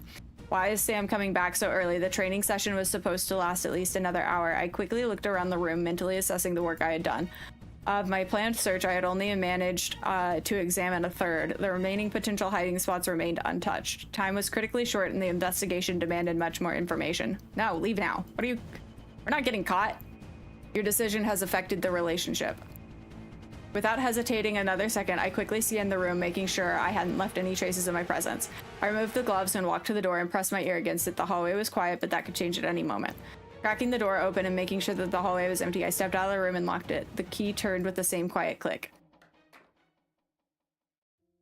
I need to get out of here quickly. I don't want to be caught by Sam near her door and have to explain what I'm doing here. I quickened my pace, trying to get as far away from Sam's room as possible. My steps were brisk, but not so fast as to draw attention if somebody happened to appear. You unfolded, going full Nika now. Right? Right? Like, Sam, we have questions.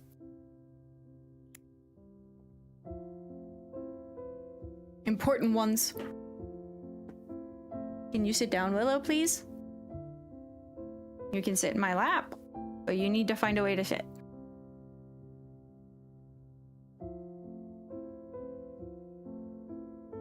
Yeah, you gotta sit somewhere, Willow. Oh, that's a big yawn. Yeah, I know, it's lazy Sunday, huh?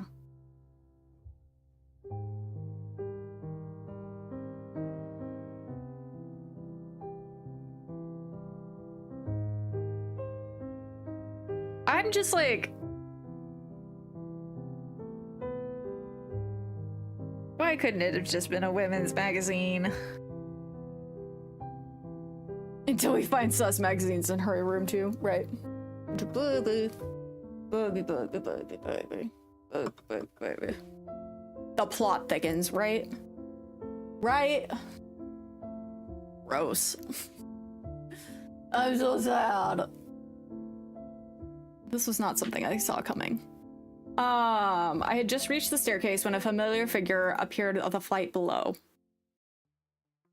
Sam was climbing the stairs at a steady pace, a sports bag in her hand. Noticing me, she slowed down and raised an eyebrow in surprise. What a pleasant surprise! My cat is very cat. My cat is so cat. She's definition of cat. Right. Cat.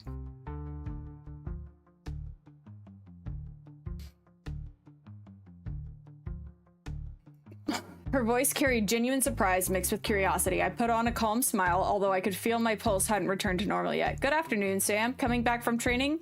She climbed a few more steps, closing the distance between us. Now we steered at nearly the same level. Yeah, had to wrap up earlier than usual. Let Sophie go early. The girl just can't focus after everything that's happened. She swims like a fly, swims like a sleepy fly. Zero benefit from a training session like that. She shifted her bag to the other soldier and looked at me closely. And what are you up to? Actually, I was going to take a walk in the garden, to get some fresh air, but since I've run into you, would you like to join me? We could walk around, have some tea on the terrace. I hope I didn't overdo it with the friendliness. It seemed like she found my offer either strange or inappropriate. Oh, I see. Have some tea. Sam pronounced the word tea with a special emphasis and meaningful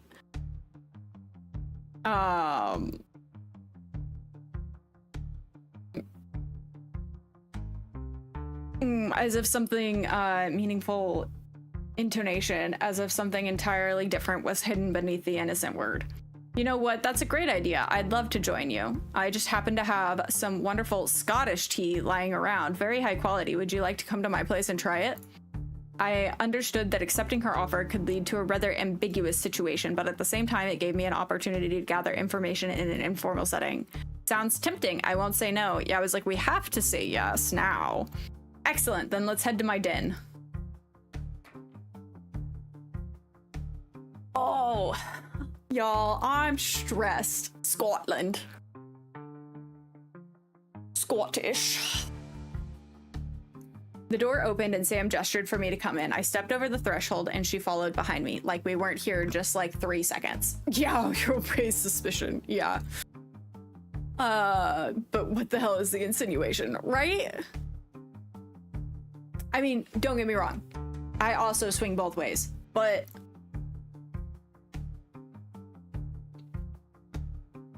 I don't know, I'm stressed. I sat on the edge of the bed, watching as Sam headed straight for the wardrobe without any ceremony. Sam opened the wardrobe and reached for the upper shelf for a shoebox. I'd venture to guess that's not where she keeps her tea bags. Sam carefully took the box down from the shelf and placed it on the bed next to me. The lid came off, revealing the contents. Inside, neatly wrapped in a soft blue cloth, lay a bottle of Scotch whiskey.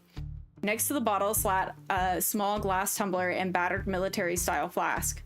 I'm a bit short on glassware, only got 1 tumbler, so I'll drink from the flask. Actually, I haven't had alcohol in over a year and absolutely no intention of starting again, but today it's worth making the exception if it helps get Sam talking and earn her trust. Things are making sense again, right? We also know that she injured her shoulder when she was in high school, which maybe meant she was not able to swim after high school, which maybe led to the drinking problem. Because I don't feel like, I don't know, why are you hiding your liquor in a shoebox if you're 33? Maybe she's not supposed to have it on campus? I don't know. Of course, no problem at all. What matters is good company. The glassware is secondary. I think the fact that we have not had a drink in a year and didn't plan on starting again was probably not smart to drink again. Which made her jealous of the young. Probably no drinking on campus. That's what I'm like, I don't know. We'll find out. We're also, tomorrow we'll get a call with some more information on Sam. So. Sam smiled approvingly at my answer and began pouring the drinks. The whiskey gurgled and filled the glass with amber liquid. She splashed something into her flask, measuring the amount by eye with the ease of somebody who had done this many times before. The aroma immediately filled the music changed, but it's her own room. That's true, but for it being a girls' school where they're not allowed to have, you know, they're underage, they're not allowed to have alcohol, I can see like having a no drinks on campus rule so that way the girls didn't like get into it. Because even in college, when I was in a sorority, even the girls that were over the age of 21 weren't allowed to have alcohol in their room. So.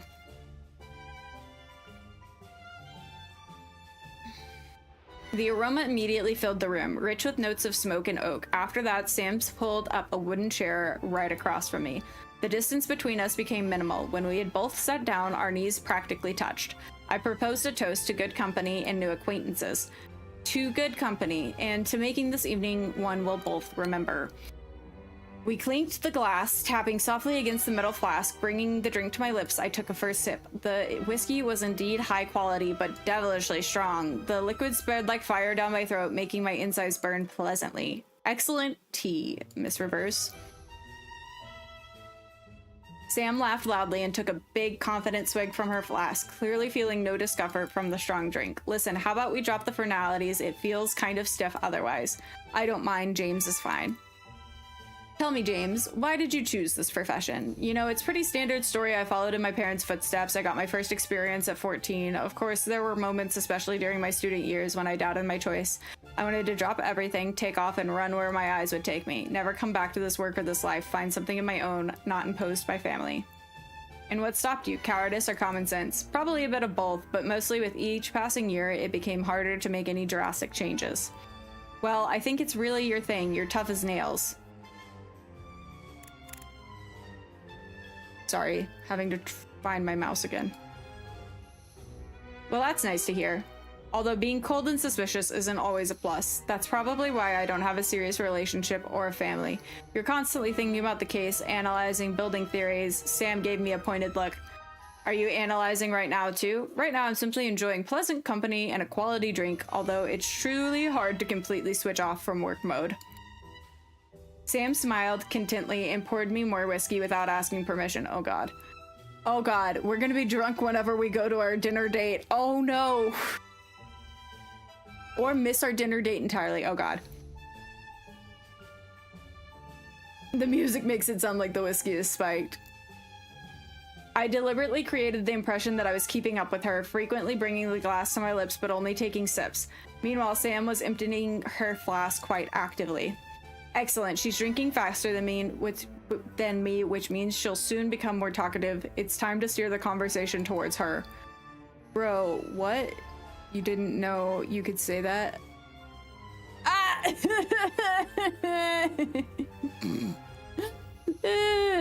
She's a MILF, sign me up. Twix, you missed it though. She had girl magazines of like adult magazines, and the cover said girls, not women, so now we're questioning things. She's a professional alcoholic, be wary. Yeah, I was like, we can't bump him. She's gonna drink you under the table. That's what I'm saying. I was like, are you right? Right, Twix? No, that's what we said too. We were like, ayo. We can't simp on Sam anymore. Only Nikke. Yeah, I was like, I don't think we're gonna get her talking.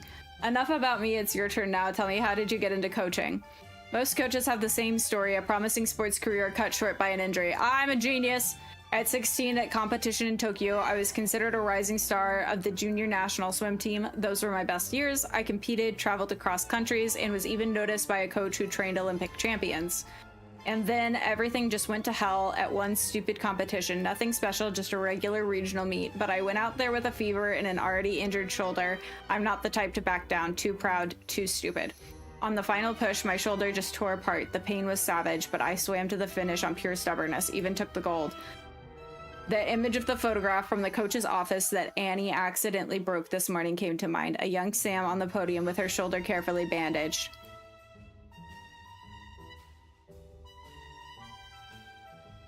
Might have to throw the whole school board away, right?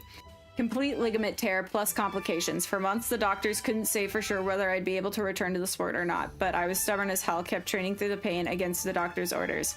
Well, that's dumb. Well, yeah, whatever.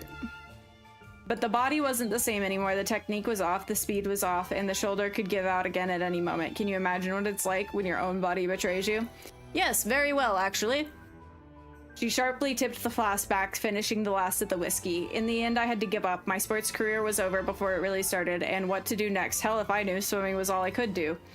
I could tell that the alcohol was starting to take effect on Sam. Her speech had become more emotional and candid. And so you decided to pass your experience on to the younger generation? Not right away. First, there were a few years of, how should I put it, finding myself. Not the easiest times. And then I was offered a chance to try coaching, first at a regular club, and then I ended up here. I didn't interrupt Sam, listening attentively, but out of habit, I glanced at my wrist. 5 minutes to 8. Oh, whoopsies. Sorry, I have my mouse on my blanket, and it's not liking that.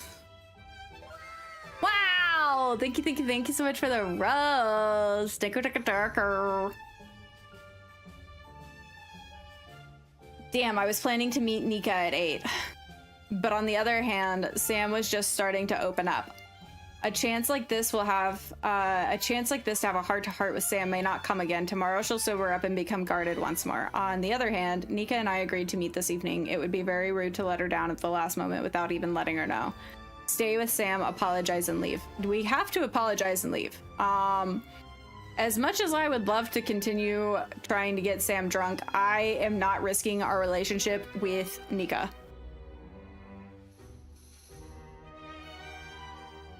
Sam, sorry, I'd love to say, but I have urgent matters that can't wait. Oh, I see, bailing on me then. Typical male bullshit. You sit around, have a drink, and the moment something interesting comes up, suddenly you have urgent matters. Fine, get lost. I can manage on my own. It's not the first time. Sorry, Sam. It really isn't personal. Also, I've been with you for like 2 hours.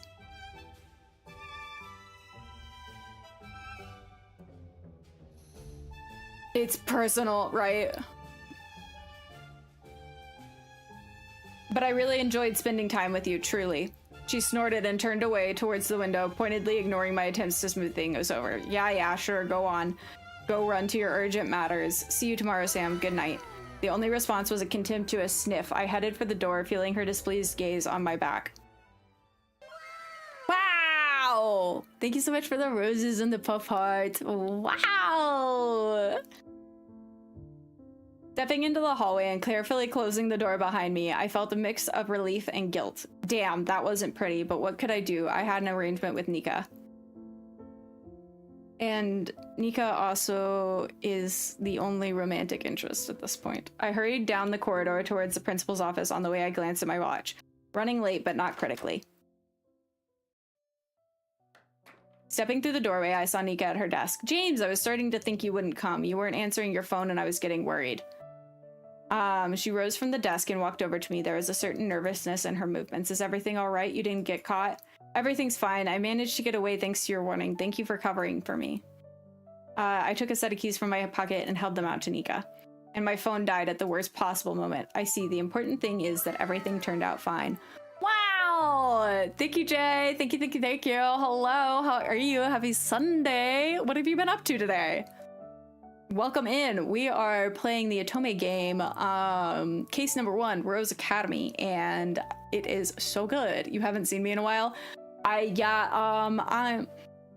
sometimes I don't show up on people's feeds for a while, so you know, it comes around the circle. But I'm happy to have you here. Welcome back.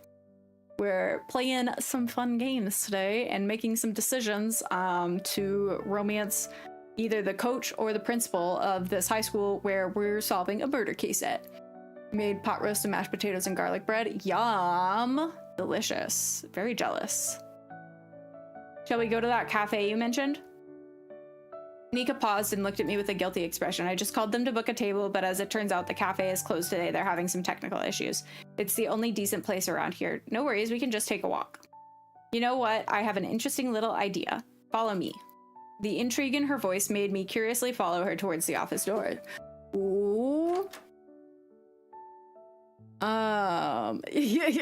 These are one of those romance games. Yes. Wow. Thank you so much for the GGs. Yes, indeed, this is one of those romance games. This is an Otome game. Wow. Wow. Thank you so much for the cats and the roses, Jay. Thank you, thank you, thank you. We're having a good time.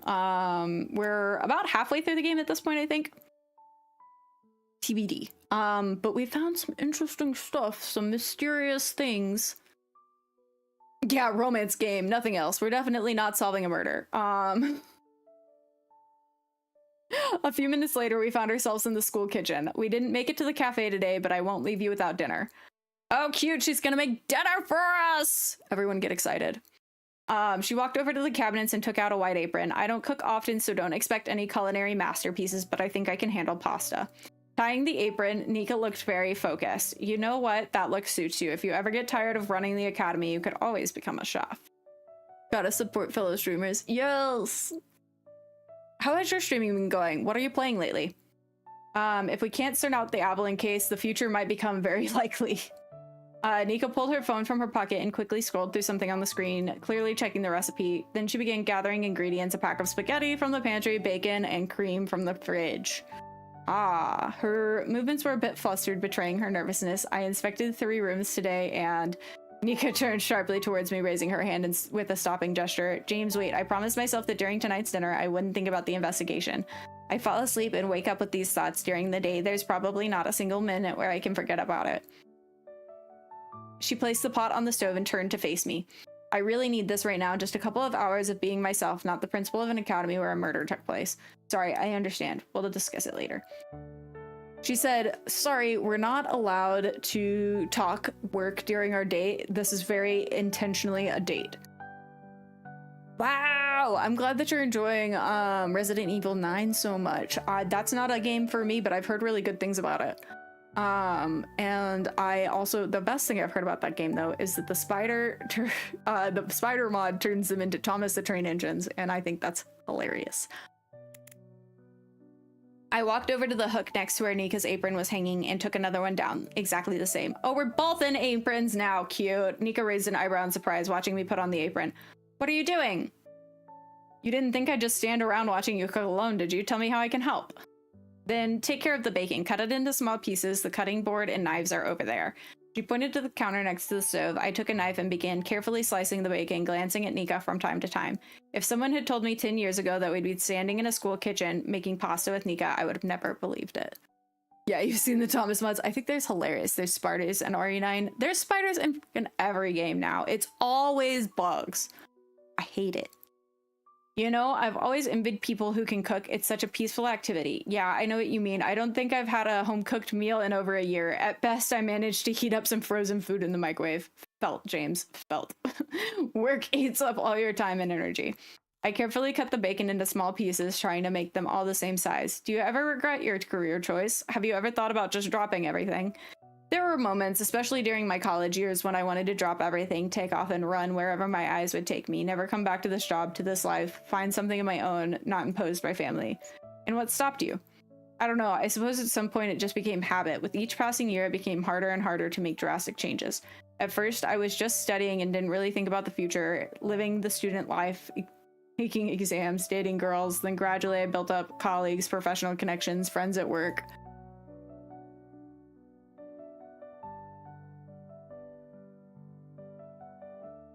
By the way, you should remember one of my colleagues, Andy. He was with us at Bear Cliff, too. Nika turned sharply away from the stove, surprise written all over her face. Andy? No way, that careless ginger kid?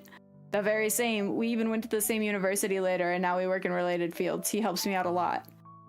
Okay. No, wait. No. No. I do not want to go to the main menu.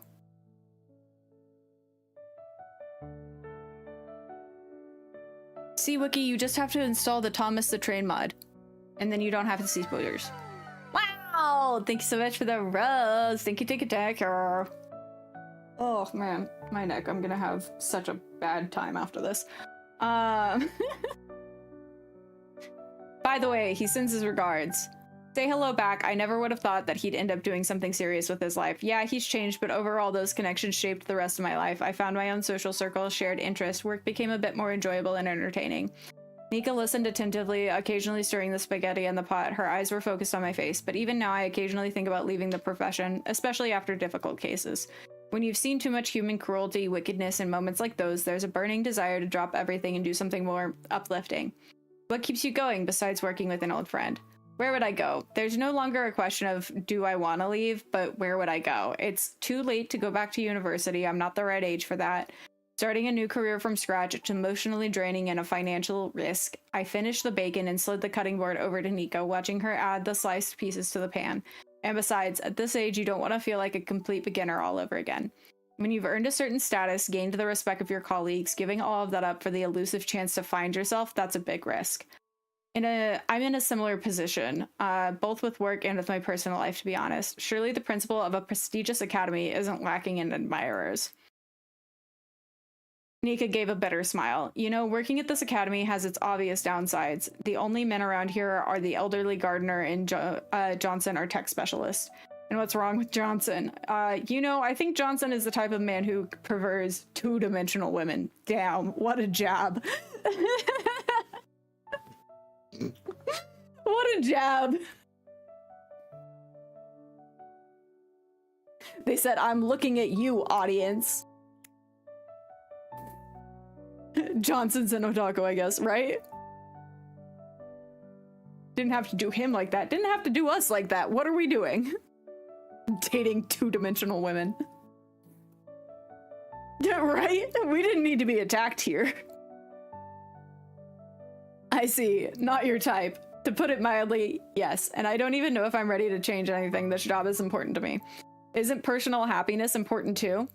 Nika froze for a moment. It is, very much so. It's just, I don't know how to balance the two. Nika leaned toward her phone, checking the final steps on the recipe. The recipe says I need to add grated cheese at the end, but first I need to find some. Standing up on her tiptoes, Nika reached for the top shelf of the cabinet, trying to push aside a large bag of flour. I think there should be some Parmesan around here somewhere. She pushed the bag too abruptly, and it lost its balance and fell right onto the countertop. The paper package burst, and a small cloud of white flour shot up into the air. Oh! Her face was covered with a thin, light white veil of flour. I couldn't hold back a smile at the sight. Don't worry, it happens. I tore off a paper towel from the roll and handed it to Nika. No, you're supposed to wipe her face for her. She took it gratefully and wiped her face, laughing with a noticeable hint of embarrassment. Some chef I am, I wouldn't be surprised if that was the flour for tomorrow's pancakes. I don't think that amount would have been enough for pancakes for all the academy students. Just learned Nika wouldn't date me. Personal preferences attacked is hella personal. Tell Nika she has something or wipe it off her face. Duh. That's obviously the cute answer. Where's me? You've got some flour right here. A flicker of confusion appeared in Nika's eyes as I took a step towards her. May I? Exactly! That's what we need. That's cute right there. Nika gave an almost imperceptible nod and looked away from me. I gently lifted her chin with my hand. With my thumb, I carefully wiped the white mark from her cheek in a gentle, slow motion. Her skin is so soft. When was the last time I touched a woman like this? James said, I'm down bad. Wow, thank you so much for the rose. Nika froze under my touch. Her breathing quickened. We were standing very close, so close that I could see every one of her eyelashes. James. My name slipped from her lips in a quiet whisper, more like a sigh. Nika unconsciously leaned into my touch. What's happening between us? Love. She clearly wants me to kiss her, and I want to as well. But what would it mean? All the thoughts dissolved when Nika opened her eyes and looked straight into mine. In her gaze, I could read the same desire, the same confusion that I was feeling.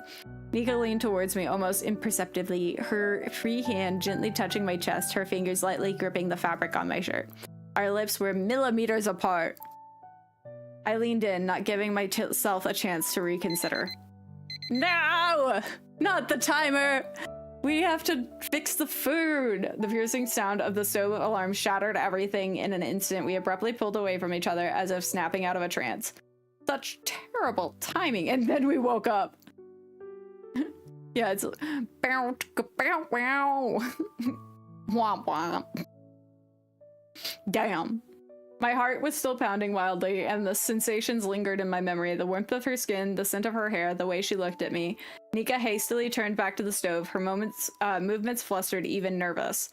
The spaghetti is ready. Her voice sounded tense with a slight huskiness. She turned off the stove and began draining the water, careful to avoid eye contact.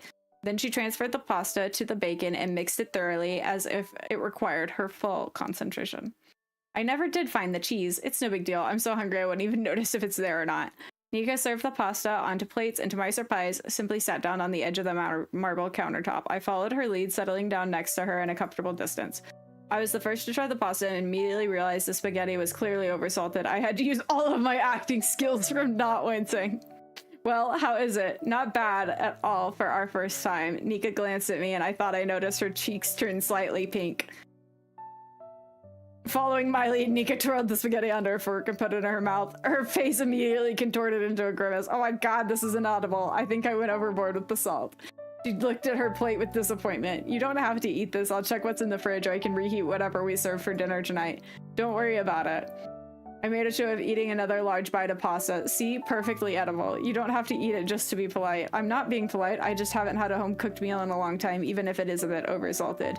Nika smiled gratefully and the atmosphere relaxed again. The quiet tension dissolved into easy conversation over dinner. The conversation smoothly drifted to memories of the unusual summer camp where we first met. Time flew by unnoticed. She hopped off the countertop and began collecting the plates. Shall we go up to my office and discuss the case? Of course.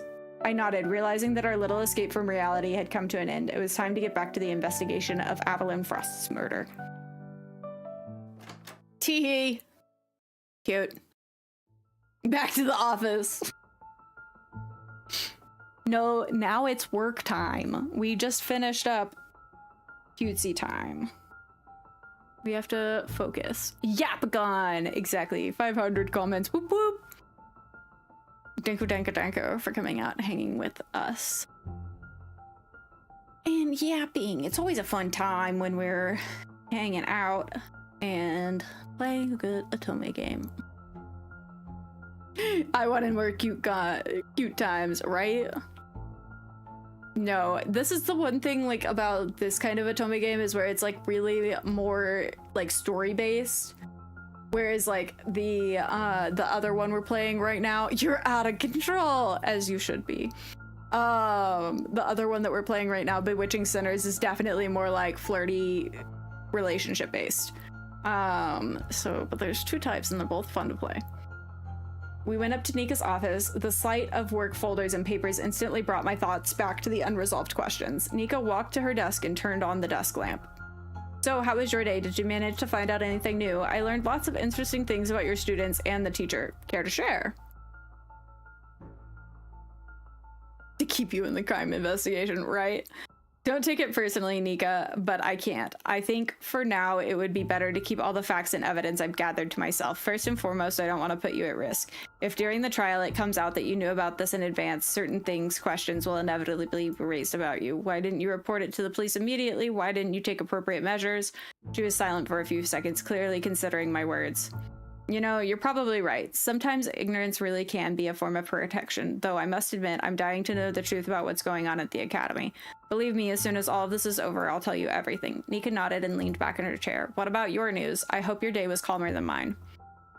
Speaking of news, are you even aware that you almost became a local celebrity? What do you mean? Nika reached for the top drawer of her desk and pulled out several sheets of paper. I recognized the distinctive design of the school newspaper. Our academy publishes a weekly newspaper. The girls write articles themselves, conduct interviews, and cover school life. Usually it's completely harmless stuff, sports achievements, competitions, cultural events. I bet it was those two we met earlier in the hallway. She waved the newspaper in the air with a mild look of irritation. But this morning, while reviewing materials before publication, I found this. Good thing I have a habit of checking the content before printing. Nika handed me the front page of the newspaper in large letters. The headline read, "Mysterious Stranger in the Spotlight." Oh shit, that's just what we need on top of everything else. Strange man breaking into rooms, right?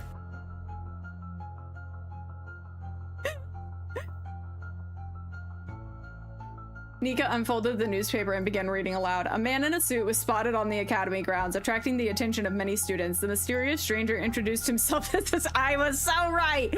As a security systems specialist who came to inspect the cameras and other equipment. The editorial team managed to find out his name is James Crofton. He's about 28 years old, a Leo, and judging by the absence of a ring, unmarried. Hey, at least we kind of know how old we are now. 28, that's almost insulting. They added a whole 4 years. Okay, so we're 24.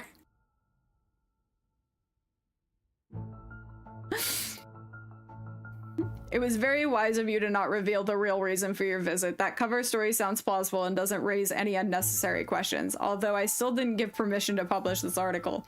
So I've lost my chance to become a school press celebrity, alas. Nika put the newspaper away in the desk drawer and turned to her computer.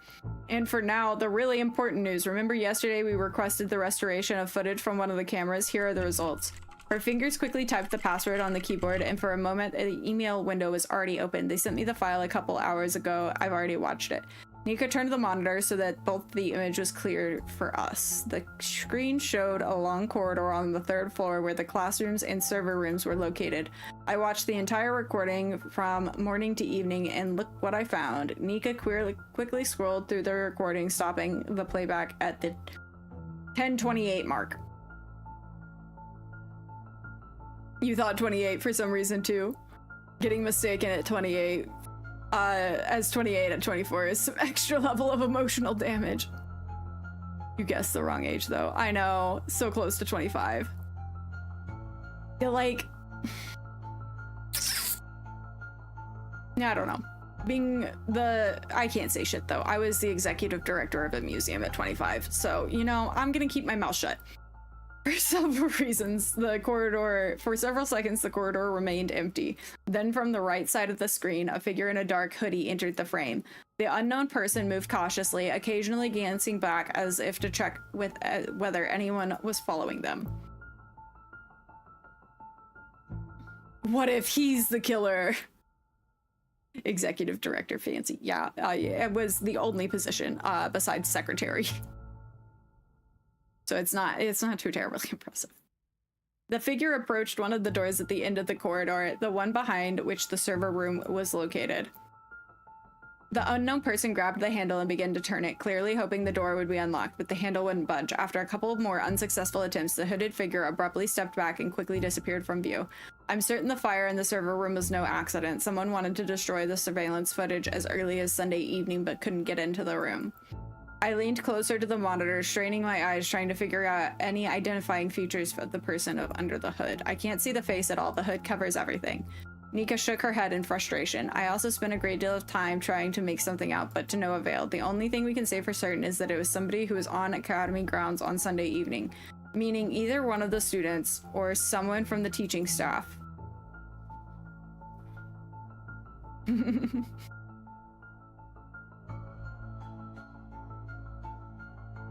Also, they sent me an updated list of cameras that the specialist can recover. Unfortunately, the files can't be fully recovered, only separate fragments, a few hours each. There are 3 available recordings from Sunday and the day of Avalyn's murder. Which should we request to be recovered? Sunday daytime pool, Sunday evening garden, Sunday evening library.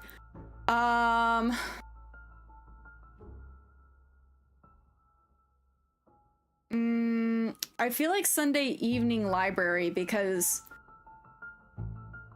we know that Sophie was supposed to be at the library at some point in Sunday evening.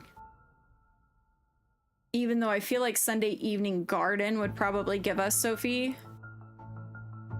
Sunday daytime pool doesn't really tell us anything unless there was an argument.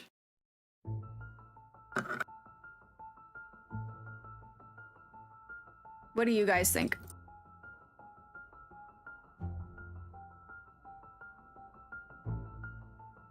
Pool, garden, or library? Not sure. That's what I'm like. Prove she lied about being there. Right. That's why I was like, library will prove that she lied if she's not there, but we could also see other people at the library who are suspects, and that would rule them out.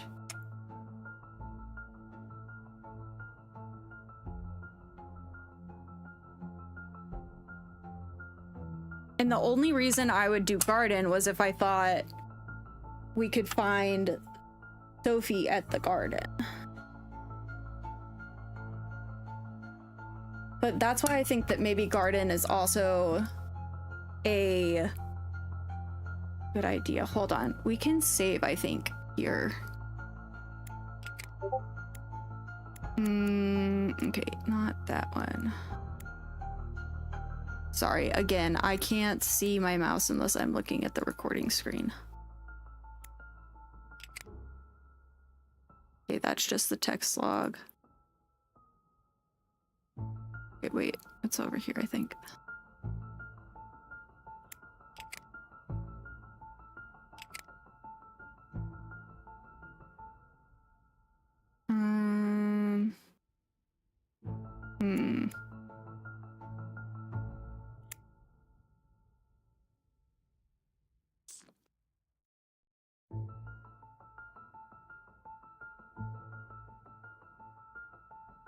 That just goes back to the main menu.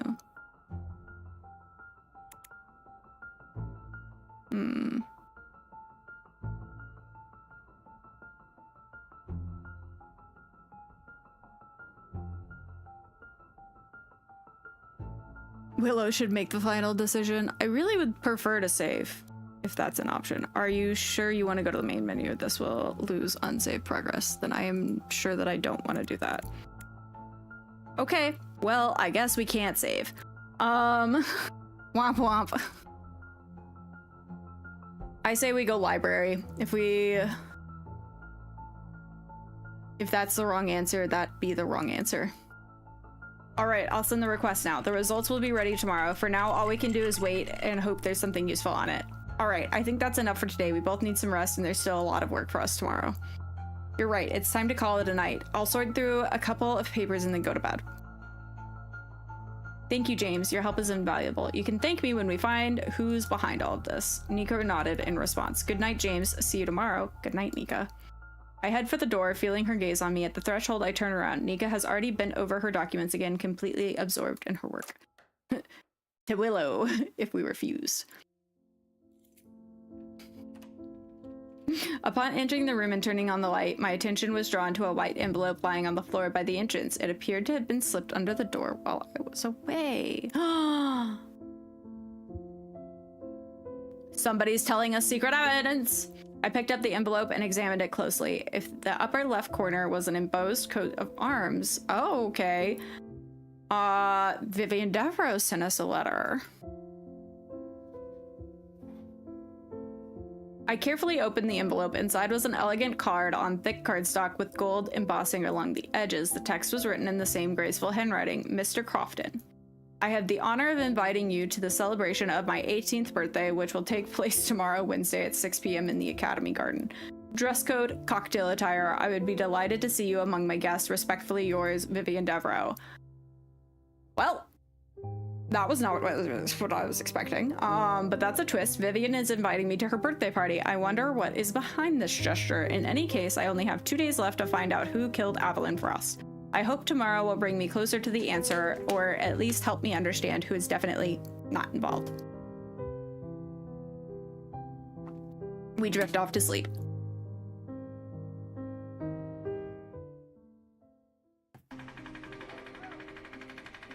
My sleep was torn apart by unfamiliar shouts and the screech of metal. I winced at the feeling of morning had clearly started too early. What is going on? I got out of bed and walked over to the window. Several trucks were parked in the academy entrance. The workers in blue uniforms were unloading crates of bulky equipment from them. I bet that this is for Vivian's party tonight, would be my guess.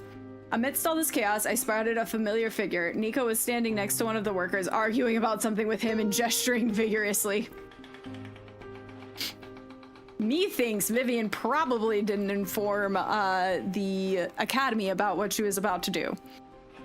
Even from a distance, it was clear that she was extremely unhappy with what was happening. Judging from the number of trucks and workers, some kind of renovation is planned at the school, but Nika didn't mention anything like this yesterday. Quickly tidied myself and headed to the main entrance to find out what was going on. Okay, before we go any further, I'm going to take a quick break because the cats are about to get very angry with me because it is their dinner time. So I'm gonna go feed them. I'll put on some music and a BRB screen for you guys, and I will see you soon. If you can't stay, I absolutely understand. Thank you for spending time with me. But if you are gonna stay, don't forget you should also hydrate and stretch and take a small break too. And I'll see you soon. And hope the ending is satisfying. Thank you so much for the roses. Thank you. And I do keep a backlog. Oh my gosh, the dino with the bunny ears. Wow! Thank you so much. There will be a copy of this up on my other platforms. You can find a link in my bio. But I shall be right back. Thank you guys so much for joining me. And thank you for all the gifts. And I shall see you again soon.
All right, I'm back.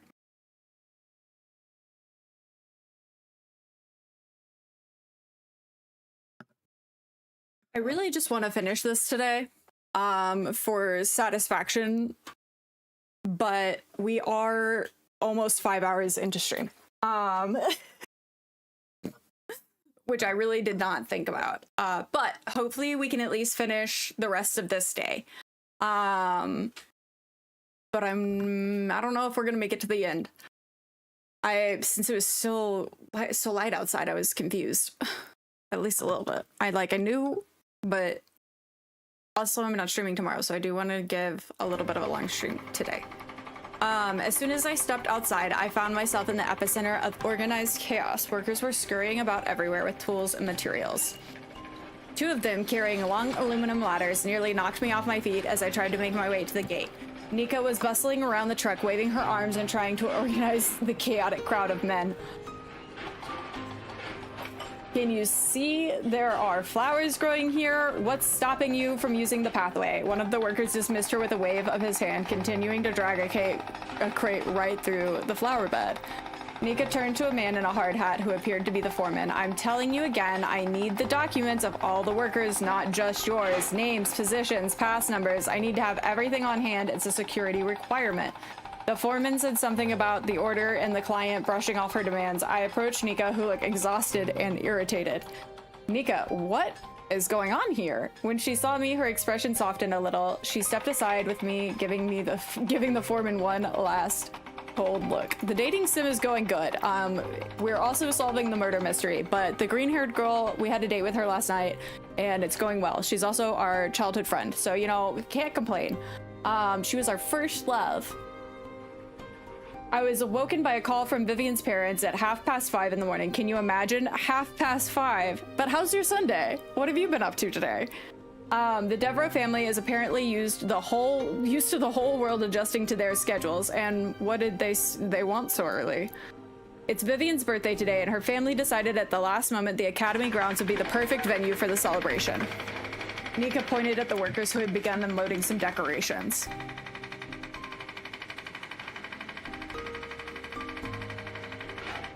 As you can see, they've already gotten to work without any prior approval from me, no less. Speaking of the birthday, last night when I returned to my room, I found an invitation from Vivian under my door.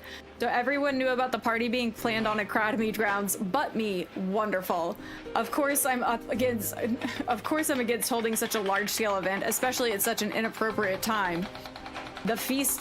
A feast in the time of plague, exactly, but when I tried to object Vivian's parents and explain how inappropriate such a celebration was, they didn't even let me finish. And then they not so subtly hinted that they are the Academy's most important sponsors and the school simply wouldn't survive without their financial support. They also added that thanks to their connections, the Avalon case didn't receive widespread publicity. After all, it was they who arranged with the police to slow down the official investigation to allow time for a private one. So that's how things stand. The Devereaux family has not only Nika by the throat, but the police as well. Support Nika, say she should have been tougher. We're going to support her. You were put in an impossible situation. The Devereaux family is essentially blackmailing you. Any reasonable person would have done the same. You couldn't risk the entire Academy's future over principles. Thank you, I needed to hear that. I still have doubts about whether I did the right thing. Nika glanced at the watch on her wrist and frowned. Speaking of the police, whatever connection the Devereaux may have, the law enforcement can't just sit on their hands forever. And the police are supposed to come today to begin official interviews with the girls regarding Avalon's case. Well, you've certainly had enough problems dumped on you today. Exactly, everything's in chaos and I have no idea how to sort it all out. At that moment, a caustic male voice sounded behind us. If you don't want a long cleanup, it's best not to make a mess in the first place. Well, this guy's clearly the asshole detective that we have to deal with now. We turned around and saw a middle-aged man in a worn trench coat and a tie. His piercing gray eyes swept appraisingly over the chaotic scene in front of the Academy gates. Inspector Hardman, Scottish Yard. He pulled out his badge from his pockets and showed it to Nika, not deigning to even glance at me. If I didn't know where I was headed, I think I'd have traveled into a circus set up here, not a school for the elite. Well, welcome to the Academy, Inspector. I'm Principal Veronica Preston. I apologize for the mess. It's a temporary inconvenience. Temporary inconvenience, right. And who's this? His gaze finally settled on me, and I felt undisguised contempt in it. James Crofton, I'm conducting a private investigation at the principal's request. Yeah, I'm sure that's gonna go over well. A private detective, how quaint. He uttered the words private detective with intonation as though he were referring to something indecent. Well then, let's see how effective your amateur investigation has been. He turned to Nika, ignoring me. I want to speak with the students who found the body, but away from this circus, it's too noisy here. Of course, let's go inside first. Oh, thank God, my ears are happy for that to stop too. In the main hall, Nika intercepted a passing teacher and asked her to bring Annie Harper. While we waited, Inspector Hardman slowly walked around the hall. Impressive, looks like a minister's reception room, just missing the red carpet. I do wonder, do marble floors and golden chandeliers actually help the students learn better? Nika and I exchanged glances. The inspector was clearly not in a friendly mood. How long is this girl going to take? I had a ton of things to do today, and I'm not one to indulge the whims of local princesses who need an hour to powder their noses before leaving their rooms. Man, this guy is an asshole. With his temperament and Annie's hot-headedness, their conversation is unlikely to go smoothly. At that moment, a familiar petite figure appeared in the hallway. Annie, meet Inspector Hardman. He's from the police. Hardman. The name is starting to make sense. He needs to talk to you. Talk about what? What happened on Sunday evening? You found the body, didn't you? Annie is a minor, so the interview with the police will take place in the presence of an adult. Who do you want to go with, Annie, me or Mr. Crofton? With you, Miss Preston. I wasn't surprised by her decision. During our acquaintance, I had never managed to earn the girl's trust. All right, then, James, I have a favor to ask. Could you keep an eye on the workers and make sure everything stays in order? You need to check all the documents with the foreman and make sure that they don't go beyond the garden area or wander around the academy grounds. Of course, I'll take care of it. Nika nodded gratefully and disappeared around the corner together with Annie and Inspector Hardman. Oh, so I wonder if we had made different choices and gained Annie's trust that she would have chose us.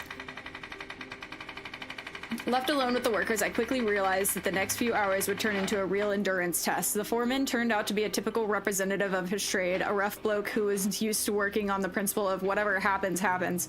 When I asked to see the documents for all the workers, he looked at me as if I were demanding a family pedigree for each of them. Half an hour of bickering, half of the documents turned out to be expired, and 2 workers didn't have any at all. But that was only the beginning of problems. The moment I turned away, I heard a loud crack. One of the workers had stepped right in the rose bed, breaking several expensive bushes. Flowers worth several £100 per bush. While I was dealing with the incident, another group of workers headed toward the main building on their own, dragging some heavy equipment behind them. I had to physically block their way and explain at length that the celebration was being held exclusively in the garden area. 1 hour of working with these people turned out to be more exhausting than a whole day of field exercises. How does Nika handle this sort of thing on her own? Apparently, being a principal requires nerves of steel. I can only imagine. Finally, the workers finished the main part of the job and began packing up. I watched them leave with relief when I heard a familiar voice. Ah, this is our time to go back to the investigation. James, how are things doing here? Bearable, but not without problems. How did the conversations with the inspector go? Not exactly smoothly. That Hardman is a real brute. He pressured Annie, trying to get an emotional reaction out of her. He can't keep his mouth shut either. Now Annie knows it's a murder. Good.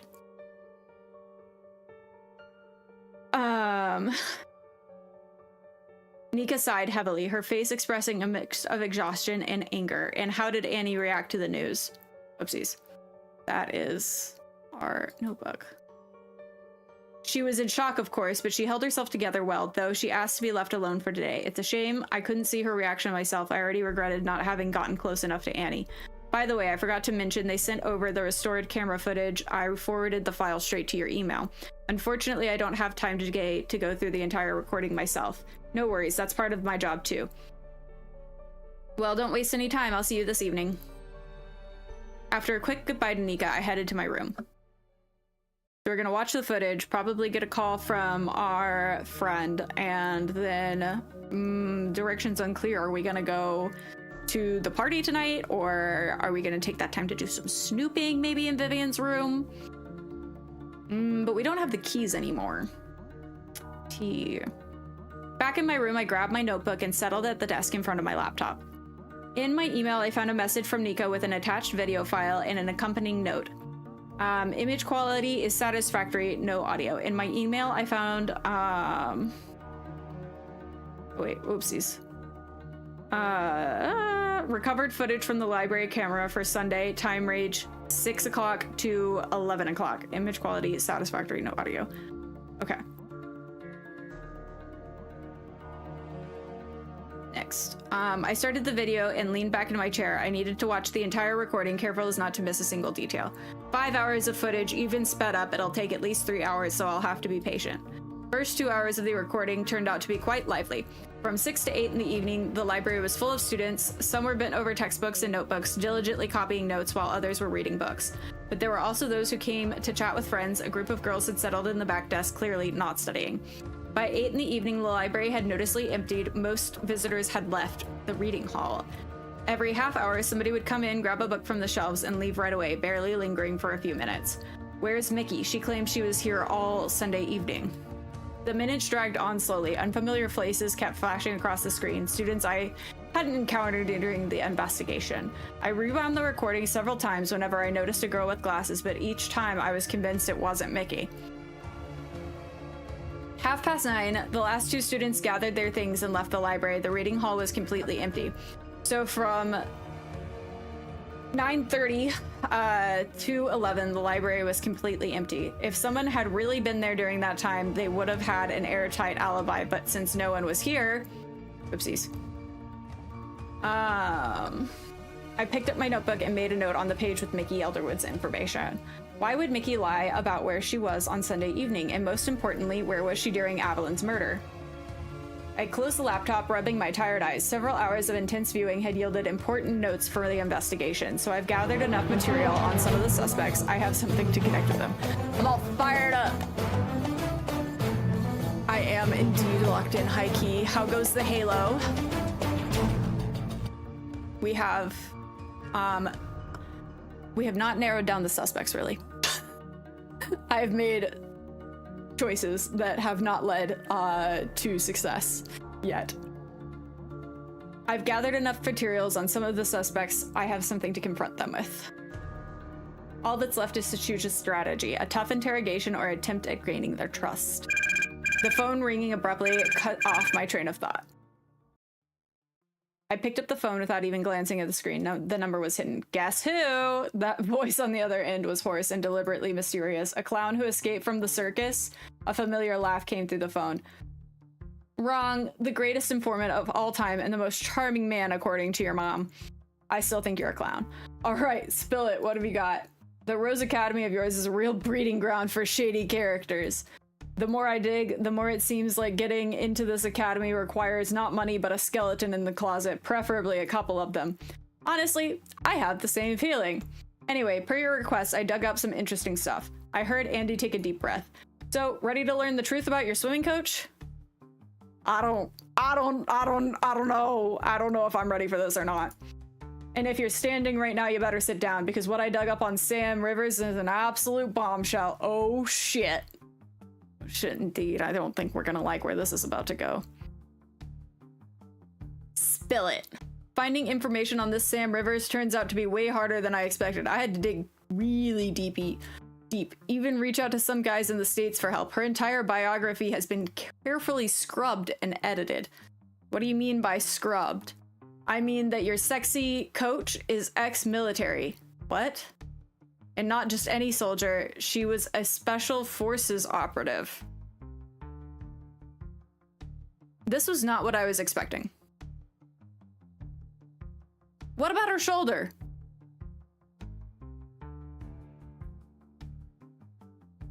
I have so many questions. Sam Rivers is originally from the US, served in the Army, and repeatedly took part in combat operations as a member of an assault team. I felt a chill run down my spine. The image of the smiling, flirtatious coach in a tracksuit didn't match at all with what Andy was telling me. So she was right in the thick of combat? Exactly, and judging by the documents, she saw things there that most people would prefer to forget forever, which explains the drinking. During one of the operations to eliminate high-ranking terrorists, Sam was forced to leave her partner behind in order to carry out command's orders. Her partner was captured and executed, and then the command tried to cover it up, pinning all the blame on operational necessity and following orders. Andy paused. And this woman is around students every day. Does Nika even realize who she hired? What happens next? How did she end up discharged? After that operation, she developed PTSD. She failed the psychology fitness assessment and they discharged her and she moved to the UK. But how did she manage to get into the academy with a background like that? Did somebody help her? I have no doubt about it. I'm sure somebody from high up helped her fix her reputation, documents rewritten, inconvenient facts erased, references forged, and someone very influential is helping her.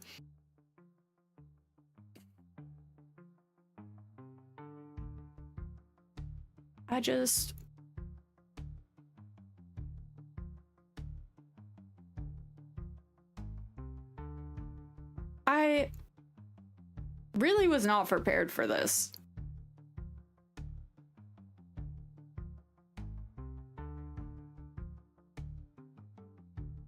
Hello, how are you, Rev? I hope you're doing well. Happy Sunday. I'm shooketh. I stood up and began pacing around the room, processing the information. Is that everything you managed to find out? You offend me. I've got a couple more stories saved for dessert. Oh god. I figure same Wookie. Happy Monday. Oh, true. Happy Monday. How is your Monday started off? I'm floored, man. After leaving the army, Sam developed alcoholism and started having episodes of uncontrollable aggression. She was even arrested for assault. According to the police report, 3 years ago, Sam went to a bar with a friend. Some guy started aggressively hitting on her companion. Sam didn't hold back and beat the poor bastard half to death. He ended up with multiple fractures, knocked out teeth, and concussion. I quickly pulled out my notebook and pen, hastily jotting down the key details. What about the trial? Was she convicted? No, the charges never made it to court. The man withdrew his testimony himself, most likely under pressure. You wanted to start your Monday in another good couple hours, but you can't sleep. Oh no, I'm sorry. That's the worst whenever you were like, want to be able to sleep more, but you can't. I bet they paid him a decent sum to keep quiet, but the incident stayed in the police records. They couldn't really erase it completely. Disturbing pieces of the puzzle began falling into place in my mind. A woman with military training, prone to violence, working at an academy where a murder took place. Yeah, that's not really looking good for her. But then again, I don't really know if I suspect her still. Like, but then again, who knows? Who's more likely to do this, an adult or a kid?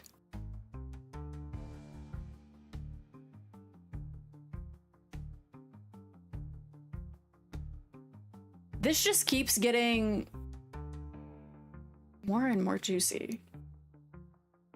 And one more thing. Whoever's helping her hide her past has serious connections. Don't underestimate that. Even if she has a motive and she's your prime suspect, you'll need to dig up irrefutable evidence to put her behind bars. Thanks for the concern. I'll keep that in mind. I'm sure Nika has no idea about the details of her coach's past, otherwise she never would have hired her. As much as I'd like to tell her the truth, I can't. If I share this information now, Nika would be obligated to immediately fire Sam and report it to the police. And how would she explain where she got that information about Sam's past that was so carefully hidden? It would create even more problems.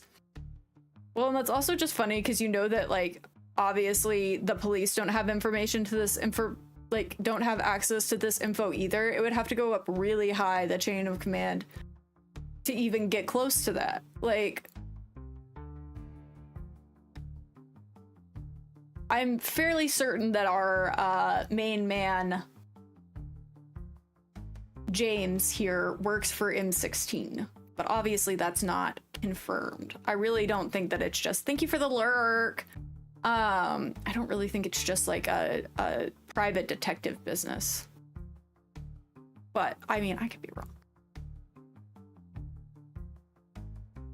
I take it tomorrow's the last day of your investigation? That's right. Well, then I should have time to find info on one more person. Who else do you want me to dig up dirt on? Lucine Milton. Vivian Devereaux. Mickey Elderwood. Lucine Milton is who we think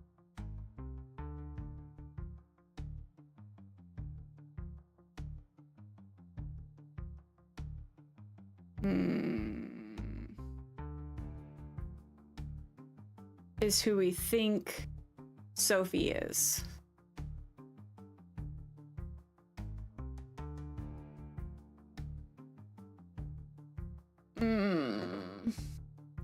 But Mickey and Annie could also...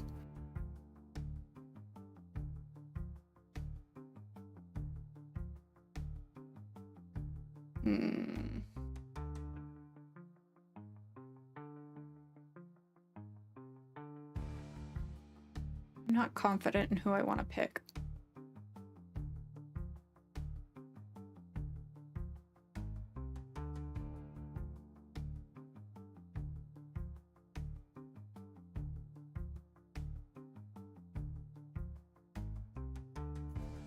Okie dokie. Well... Stalker girl. Girl who was supposed to be in the library. Rich girly pop. And then Annie, who found her but hasn't really given us any other motive since, besides the bruises.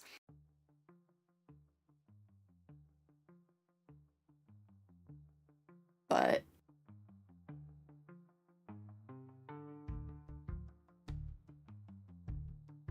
Mickey not being where she thought she was gonna be. Whoa.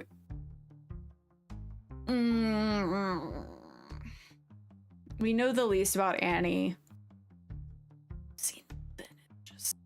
Oh, I feel like it's dumb to not pick Lucine. Okay. After finishing my conversation with Andy, I didn't put my phone back in my pocket. Instead, I opened up the contacts and dialed Nikki's number. Nika's number. James, did something happen? No, everything's fine. I just need to find Mickey Elderwood. Can you tell me where she is right away? I heard rustling on the other end as if Nika was flipping through some documents. One moment. She has her last session at the pool right now. It'll be over in 5 minutes. Do you know if she's crossed paths with Annie since the conversation with the inspector? Unlikely. Mickey has classes in a different building all morning. Got it. Thanks. I hung up and quickly got up from my chair. I'd better intercept Mickey before she talks to her roommate. Thanks to that talkative inspector, the information about this being a murder is no longer a secret. Given how impressionable Mickey is, it would be better if I break the news to her gently. Otherwise, Annie might scare her and she'll run off telling the other girls. Besides, I've got a couple of topics I would like to discuss with her. I straightened my jacket and left the room. Splashing sounds came from the pool. Someone was swimming, cutting through the water with confident strokes. Approaching the poolside, I recognized Mickey as the swimmer. The session should have ended already, but she's still training, apparently trying to catch up on her results. I decided to wait for Mickey to finish her training. While the girl was swimming, I headed towards the coach's office to check if Sam was there, but the door was locked. Sam isn't here again. How can you leave a student alone in the pool unsupervised, especially after recent events? After a couple of minutes, Mickey finally slowed down, swam to the edge, and climbed out of the pool. Water droplets trickled down her face, and her wet hair clung to her cheeks. The girl's chest rose and fell rapidly from her heavy breathing. I cleared my throat softly to get her attention. Good afternoon, Mickey. The girl spun around sharply towards me, tossing the wet strands from her face. Her pupils widened in surprise, and a faint blush crept across her cheeks. Even without her glasses, Mickey has very expressive eyes. Oh, Mr. Crofton, good afternoon. If you're looking for the coach, she left literally 5 minutes ago. Actually, I was looking for you. Me? Did something happen? I wanted to talk to you. Is now a good time? It can wait if you need to dry your hair and all that.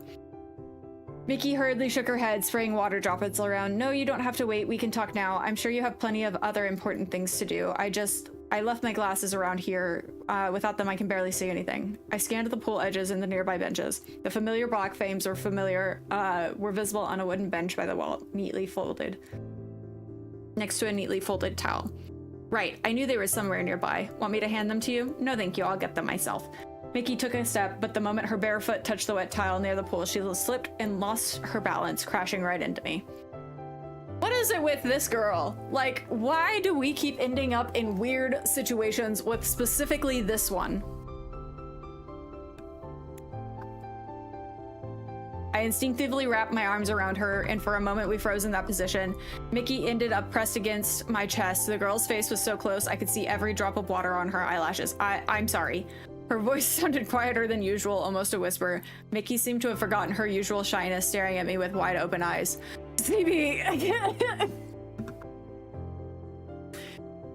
I don't know, were you here whenever we demoed this game? Because the first thing that we get, like 5 minutes into the game, is a panty shot of this girl from falling on the ground. Like, homegirl's a student. She's 18, but she's a student. We're 24. We figured that out finally, which makes me feel slightly better, but yeah, you remember the green-haired lady. Yeah, we had a date with her. Anyway, this is Skirt Girl. Miss Elderwood, sometimes I think gravity has a personal grudge against you. Yeah, this one's 18. But the green-haired girl, she's the same age as us. She's 24. So, yeah, right, Wookie? This is the same one who we got the panty shot of earlier. I helped her straighten up, but it didn't remove my hands right away. I needed to make sure she was standing firmly. I'm sure. This is also the girl whose bra we pulled out of the closet. Same age as us. Well, like, us as in the character, not us as in, like, us. What a wild game, truly. Yes, the important bra. The evidence bra. Yeah, no. I'm turning 30 this year. I still feel like I'm 24.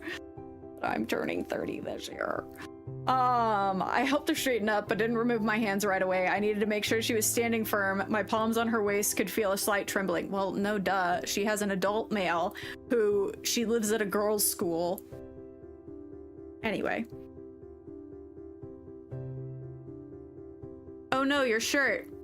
Wait, I'll just run and get a dry towel. Don't worry about it. It's just water. It'll dry soon.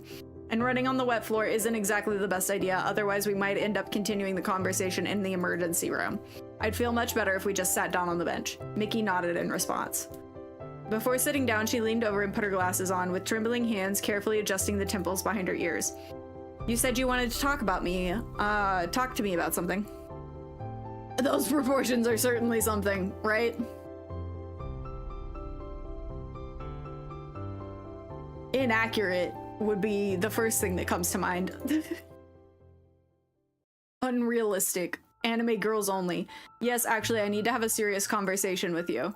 The girl's expression changed immediately. She tensed up and looked at me intently, waiting for me to continue. I won't beat around the bush. The forensic results on the Avalon case came in, and the medical examiners found new facts.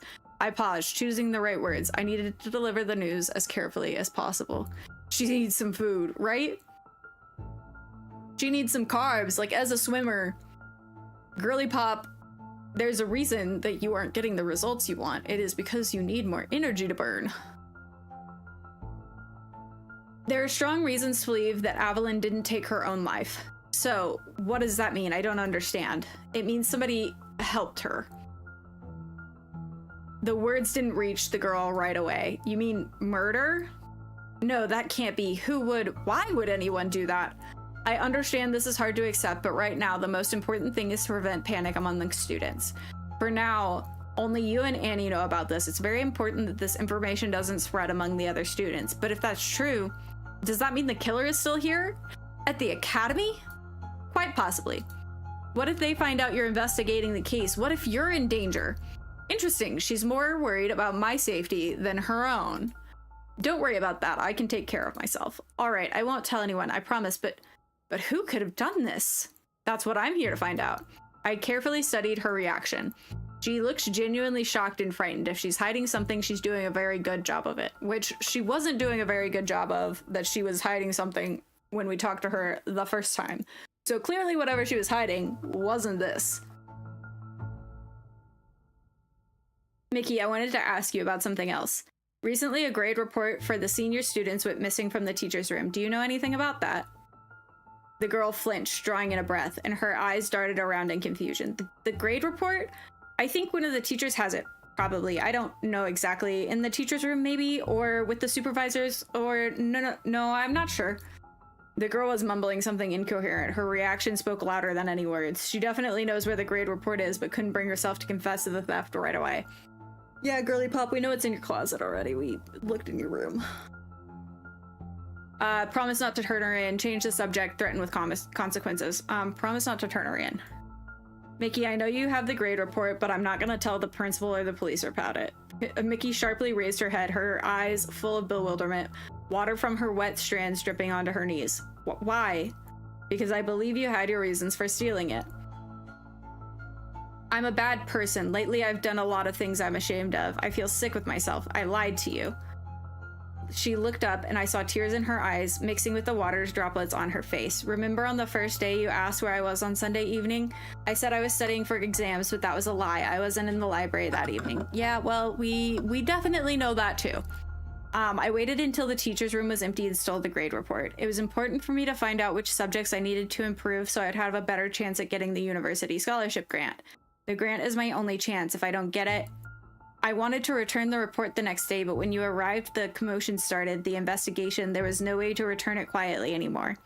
Mickey, what time exactly did you go into the teacher's room? Around 10 in the evening, maybe a little later. I specifically waited until everyone went to their rooms. How did you get inside? Wasn't the teacher's room locked? Mickey looked away again, her cheeks flushing with shame. It was, but as class president, I have a key, and I abused that trust. No matter how convincing she sounds, I should verify this information to confirm her alibi. How long were you in the teacher's room? Not long, about 10 minutes, maybe a bit more. I had to find the report among the documents. It took time. What time did you get back to your room? When you were going to the teacher's room or coming back, did you see anyone? After I took the report, I went straight to my room. I didn't see anyone on the way. The room was empty too. Which would make sense, because her roommate is Annie. But Annie said that she found Evelyn at 11 and the murder happened at 10:30.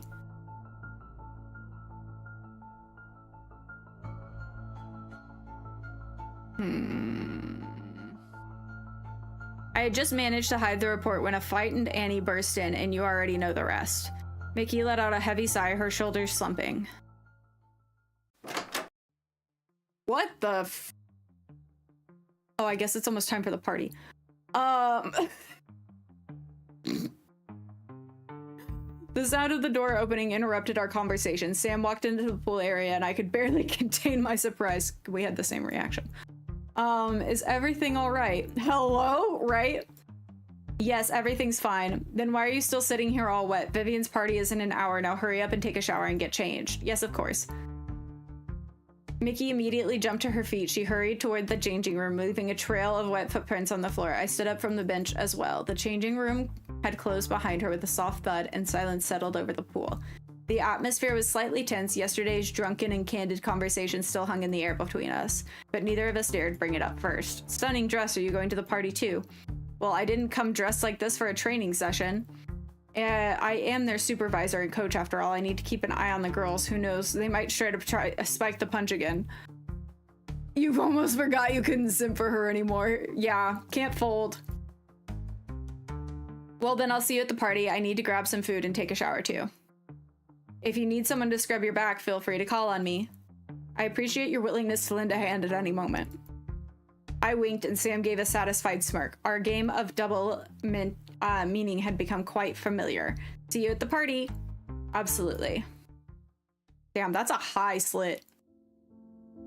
Once back in my room, I headed straight for the wardrobe standing against the wall. Like, in need of fashion tape high slit. Opening the doors, I surveyed my modest wardrobe. A couple of spare shirts hung neatly on hangers and extra trousers were folded on the shelf. At least I prefer the classics. Dress shirts and trousers work practically anywhere, from business meetings to surprise parties at elite schools. I grabbed a clean white shirt, the one I'd been wearing all day had soaked up the smell of chlorine from the pool and gotten slightly wrinkled. On top of that, there were barely noticeable wet spots on the chest from Mickey's fall. After spending enough time in the shower to wash away the day's fatigue and freshened up, I returned to my room. It had already grown dark outside the window. Damn, this case turned out to be harder than I thought. Buttoning up my shirt, I paused and looked at my reflection in the wardrobe mirror. If I screw up, it won't just be my pride that suffers. Nika could get fired because of me, and an innocent person could go to prison for someone else's crime. Great odds! The realization of the scale of the responsibility made me freeze for a moment. The mirror reflected a man who held several people's fate in his hand. Yeah, I think we're gonna end up with a bad ending too. Like, I don't think this is going well for us. But if I've taken this on, I need to see it through. Tonight could change everything. An event like these, people relax and let their guard down. Someone is bound to let something slip or act differently than usual. The key is to not miss the moment. From my travel toiletry bag, I took out a small bottle of cologne and applied a couple of drops to my wrist and behind my ears. Damn, we will ruin someone's life. I'm thinking we will, because I mean, I don't think I've made the right choices as far as to get like solid evidence on who the killer is. Because now we know it's not Mickey, but everyone else is still kind of in the air. And I never really thought it was Mickey to begin with. And we don't have hard evidence that it wasn't anybody else. Ooh, so I'm very nervous on my choices. Okay, anyway, it's fine. One look in the mirror, everything looked impeccable. Without wasting any more time, I grabbed my keys and left the room.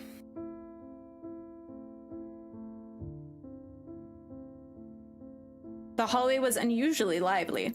The festive spirit was everywhere. Excited girls' voices drifted through the half-open doors. Coming down the main hall, I unexpectedly ran into Nika, who she stood holding an impressive stack of documents, folders, reports, various official papers. Not going to the party? She looked up from the documents, her eyes revealing fatigue. Oh, James, it's you. You know I can't cancel this party. Vivian's parents made their position quite clear, but I can at least choose not to attend it personally. She slightly lifted the folders, demonstrating the volume of work. Besides, I have plenty of urgent matters, insurance paperwork, reports for the Board of Trustees, and Inspector Hardman's visit added even more bureaucracy.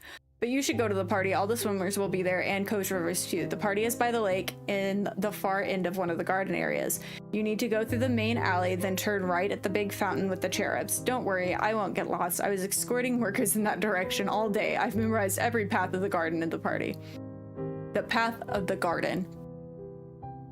Right, it completely slipped my mind. Well, in that case, all I can do is wish you good luck at the party, and good luck with your paperwork.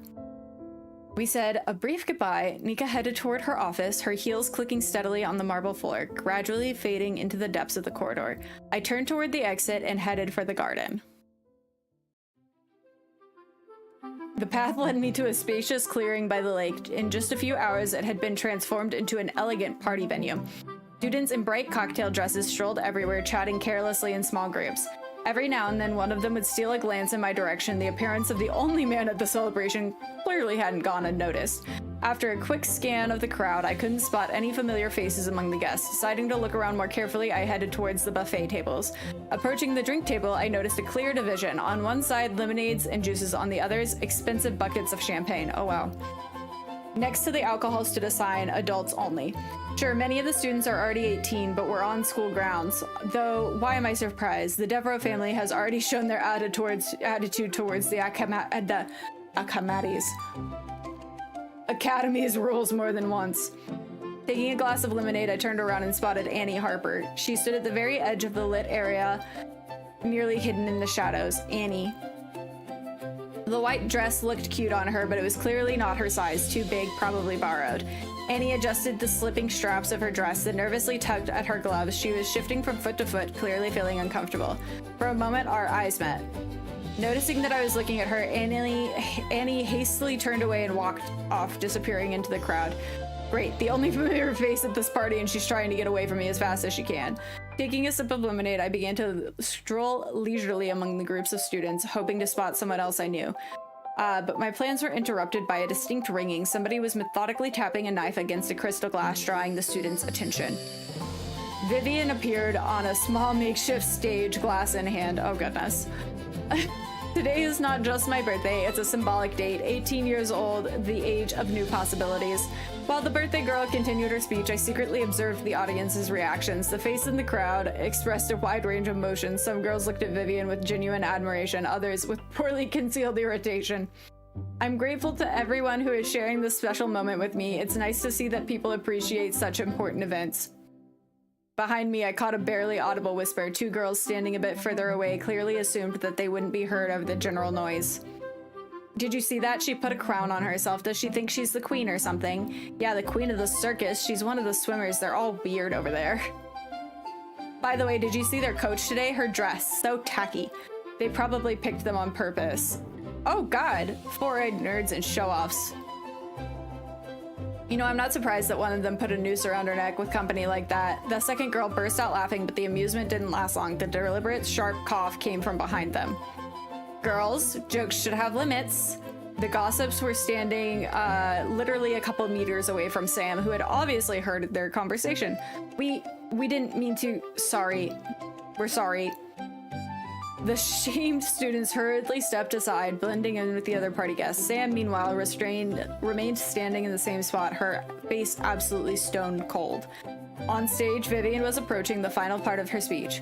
May this evening be remembered as the beginning of something truly great. The crowd burst into applause. Vivian gracefully bowed, accepting the ovation, then elegantly stepped off the stage. Waiting for the clapping to die down and the music start again, I approached Sam. Did you hear what those two were gossiping about? Every word. Doesn't it bother you? She gave a slight shrug. They're young and stupid. They don't even understand what they're saying. I don't care whether they like my dress or whether they think my girls are pretty or talented. She looked away in the direction where the two gossips had disappeared. A steely edge crept into her voice. But some things are sacred. Evelyn's death is not something to laugh about. It's a terrible tragedy. Sam suddenly perked up as if remembering something important. Damn, I need to run. The cake has gone missing somewhere. A huge pink monstrosity that was supposed to show up half an hour ago. Sam was already about to leave, but paused for a second. Hey, will you be here in an hour? Hard to say exactly. Did you want to discuss something? You could say that. I took a business card out of my pocket and handed it to her. Here's my number. Text me when you're free or give me a call. Deal. The coach walked briskly towards a group of people who were clearly in charge of the event. An interesting woman, far more interesting than she appears at first glance. Most of the guests had gathered around the birthday girl, forming a tight circle of enthusiastic congratulations. But by the drinking table, away from the main crowd, stood a solitary figure. The girl had her back to me, but she was easily recognized by her distinct lilac ponytail.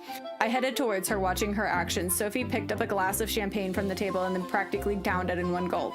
She set the glass back down with such force that it clinked softly against the tray. I see you're celebrating to the fullest.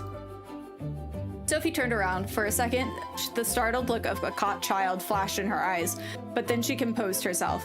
I don't actually drink, but today it's the only way to endure all of this. She waved her hand meaningfully towards the festivities. A party at a time like this, it's just absurd. Evelyn died less than a week ago. Less than a week. And this throwing a party just days after a classmate's death, only someone devoid of empathy could do that. Or someone who isn't mourning the deceased. Sophie nodded, anger flared in her eyes. Vivian is two-faced. I realized that as soon as I transferred to the academy. A pretty picture on the outside, but nothing but rot on the inside. Sophie exhaled loudly and ran her hand over her face as if trying to pull herself together. Sorry for the emotions. It's just, all of this is too much. Don't apologize. You have every right to be angry. Her eyes glistened for a moment and she blinked back quickly, fighting the tears. She turned toward the crowd that had surrounded Vivian in the tight ring. I suppose I should go congratulate Vivian now, while I can still force myself to say something that at least remotely resembles a congratulation. I'm afraid one more glass and I'll tell her everything I really think. Yeah, making a scene right now wouldn't be the best idea, but if you need to vent, I'm always ready to listen. Sophie thought for another moment, then nodded. Squaring her shoulders and taking a deep breath, she headed towards the birthday girl. An expression of grim determination was frozen on her face. I think I should keep an eye on her. Alcohol plus a girl who isn't used to drinking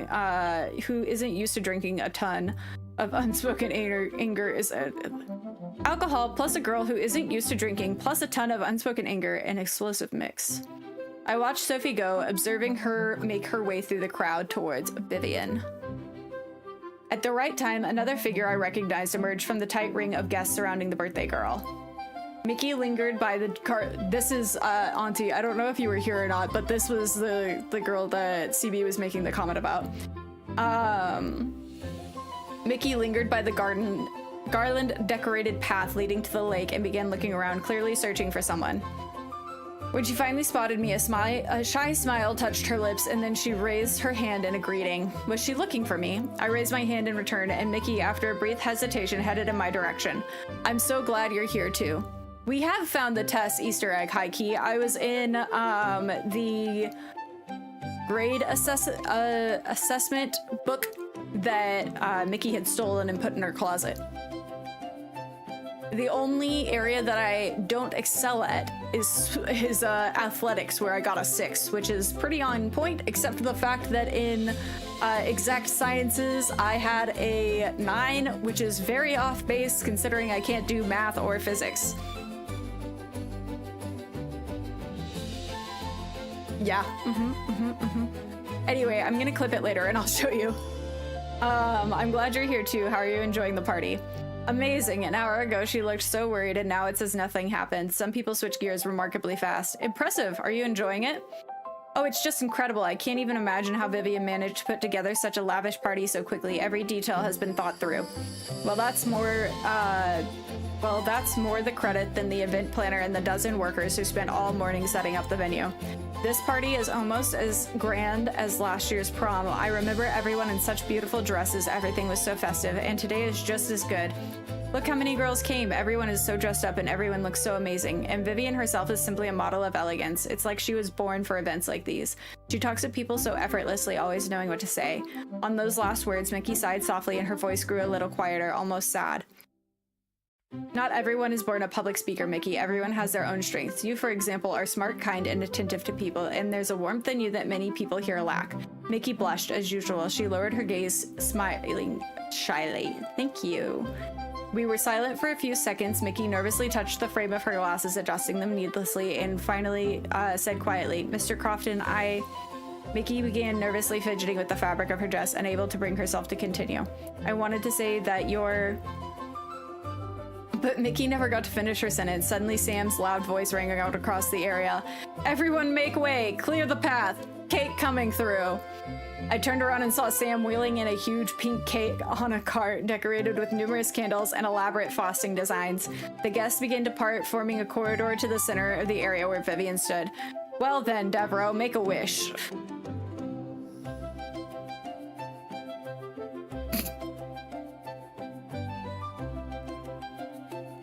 This is cute, but at the same time I'm laughing that Annie has not had a single happy moment the entire time that we've been playing this game.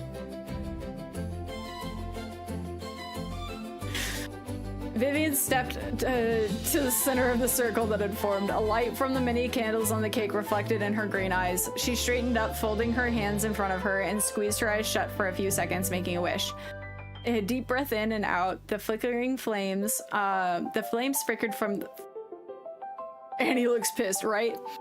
The flames flickered from the stream of air and the candles trembled, but not a single one went out. An awkward silence hung in the air. As guests exchanged glances, unsure of how to react, the smile on Vivian's face became slightly more strained, but she continued to maintain her mask of composure. Try again.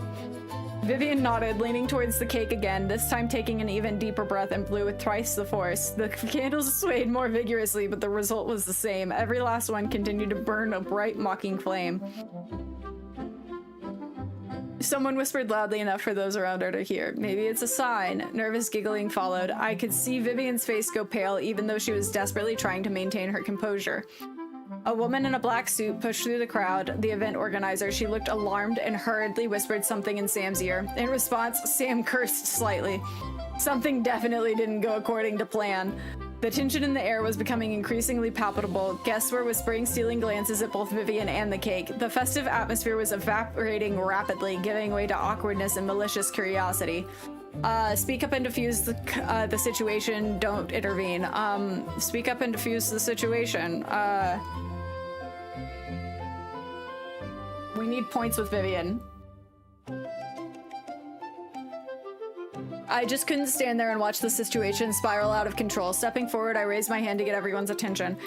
You know, I've only known Vivian for a couple days, but even that was enough to understand something important. The guests turned towards me, surprised by the unexpected intervention of an outsider. With Miss Devereaux's character, nothing and no one can stop her from getting what she wants. Certainly not some stubborn candles. I grabbed the nearest glass of champagne from the table and raised it high in the air. To Vivian, to her 18th birthday, and to never letting small setbacks ruin a celebration. Several guests followed my lead, raising their glasses and repeating the toast. Gradually, others joined in, voices merging into a chorus of support. Vivian looked at me and a flash of gratitude appeared in her gaze, quickly replaced by her usual mask of confidence. Let's not put off the cake. I'm sure everyone's ready for dessert. Taking her words as a cue, the organizer hurriedly approached the cake with a metal garden bucket in her hands. Her movements were fussy and nervous. She was clearly anxious and rushing to fix the situation as quickly as possible. Yeah, they're not a client you want to piss off. She began pulling out the candles one by one, leaving uneven holes in the frosting, wax dripping onto the pink designs, ruining the cake's flawless surface. Each clumsy movement left new marks of destruction on the confectionery masterpiece. Vivian watched the process in silence, her face remaining calm, but I could see her jaw tighten. Sam quickly assessed the situation and approached the woman in black. The woman had finished with the candles and reached for a knife, but her hands were shaking from nerves. Sam intercepted the knife with a single look, made it clear that she would handle the rest herself. With surgical precision, Sam cut a slice and placed it onto a patterned plastic plate and handed it to Vivian. The birthday girl gets the first piece as tradition dictates. Vivian took the plate with a grateful nod. Sam continued cutting, and the guests immediately livened up, lining up for their portion. Everyone's attention shifted from the awkward candle situation to the long-awaited dessert. Yeah, CV, I was like, that slit is, there's gonna need to be some fashion tape involved with how high that thing is. The atmosphere was gradually returning to festive, though a faint trace of awkwardness still lingered in the air. I decided to gallantly let the ladies go first and step away from the crowd gathered around the cake table. Finding myself at some distance, I began to look around and soon enough noticed Vivian. She was standing with her back towards me, leaning her hand against the trunk of a large tree. Always elegant, always holding herself with the perfect posture, Vivian now looked strange. Her shoulders were tense and her back slightly hunched. That's not like Vivian. I headed toward her, trying to move unhurriedly so as to not attract the other guests' attention. As I drew closer, I heard her quiet sobbing. Vivian was pulling at the fabric of her chest, the fabric of her dress on her chest with one hand as if she couldn't get enough air, while continuing to lean against the tree with the other. At the girl's feet on the grass lay an overturned plastic plate, and beside it the slice of cake that had been handed to her just a minute ago. Vivian, what happened? She flinched in surprise at the sound of my voice. She straightened up and abruptly let go of her dress. She quickly brushed the tears from her face with her fingertips. Everything is wonderful, just a bit tired. Such an eventful evening. I think I'll go up to my room and rest. She was trying to speak confidently, but her voice betrayed her with occasional trembling. Please enjoy the party. As she turned to walk away quickly without waiting for my response, Vivian, wait! But she either didn't hear or chose to ignore me. Her figure was rapidly proceeding, dissolving among the guests. I watched her skirt around groups of girls, keeping her distance, not wanting to talk to anyone. Something is definitely wrong here. Vivian is clearly not the type who can be easily brought to tears. I waited a bit, giving the birthday girl enough time to get ahead, and then cautiously moved in the same direction. Following too obviously would have aroused unhealthy curiosity among the students. I was about to follow her when I noticed something else. Sophie, she was walking unsteadily towards the garden maze. Her movements were uncoordinated. The alcohol had clearly taken full effect. One is upset, the other is drunk. In that state, people are much more candid. The perfect time for a heart-to-heart. The only problem is there are two of them and only one of me. Who do we follow? My phone vibrated in my trouser pocket. I took it out, a message from Sam. I'll be waiting for you in my room in 5 minutes. I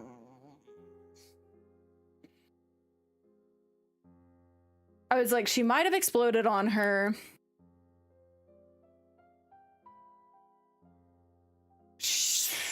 Vivian's actually not so stoked about this party as she looks to be.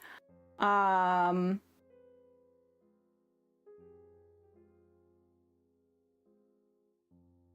now we have 3 options on who to follow, and I have no idea who we should pick. There's been 3 places now that I'm wanting to have been able to save it. Wait, is Sam giving us the text? I don't know, dude, this is a hard decision. Yeah, I was like...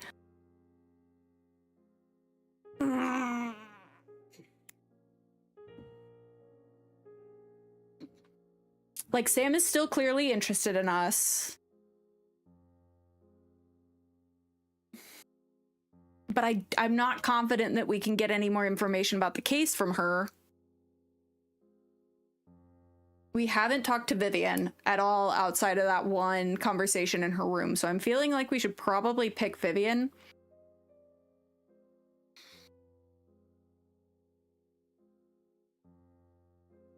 But these are all three people who we have not completely ruled out as murder suspects. Even better. Now I have to choose one out of three. Follow Vivian, follow Sophie, go to Sam. There's gotta be a way to save.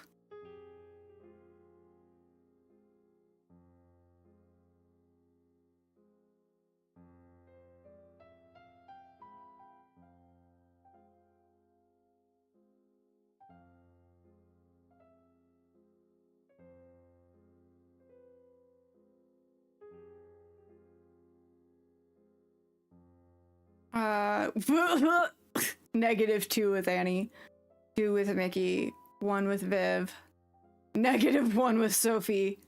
Oopsies. And a 2 with Sam. Okay, so...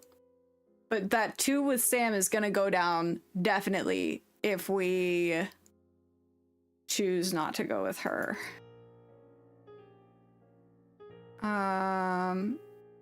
Oh no! Okay, so we definitely... I don't like that. Ugh. No, okay, so it's fact.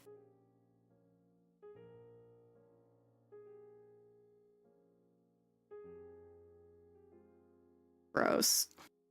I was really kind of hoping that it was a translation error. A translation error.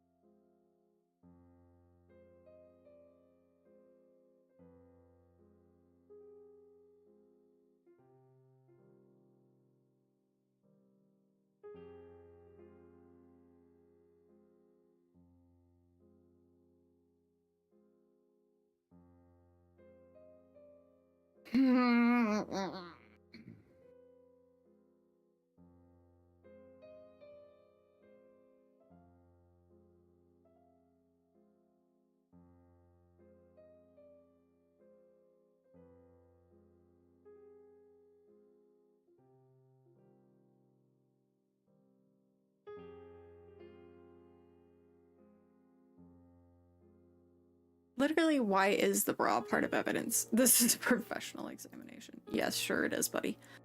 Right? I was like, why is the bra so important? You were hoping to simper again, but never mind. Yeah, I was like, ugh, icky, gross. And then Evelyn.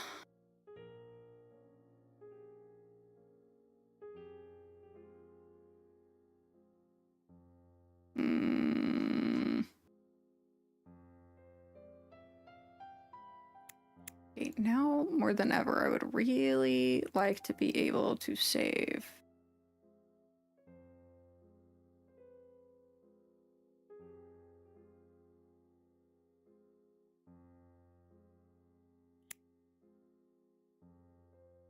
Aha!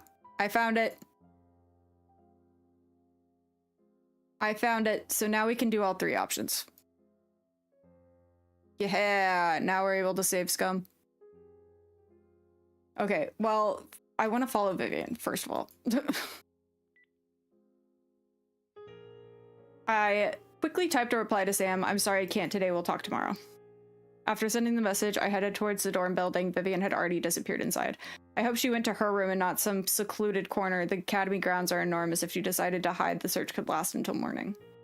I crossed the lobby with quick steps, ran up the stairs to the 3rd floor, and headed straight for the door with the lion crest. It was slightly ajar. Muffled sobs came from behind the door, stifled as if Vivian was trying to cry silently, but emotions were breaking through anyway. I knocked softly, but there was no answer. The crying continued uninterrupted. I hesitated for a second, but carefully stepped inside. Vivian was sitting on her pink rug by the bed. Her arms rested on the edge of the mattress, and her head lay on her folded arms. Her shoulders shook with sobs. I quietly closed the door behind me and sat down beside her on the floor. I leaned my back against the bed. For several long seconds, we sat in silence. Don't tell me you're crying over the candles. I won't believe it. Vivian didn't answer right away. Her breath was ragged, uneven. Gradually, the sobbing grew quieter and less frequent.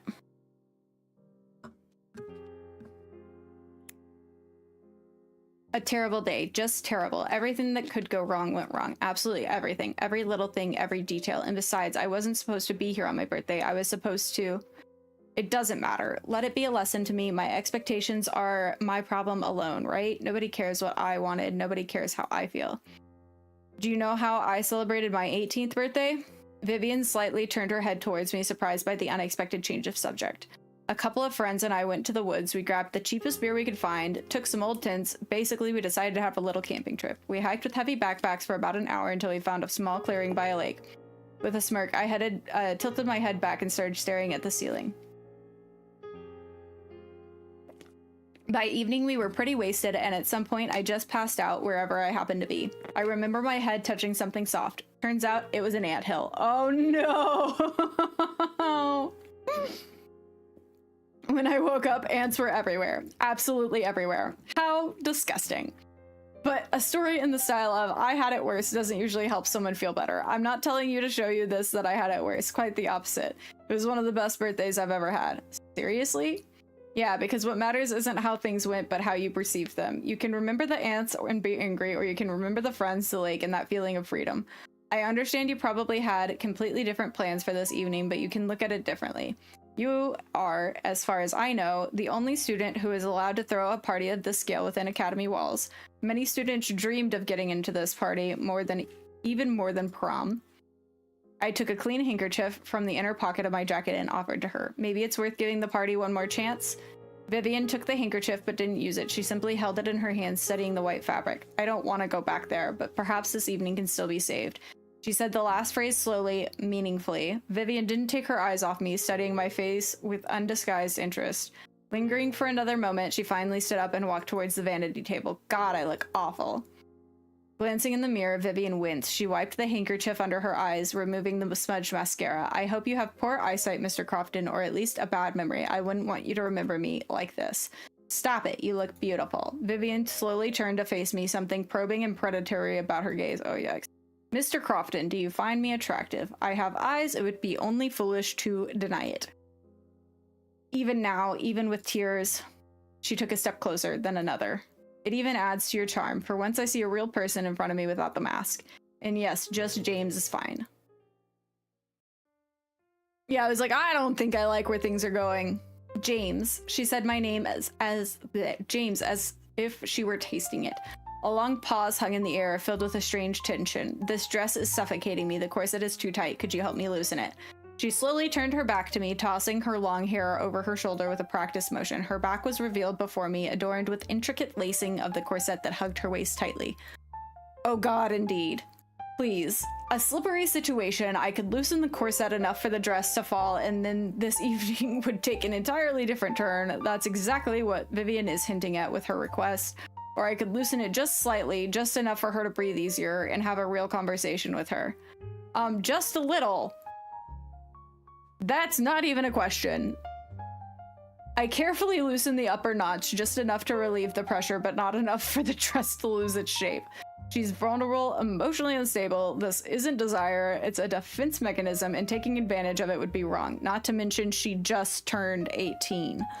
Literally today. That is a child. Better? Vivian slowly turned around. Her face bore a strange expression, a mix of disappointment and confusion. That's it? Vivian, you're upset. Now is not the best time for impulsive decisions. You're right. Sorry, that was foolish. Your decision has affected the relationship. I thought you got off. No, I just went BRB. But you didn't miss a too terribly exciting day. Besides the fact that we fucked up at every possible turn I could have. So, you know, her voice grew quieter. The seductress mask vanished, leaving just a tired girl. I needed to steer the conversation in a different direction, give her a chance to get distracted and compose herself. You said you were supposed to celebrate this day somewhere else entirely. Where, if it's not a secret? Vivian sighed heavily. She slowly settled down beside me, her fingers mechanically smoothing the folds of her dress. The French Riviera. Our family has a small residence there. We were supposed to spend a week there, just the four of us, me, mom, dad, and my younger brother. What went wrong? Priorities changed. A dinner party with father's partners turned out to be more important than his daughter's birthday. My mom called yesterday and promised, as always, that it would work out next time, as if I haven't heard that a dozen times already. A difficult relationship with your parents. Difficult is putting it too mildly. Your mom is a typical socialite. Her world is gossip and discussing fashion shows. My birthday would only interest her if it had the right crowd and paparazzi. And what about your father? It was even more complicated with father. He runs the family holding company, hotel chains, restaurants, and entertainment businesses. He's completely consumed by work. And when he lifts his head from his papers, he looks anywhere but me. I tried to get his attention since childhood. I studied music, painting, and learned language, did everything I was told. I thought that if I were good enough, he would finally notice me. But it didn't help. Vivian fell silent, her gaze drifting into emptiness. It didn't, and I'm almost certain it's all because of the way I look. What do you mean? I'm the spitting image of my mother. Facial features, eyes, hair, all hers. And for father, this appearance became kind of a symbol. I think he looks at me and sees her, beautiful but shallow, and assumes that I'm the same. Although formally I'm one of the candidates to run the company, but it seems he wrote me off a long time ago. And the other candidate is your brother? Yes, Eric. He's 15 and he's exclusively interested in video games. He has absolutely no interest in business, but any misstep of mine, any scandal, any blunder, and everything goes to him. Father seems to just be waiting for that, a reason to cross me off the list. Is it really that serious? My entire life is planned down to the minute. Which events to attend, who to associate with, how to behave, whom to marry. I feel like I'm in a cage. A golden one, but still a cage. The slightest mistake and it's game over. The company goes to Eric. Have you tried talking to your father, somehow conveying to him that you're interested in the business? Of course, but I think I only made things worse. Last summer, I spent the entire month of vacation preparing a development plan for one of the company's divisions. I thought the presentation would open his eyes, that he would understand I take the family business seriously, that I deserve his trust. She fell silent, ensuring the quiet, only her uneven breath could be heard. Now I'm all fired up. Thank you for liking the live! You were having fun being silly. Oh, no. It's totally fine. Also, there's a chance I put up the wrong screen and put the ending screen up instead of the be right back screen, because I've been talking for almost 6 hours straight.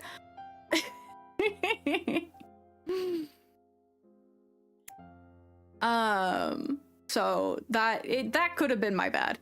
I'll go back and check. No, you're totally fine. Also, no worries. I finally figured out how to save, though. You're a silly goose. Same. I'm wanting to finish the game today, but I am also not sure how much longer I can keep talking. Father listened to my presentation for about 2 minutes and then threw the documents in the trash and called me a liar. Wow! Thank you so much. He claimed I had paid his junior assistants to prepare those materials. He didn't even consider for a second that I could have done it myself, that I'm capable of taking an interest in the company, of understanding business. The candor which with Vivian spoke was unusual. Do you truly want to do this? Run the company? Can't you absent?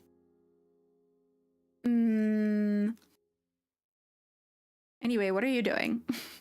Hi, Key.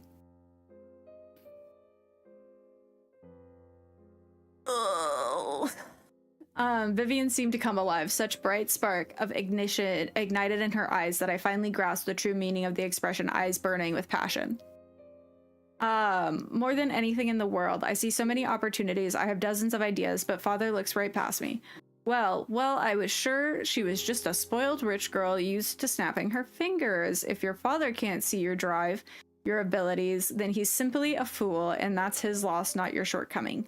She stared at me with eyes wide, as if she couldn't believe what she'd heard. Thank you. Her voice was barely audible, a hoarse whisper full of emotion. She quickly turned away, wiping her tears with the back of her hand. Sorry, I need to wash up, pull myself together. Throwing Halo matches? Oh, to keep your score where it needs to be? Do y'all have a match tonight? The bottom pick, though. Yeah, I'm not entirely sure what happened there. Because it's supposed to, like, move with the game, but that's clearly not what's happening. Tourney teams are over. Okay, T. She rose from the bed with an abrupt motion and headed for the bathroom door without looking back. The door closed behind her with a quick click, and I was left alone in a dimly lit room. The sound of a running water came through. Vivian had turned on the faucet. At that moment, something flashed with a faint glow on the bedside table. Vivian's phone was lying face down, but a bright notification was seeping around the edges. Almost reflectively, I reached out and picked up the phone. It turned its screen side up. An Instagram notification glowed on the display, a direct message. But more interesting was the phone in my hands was unlocked. I looked at the closed bathroom door. The sound of running water continued. The information on her phone could provide answers to many questions. Are getting too high. That's so funny.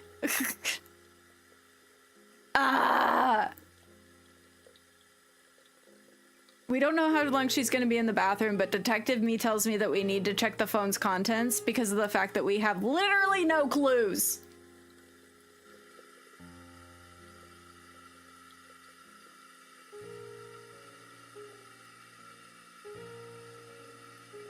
Take a risk, do it. That's a betrayal of trust. After we just got her to like us.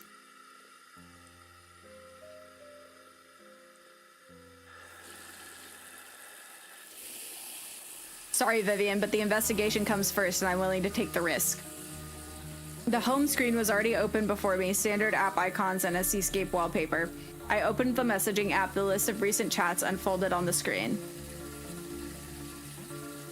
Happy birthdays. More than 20 unread messages, all birthday congratulations, names that meant nothing to me, standard phrases, emojis. I scrolled through the list looking for something significant, and then I used the search function, typing in the victim's name.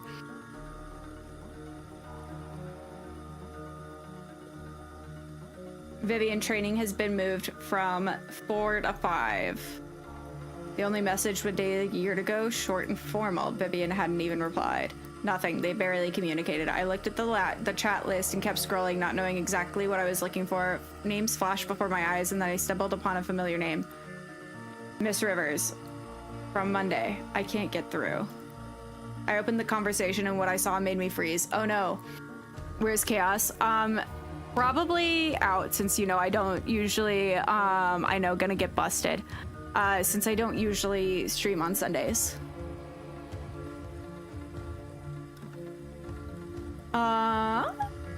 God, I'm so nervous. The first message I saw had been sent by Vivian on Monday afternoon. I can't get through. Where are you? It's urgent. In my room. The police are at the academy. We need to destroy the security footage or they'll find out about us. Right now, Viv.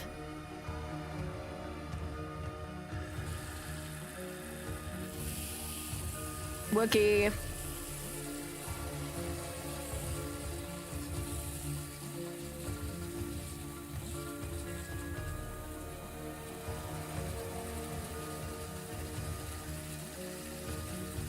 I read the next message from Sam slowly, syllable by syllable, as if that could change its meaning. The police are at the academy. We need to destroy the camera footage or they'll find out about us. The music. Yeah. These are text messages from Vivian, from Sam to Vivian, and the first message I saw had been sent by Vivian on Monday afternoon. Can't reach you by phone. Where are you? It's urgent. Vivian's reply was sent almost immediately. In my room. I read the next message from Sam slowly, syllable by syllable, as if that could change its meaning. The police are at the academy. We need to destroy the camera footage or they'll find out about us. Icky gross. 2 minutes later, Sam sent another one. Now, Viv. So Vivian started the fire at Sam's request? And what's this find out about us? Find out about what? I began scrolling up through the conversation looking for backstory. The messages above were more fragmented, more personal.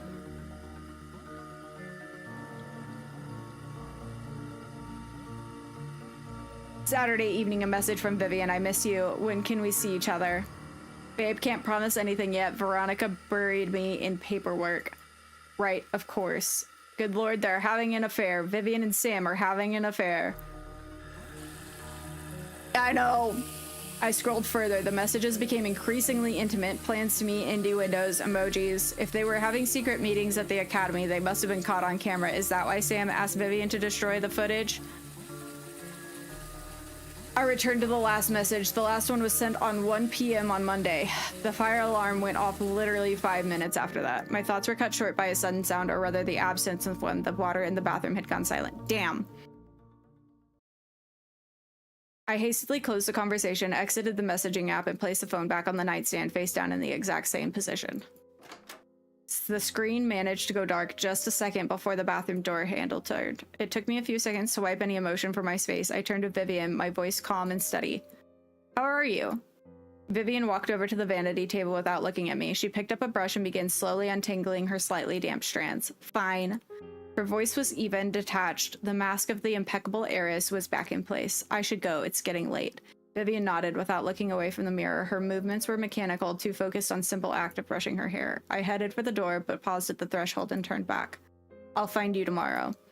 For a moment, her hand froze, then continued its motion. All right. Not another word was said. I left the room quietly after closing the door behind me.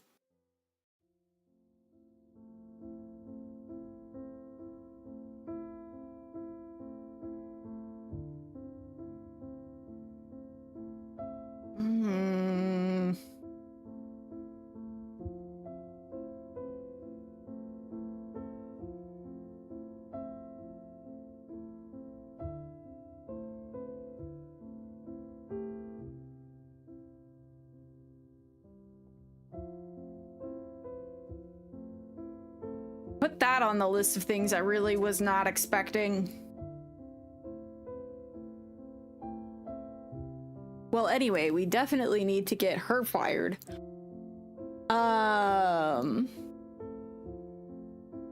That's what I was saying, Wookie. I was like, if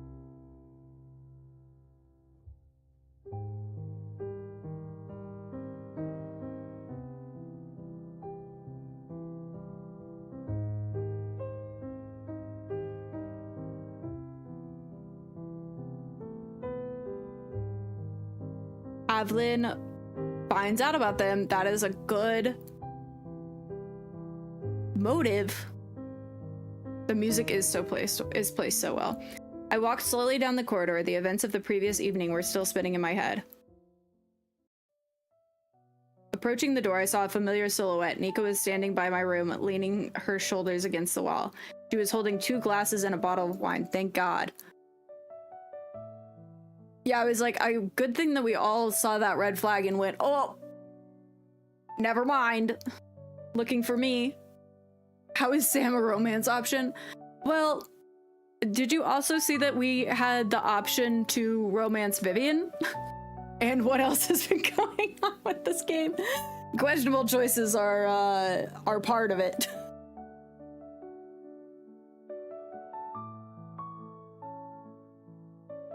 Questionable choices are definitely part of the name of the game. Looking for me? Yes, I thought maybe we could have a drink. It's been a crazy day, and I think we could both use some relaxation. Sounds tempting. Nika's face brightened. I opened the door and let her in. By the way, I forgot. I also came on business. The list of cameras that can be restored by tomorrow has arrived. Better to choose which one to restore before we open the wine. Nika handed me the bottle and glasses and then took out her phone and scrolled through the messages. Finding the right one held the screen out to me. Which one will you choose? I was like, hi, Nika! Sunday evening, the teacher's lounge. Okay, no, we know that we don't want that one because that's going to show Mickey pulling out the report. Sunday daytime, dormitory. Sunday evening, school corridors, first floor.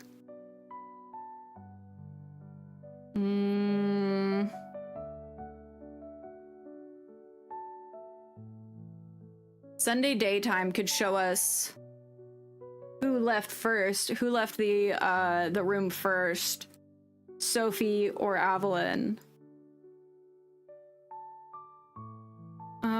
But Sunday evening, school corridors, first floor sounds like the game allows you to be a dirtbag, correct? And but also I can understand that, like, if you were playing this as a high school student, having that, or like high school student or college student, But then also at the same time, this school does allow you to make questionable you know what? At least they're the ones that are romanceable are 18. Not saying it's okay. I'm saying they're 18. The real scumbag here is Sam.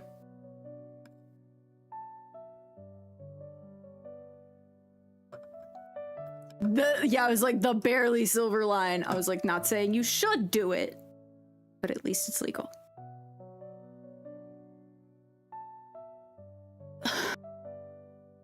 School quarter, first floor.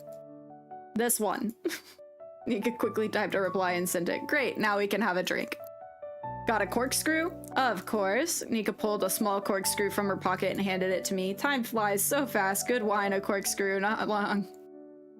And not long ago, back in college, I used to open bottles with whatever was at hand. I knew you still had that rebellious spirit in you. I opened the bottle and poured the wine into the glasses. Rebellious? I'm not so sure. You know, I feel like we've become coward with age. What makes you think that? I hand Nika a glass and she took several sips before answering. Before even the thought that some monster could devour us at camp didn't keep me from sleeping. I could go into an abandoned creepy house at night, jump off a waterfall, and now I lie awake at night worrying about what the students' parents will think of me. That's not cowardice, Nika, that's responsibility. Back then we had no fears and no sense of self-preservation. And angry parents can sometimes be scarier than monsters, period. I sat across from her holding my glass. I still don't know how we managed to get out of there in one piece. It was pure luck. Not just luck, we were together. We supported each other. A pause hung in the air, Nika staring into her glass as if gathering her thoughts, and then she suddenly said, I'm sorry, James. What are you apologizing for? The bar is on the floor. Correct. The bar is on the floor. Have you met men? The bar is on the floor. We're kissing Nika, right? That's my hope. For not answering your letters. There it is, the thing we've both been thinking about all these years but never dared to say. When I got home, the first thing I did was take a sheet of paper and write you a letter on the very first day. I wanted to tell you everything, how much I missed you and how much I wanted to see you again, how she fell silent, taking another sip of wine.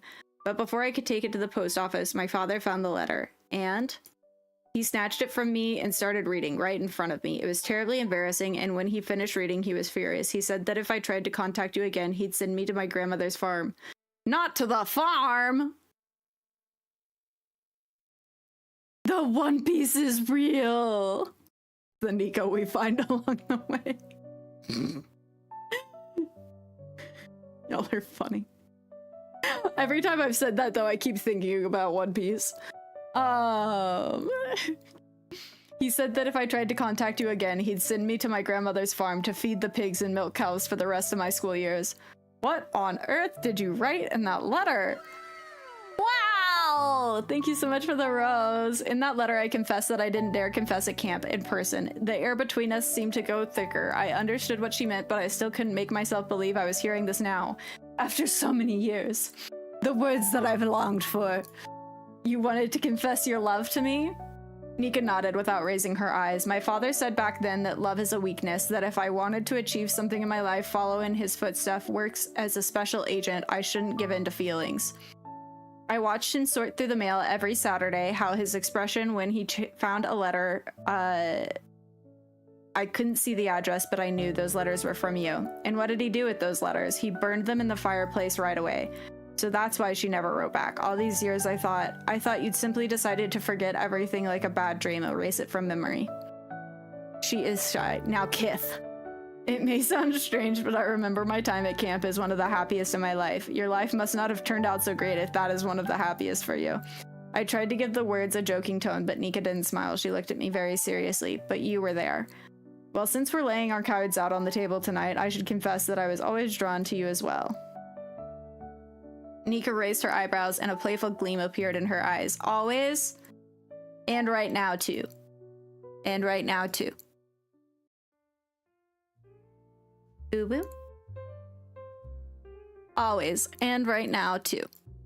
The words hung in the air between us. Nika froze. Her hands with the glass stopped halfway to her lips. Really? Really. Now, Kith. The feeling is mutual, James. I stood up and took the glass from her hands and set both on the nightstand. Oh, now they're gonna kith. Turning to Nika, I pulled her in close without a word. The scent of her perfume mixed with this faint aroma of wine enveloped me. I leaned in for a kiss. Leaned in and kissed her confidently without hesitation. All unspoken words, all the longing of the past years poured into that kiss. Nika's hand slid up my chest, wrapped around my neck. Her fingers tangled in with the hair at the back of my head. Oh dear. She began unbuttoning her blouse, but my fingers trembled slightly. Nika covered my hand with hers, helping me with the small buttons. The white blouse slipped off her shoulders. I paused for a moment, admiring the sight. Nika quietly whispered my names. James. Don't look at me like that. I can't help but stare. You're beautiful. She pulled me in for another kiss. In that moment, all doubts vanished. We finally allowed ourselves to be together the way we had dreamed of for years. Time lost all meaning. We lay in each other's arms. Nika settled on my chest, her breathing gradually evening out. That was incredible. We got laid! Time to clap, fellas. She lifted her head, looking at me. A soft smile played on her lips. Better than I imagined. Oh no! If anybody... What a perfect time for an ad break on Twitch. You imagined it? Well, maybe once or twice. We both laughed.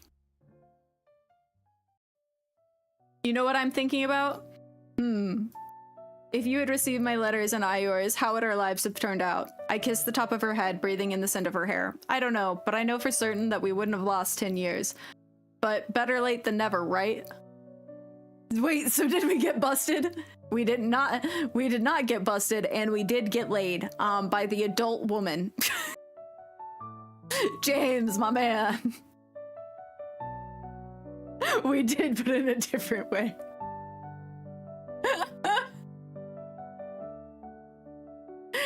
Yeah, you looked away, and not only did we not get busted, we found out that Vivian, the girl with the pink hair, was being groomed by the swim coach, Sam. And now we're getting to confess our love to our childhood and first loves, and the principal of this school. Persephone, thank you for the lyric and thanks for putting on your sunscreen. For coming to see me, as a degenerate, Of course. She nodded and settled back on my shoulder. I pulled the blanket over us, holding her tighter. Tomorrow will be a difficult day, but for right now, that doesn't matter. Nika's breathing evened out. She had fallen asleep. I ran my hand through her hair and closed my eyes. The exhaustion from the long day finally took its toll. The last thing I felt was the warmth of Nika in my arms. Office romance! The line between duty and feelings blurred. Romance with Nika. Yeah! Consciousness returned to me slowly, as if reluctantly surfacing from the depths of sleep. The first thing I saw when I opened my eyes were the strands of hair, the color of bright spring grass, scattered across the neighboring pillow. Nika was lying with her back to me, wrapped in a white sheet. Her breathing was steady and deep. She was still asleep. Good, she's still there. The long day. The serenity of the moment was shattered by an electronic signal. What time is it? 7 in the morning. Damn, the students will start waking up in half an hour, and breakfast in the dining room is in an hour. The dining hall is in an hour. She threw off the sheet and got out of bed, beginning to gather the scattered clothes on the floor. I watched as she gracefully bent down for her blouse as she shook out her skirt, checking whether it was too wrinkled.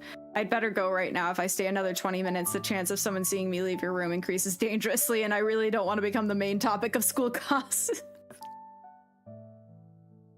Now cuddle. No time for cuddles. She has to run. She quickly got dressed, walked to the mirror, and tried to fix her hair with her hands. Oopsies. Not what I wanted to press. I know, but snuggles. I agree. But alas. I hope I don't look too disheveled. You always look wonderful. Flatterer. Flattery gets you everywhere. Meet me in my office in half an hour. Evelyn's phone should be delivered by then.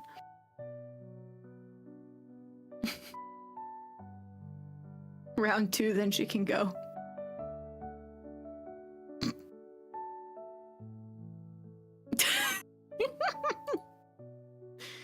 Nika nodded but didn't move towards the door. For a few seconds, she just stood there looking at me, and then she impulsively stepped forward, leaned in, and kissed me on the cheek. See you soon, James. Cute. Office sounds like trouble, too. Well, it's not technically an office romance, considering he doesn't really work at the school. He just got brought in as, like, a private eye. She left the door closed softly behind her with a quiet click of the lock. I stayed sitting on the crumpled bed, staring at the closed door. The room still lingered with her scent, a light jasmine aroma with hints of vanilla from her perfume. I wish I could wake up next to her like this every morning, see that green hair on the pillow beside me. Is that even possible? For a second, an alarming thought crossed my mind, sending a chill down my spine. Today I have to name Evelyn's killer, but what if I'm wrong? What if I name the wrong suspect? That would put Nika's position at risk. The board of trustees is just waiting for an excuse to remove her. A failed investigation would give them the perfect pretext to do it. And if she gets fired because of my mistake, I shook my head sharply, driving away the intrusive thoughts. A dull pain began to form in my temple. Stop. To hell with all these doubts. I'm a professional. I have conducted several dozens of investigations, solved cases more complex than this one. Personal feelings shouldn't affect my work. I'll find the killer, and what comes after, well, what happens with us, we'll think about that when the time comes. We must get this right for her. I quickly took a shower, letting the hot water clear my thoughts. Once dressed, I picked up the notebook with case notes from the desk. Time to sum things up. In a few hours, it will all be over, one way or another. I went down the familiar staircase, heading toward Nika's office. The corridors were already buzzing with morning activity. Several students were hurrying to breakfast, talking quietly among themselves. I knocked, and hearing an invitation to come in, opened the door. Nika was sitting at her desk, looking through some documents. When she saw me, she looked up and a warm smile lit up her face. Hello again. I hope you've had some time to miss me. Hee. Of course, half an hour without you is an eternity. She smiled, and in that smile, I caught a glimpse of the girl from camp I had fallen in love with 10 years ago. On the edge of the desk, I noticed a breakfast tray, fresh croissants, fruit, two kinds of cheeses, and a carafe of orange juice. Beside it stood a pot of coffee, giving off a tempting aroma. I ordered breakfast for 2. Yeah. Thanks, but I'll just have coffee. I'm not really hungry. I poured myself a cup of strong black coffee. The hot liquid burned my throat, but it helped me fully waken and focus. The tech specialist recovered the footage from that camera you asked to check yesterday. He worked overnight. I haven't watched it yet. I decided to wait for you. We'll watch it together. She turned her computer monitor so that we could both see the screen. This footage is from the corridor near my office on Sunday evening. She pressed play. The familiar corridor outside the principal's office appeared on the screen. The time on the recording showed 10:30. Nika fast-forwarded through the recording. For the next half hour, the corridor was empty. Only the soft glow of the lamps reflected off the polished floor. Then at 11:04, Annie appeared in the frame. She was running so fast that she nearly crashed into the wall at the turn, barely keeping her balance. This is the moment when Annie came running to tell me about what had happened. Half a minute later, the door swung open and Nika appeared. Even on the recording, you can see how her face changed when Annie began speaking rapidly, gesticulating. Then both ran out of the frame, heading evidently towards the pool. I already knew that Annie ran to you after she found the body. Well, at least this confirms the timeline of events. Nika closed the video player and turned the monitor back towards herself. At that moment, someone knocked on the door. 3 short, delicate knocks. 1 moment. She got up and walked to the door. I was sitting with my back to the entrance and couldn't see who had come. I only heard Nika quietly thank someone and then close the door. Nika returned to the desk holding a small cardboard box. She handed the box to me. This is for you. Well, for the investigation, rather. It's the phone. My contact in the police managed to get it from the evidence as he promised. I took the box. Inside, wrapped in bubble wrap, lay a smartphone. Next to the phone lay a small piece of paper folded in half. I unfolded it and just 4 digits were written on it so we can unlock the phone. I pressed the power button. The screen came to life requesting a passcode. We put in the passcode and the phone unlocked with a quiet click, granting access. Nika walked around the desk and stood behind my chair. Her hand rested on the backrest and I could feel the tension in her every movement. The phone's home screen looked almost sterile. No chaotically scattered icons. All the apps were neatly sorted into folders. What should I check? Photos, notes, browser history, messages. Notes? Do we get to check all of it? books by the school year. The Notes app opened instantly, then there were only 2 entries.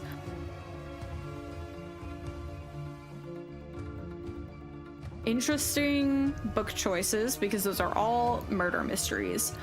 The first note was simply titled Books. I opened it and saw a reading list where finished works were marked with a check mark emoji. Evelyn clearly loved detective stories, several Agatha Christie novels, Conan Doyle, modern thrillers. The only thing diluting the crime fiction collection were a few plays by Chekhov and Orwell, either part of the school curriculum or personal interest. Not the most typical reading list for a young girl. Bye for the school year. Standard list of things for boarding school, things to bring from home. Books, studies, nothing personal. It seems Evelyn was the kind of girl mothers hold as an example to their daughters. What should I check next? Browser. Let's check photos. Okay. Mainly just pictures of studies and her roomie. I'm gonna be very sad if we have nothing on this phone. Oh, sorry, friends.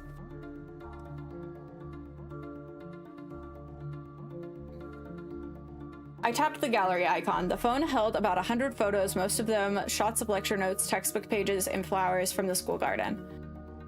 Among the study materials and botanical snapshots, a small series of summer photographs stood out. I opened the first ones. The photo showed Sophie. She was sitting on a white wicker furniture and some veranda, a light blue dress, and a glass of juice with a straw in her hand. A pensive gaze directed somewhere into the distance. The photo had been taken discreetly. Sophie clearly wasn't posing, and the next few photos were selfies of Sophie and Evelyn together. Sophie was smiling broadly, pressing her cheek against her friend. Evelyn looked more reserved, but barely noticeable smile played at the corners of her lips. Evelyn clearly wasn't one for taking photos. Almost all the pictures are study materials or nature. Nothing useful for the investigation here. I closed the gallery. What should I check? Browser history. Cute.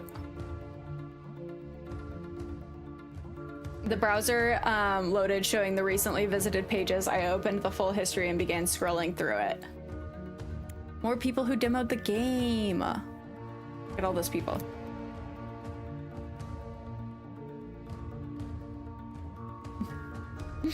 Most of the search queries were about streamers. Apparently, Evelyn watched them in the background while studying. Cute. What should I check? Messages. I opened the messenger. The contact list was short, fewer than 20 people. Parents, a few teachers, classmates. At the top was a conversation with Sophie. Where have you been? The last message was dated Sunday at 10:50. Sophie, where did you disappear to? By the time the message was sent, Evelyn was already dead. I scrolled up through the conversation. The girls had been actively chatting, especially during the summer. They discussed meeting times, which train Sophie would take, ordinary friend talk. I exited the conversation with Sophie and opened the next chat. A single message appeared on the screen. Annie, if you tell anyone, I will kill you. That's not a good look for Annie. If you sent on Friday at 5:13 p.m. The silence in the office became deafening. I slowly looked up at Nika. Her face had gone white as chalk and she was staring at the phone screen. With shock written on her eyes. My God, this is a direct death threat 2 days before Evelyn's death. Yeah, I was like, that's not good. Obviously something happened on Friday, something Annie desperately wanted to keep hidden. Nika stopped at the desk and picked up the phone. Friday, 5:13. She abruptly turned the desk and began pulling out drawers one after the other. From the bottom, she retrieved one thick folder with schedules. Here it is, the girl's schedule. Thank you so much for liking live. So on Friday from 4 to 4:45, Evelyn had swim practice and Annie's training ended at 3:45. The conflict probably happened at the pool or in the locker room. We need to talk to Annie about this. Nika sank heavily into her chair and rubbed her temples. Annie is with the psychologist right now. The board of trustees insisted on it, but if needed, I can ask them to take a break. No need, I'll talk to her later. Maybe the session with the psychologist will do her good and she'll be more talkative. Whoops. I hope so. They'll finish in an hour, so we should have time. Nika's gaze darted to the wall clock. She nervously bit her lip, and her fingers began drumming on the edge of the desk. Maybe Sam saw something on Friday, although she would have said something if she noticed anything strange, and I'm afraid she won't be much help today. Why? Nika winced as if recalling something extremely unpleasant. She clearly had too much to drink at the party yesterday. Maybe out of concern that the students would get drunk, she decided to take one for the team. Or... This morning, she sent a message saying she's feeling unwell. At least she doesn't have any classes scheduled today. Not very professional for a teacher or at an elite academy. That's putting it mildly. I have to give her a reprimand and issue a fine. Maybe a financial penalty will work better than talking. Nika glanced at the clock and frowned. The Board of Trustees will be here in 3 hours. I need to prepare a full report for them. You'll have to present my findings to them yourself. This isn't an official investigation, and I can't show my face. Nika nodded understandingly. I suggest we meet here in 2 hours. That will give me time to check a few things, and I can give you the most complete picture possible. And I'll slip away before the board arrives. Yes, that would be best. What's your plan? What are you gonna do? There's not much time left. I can't do everything, so I'll have to prioritize. Go and check on Sam or examine the locker room again.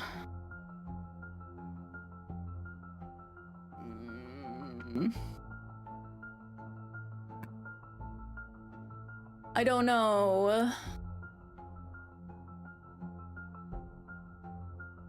If we go and check on Sam and Sam's not there, that's gonna give us more to do, potentially.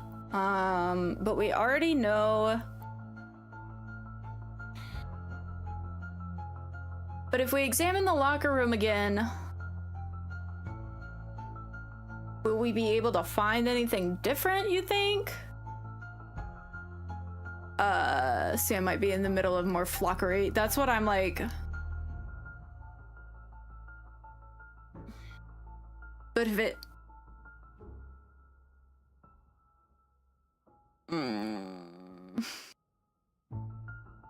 We already know that Sam has committed one crime. What are the chances that Sam committed two? Right? She could truly just be hungover.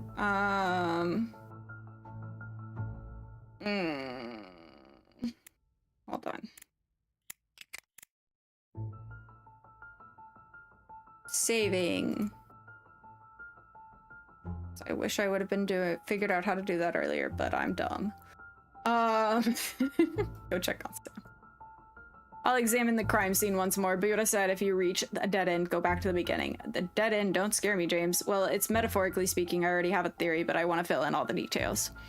Nika looked at me with a slight squint, but said nothing. Then I'll see you in 2 hours. Roger that. Because we haven't examined the locker room since we knew it was a murder and not just a suicide.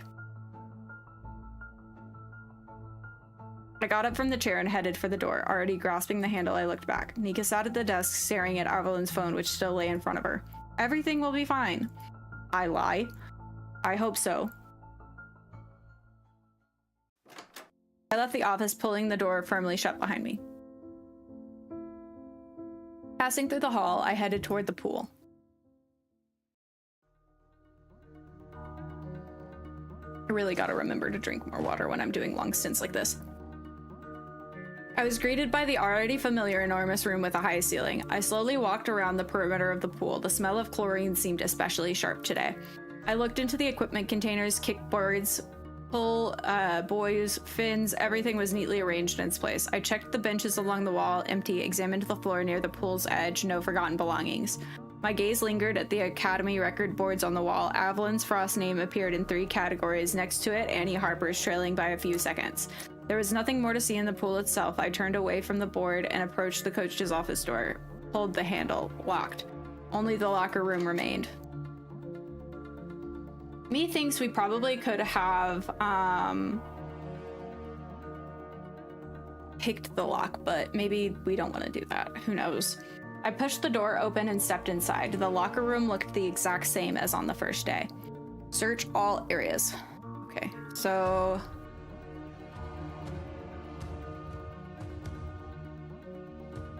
On the side wall of the corner locker, the training schedule is still hanging, the same laminated sheet I had seen on the first day. After the tragedy, no one bothered to update the schedule. This will help me check the details once more. I stepped closer, carefully studying the entries. The timesheet listed all of the last week's training sessions, names, times, notes in different colors.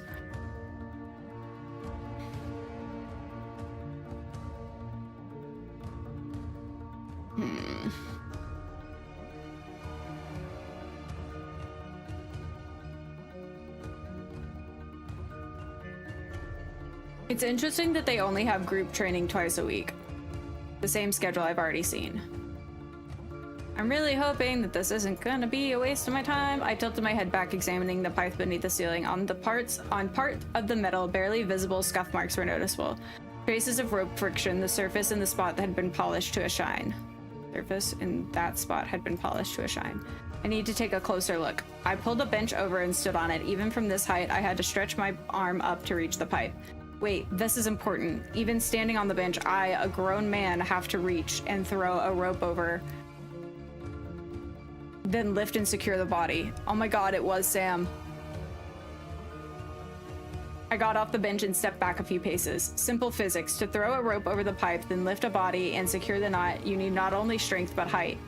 At least 5'3", preferably taller. Annie Harper, no matter how much she wanted to physically, couldn't have done this alone. Even with a stepladder, lift and hold a dead body, impossible for somebody of her build. I walked up to locker number 17. The door was slightly ajar, just like on the first day. Everything inside remained untouched. Neatly folded towel, blue flip-flops on the lower shelf. I carefully unfolded the towel, examining every inch of the fabric. No bloodstains or other traces. An ordinary bath towel, soft, clearly not new but well kept. Then the flip-flops held no secrets either. I turned them over and looked inside. Empty. Size 37. Just in case, I checked the neighboring lockers. Most of them were locked. Then a few I managed to open were either empty or contained the usual set, towels, shampoo bottles. In locker number 23, I found a biology textbook and an empty glasses case. Judging by the case, these are Mickey's things, and she forgot her textbook again. A remarkable combination for a brilliant intellect and absent-minded. I flipped through the textbook. No notes, no strange markings. I carefully put it back. I looked around the locker room once more, an ordinary room like thousands in schools and gyms across the world. Good thing I decided to come back. Sometimes you only notice important details on the second look. I glanced at my watch. There wasn't much time before my meeting with Nika. I needed to move forward. I didn't get to talk to Sophie yesterday, but today a conversation is necessary. I've accumulated too many questions. I stopped outside room 65 and knocked. It's James Crofton. Silence fell behind the door, then I heard slow footsteps. A lock clicked and the door opened halfway. Sophie stood in the doorway. Her expression was neutral, but her eyes held the polite distance of someone unwilling to talk. Mr. Crofton, has something happened? I'd like to talk to you. May I come in? Sophie hesitated for a moment and then stepped aside, a polite gesture, but cool. She didn't invite me in with words, just left the passage clear. We haven't gotten close enough for a heart-to-heart conversation. I have two options, either press her hard or try to get her talking about neutral topics. Press her. During the investigation, I came across a name that keeps bothering me. Does the name Lucine Milton mean anything to you? Sophie went rigid. She was silent. Too long. Far too long for someone who had heard an unfamiliar name. Prairie, thank you so much for coming in and putting on your sunscreen. I hope you have a wonderful Sunday. What have you been up to? Lucine is you yourself. Your second personality. Your twin sister. You yourself. Lucine, that's you. Your real name. Sophie looked at me strangely, her eyes widening in surprise. For a few seconds, she went silent, as if unsure how to respond to such a suggestion. No, that's quite a strange theory you have. Your decision has affected the relationship, and probably not in a good one. I don't know how you found out about her, but Lucine Milton is my sister, my twin sister. Damn, I got that wrong. How didn't I figure it out right away? That's why when Nika checked the gate records from that Sunday evening, she found inconsistencies. Oh, that makes sense. Otherwise, just chilling. Hell yeah. Yeah, Sunday stream. Long Sunday stream. We've been playing this Otome game, but I'm not streaming tomorrow, so I'm making up today for the long stream, so that way I can get some work done tomorrow. But I'm glad that you have been able to chill aside from working today. We're very close to the end of this game and hopefully unraveling some mysteries. Fingers crossed. That's why Nika checked the gate records from Sunday evening. She found inconsistencies. Perhaps I got some details wrong, but I am right about the main thing. She was here on Sunday evening. Sophie's gaze darted around. I don't understand what you're talking about. More lies. Sophie, listen. Sophie cut me off before I could finish. Excuse me, I have a headache, probably from all this stress. She rubbed her temples, clearly signaling that the conversation was over. I need to rest. She walked to the door and opened it, a polite but unmistakable hint. Of course, I understand. By the way, I'm leaving today. I see. An awkward silence fell. Sophie looked past me and then added, Safe travels, Mr. Crofton. Her voice sounded polite but distant. No regret about my departure, just formal courtesy. Not even a slam, just a careful shut. The restraint held more coldness than a violent argument could. I glanced at my watch. Time was running out and the questions still piling up.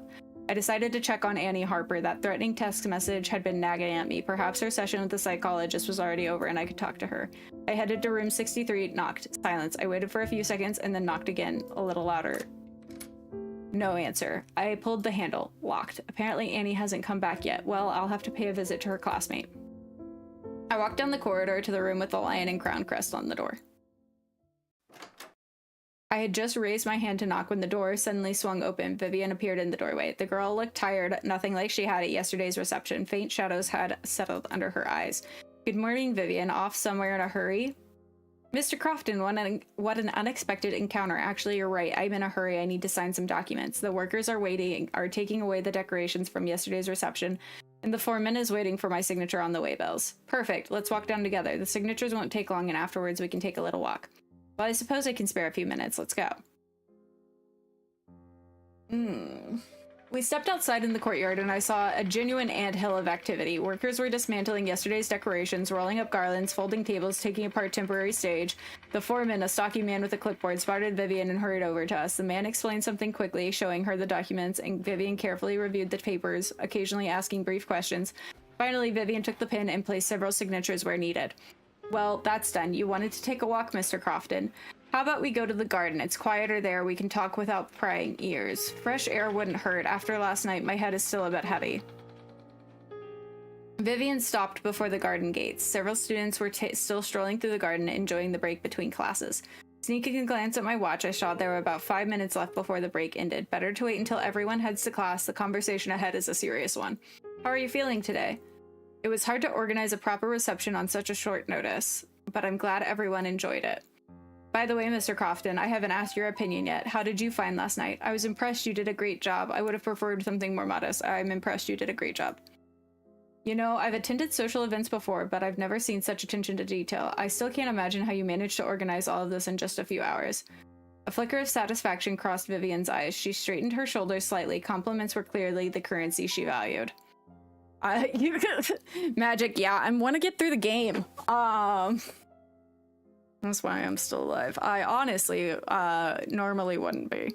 I would have split this into 2 days, but since I am not going live tomorrow, I wanted to. She's narrator extraordinaire today, yeah. I'm gonna have a very pleasant day of not talking tomorrow until 6 p.m. It's nice to hear that effort wasn't in vain. The path was rapidly emptying. The students were hurrying off into their classes. Let's go into the garden. Mr. Crofton, I have a French lesson starting, and my teacher is extremely particular about punctuality. Your dedications to your studies is commendable, Vivian, but I'm afraid our conversation is more important than any lesson. I'll personally explain the reasons for your absence to Miss Preston. Well, I suppose I have no choice, and I've gained more nicknames. Yes. We all gained more nicknames. We entered the garden. Vivian walked beside me, but kept an arm's length. She headed toward the rotund gazebo in the depths of the garden. She stopped by the columns, gazing at the dome. You know, it really is beautiful here. It's a shame I rarely get a chance to come out here. Studies take up practically all of my time, and in the spare moments, there are more important things to do. She spoke in measured tones, filling the pauses with small talk, but I had no time for games. Vivian, I need to tell you something important. Evelyn didn't kill herself. She was murdered. For a few seconds, Vivian stood motionless and then slowly turned to face me. I'm sorry for being so blunt, without any preamble or preparation, but I simply have no time left for delicacies. Today I must name the killer, and I need any information that will help establish the truth. That's a serious claim, Mr. Crofton. What's it based on? On a forensic examiner's report. Vivian stepped away from the gazebo and slowly walked along the path, clearly processing what she heard. Her heels tapped steadily on the stone slabs. And you think I can help you with something, or do you suspect me? She's no fool, went straight to the point. Now I need to decide, what tactic should I choose? Try to win her trust, appeal to her feelings, or press her with facts and suspiciousness? I looked at Vivian. She stood tense but not distant. Over these days, we had managed to find common ground. I think she trusts me at least enough to hear me out. Pressuring her would mean destroying the fragile bridge between us. Hollow Knight DLC looking crazy, right? Hi Nick, how are you? We're doing well tonight. We are very close to the ending of this game, and I am a little nervous that I am about to name the wrong killer, but I'm glad that you are doing well. Also, how are you doing, Cockerel? I hope you're doing well. Things are getting easy in this game. So we're about to have to make a really tough choice here too. Vivian moved closer just a little, but it was enough. She wasn't running, she wasn't shutting down, she was waiting. I approached the girl and gently took her hand. She flinched in surprise, but didn't turn away. Viv, please, I'm sure you haven't told me everything, but I'm asking. Do it now. I need the truth. Well, just yes, I know, but if we get it wrong, then the love of our life, who we've been waiting 10 years for, is going to get in serious trouble and maybe lose her job.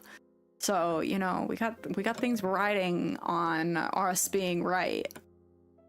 Vivian lowered her gaze to our clasped hands. For several long seconds, she was silent, clearly struggling with herself. Whatever it is, I'll understand and I'll help if I can. A few more agonizing seconds of silence, then Vivian looked up with me, tears glistening in the corner of her eyes, which she was fighting with all her might to hold back.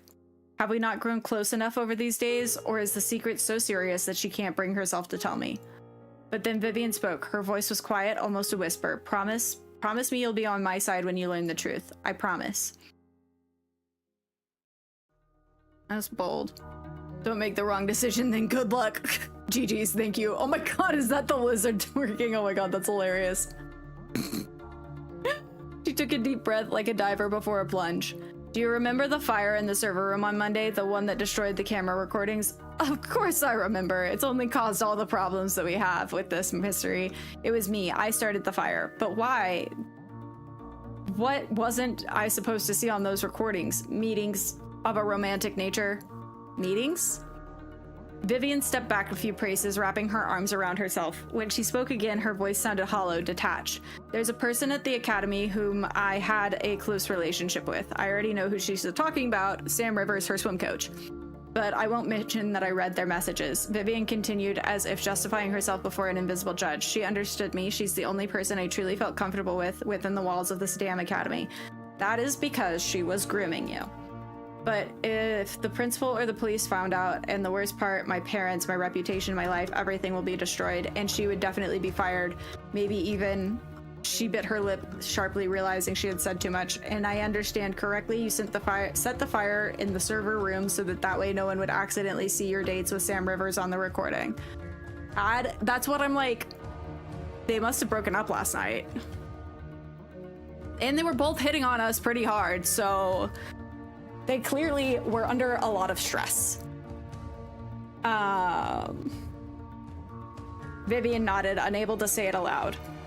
I sank heavily on the stone bench, tilted my head back, and exhaled. Do you even realize how that fire threw everything off? I don't judge you or your choice of partner. We should. Though I do have questions about Sam. I paused, thinking over what I had heard, and then suddenly it hit me. Wait, I still don't understand why you had to start the fires. I was only interested in the recordings from Sunday evening at the pool, not. And then it dawned on me. I sharply shifted my gaze to the pale-faced Vivian. You were with Sam that Sunday on the evening Avalon died. That's right. Smoochy! Wow! Thank you so much for the heart, me. Thank you, thank you, thank you. Okay. Avalon caught you then, didn't she, at the pool? Vivian said nothing, but her silence was more eloquent than any words. Tell me how it all happened. Vivian leaned against the rotund column, seeking support.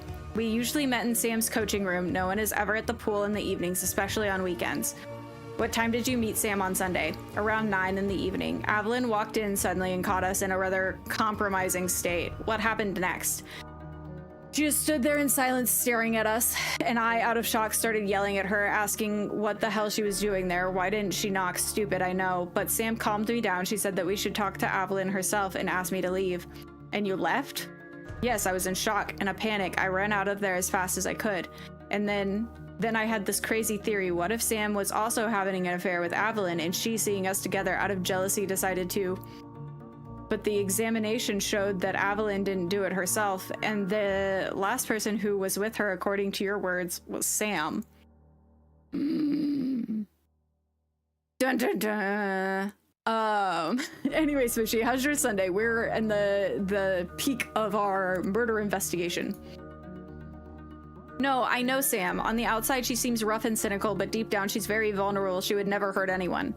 Maybe someone saw her leaving the pool and decided to frame her. Have you thought about that? Realizing that Vivian was on edge, I decided to lower the tension a bit. That's also possible. Let's sit down and discuss everything calmly. I gestured toward the bench. Vivian reluctantly sat down, and I settled in beside her. To confirm your version and prove your innocence, yours and Sam's, I need an alibi, something concrete. After the pool, I left the academic wing and went straight to the dormitories, to my room. I must have been caught on the cameras. But the problem is that you yourself destroyed nearly all the recordings, and at that moment, among the recovered footage, there's nothing that would confirm your words. Right, Dagger? Vivian grabbed my arm, desperation written in her eyes. But I told you the truth. You promised you'd help. She paused, then added more quietly. In the relationship with Sam, it's in the past. I understood it wouldn't lead anywhere. It was just a temporary comfort. You don't have to justify yourself to me, and right now it's more important to focus on the case. Is that everything that happened that evening? That's everything. But how and why did they break up?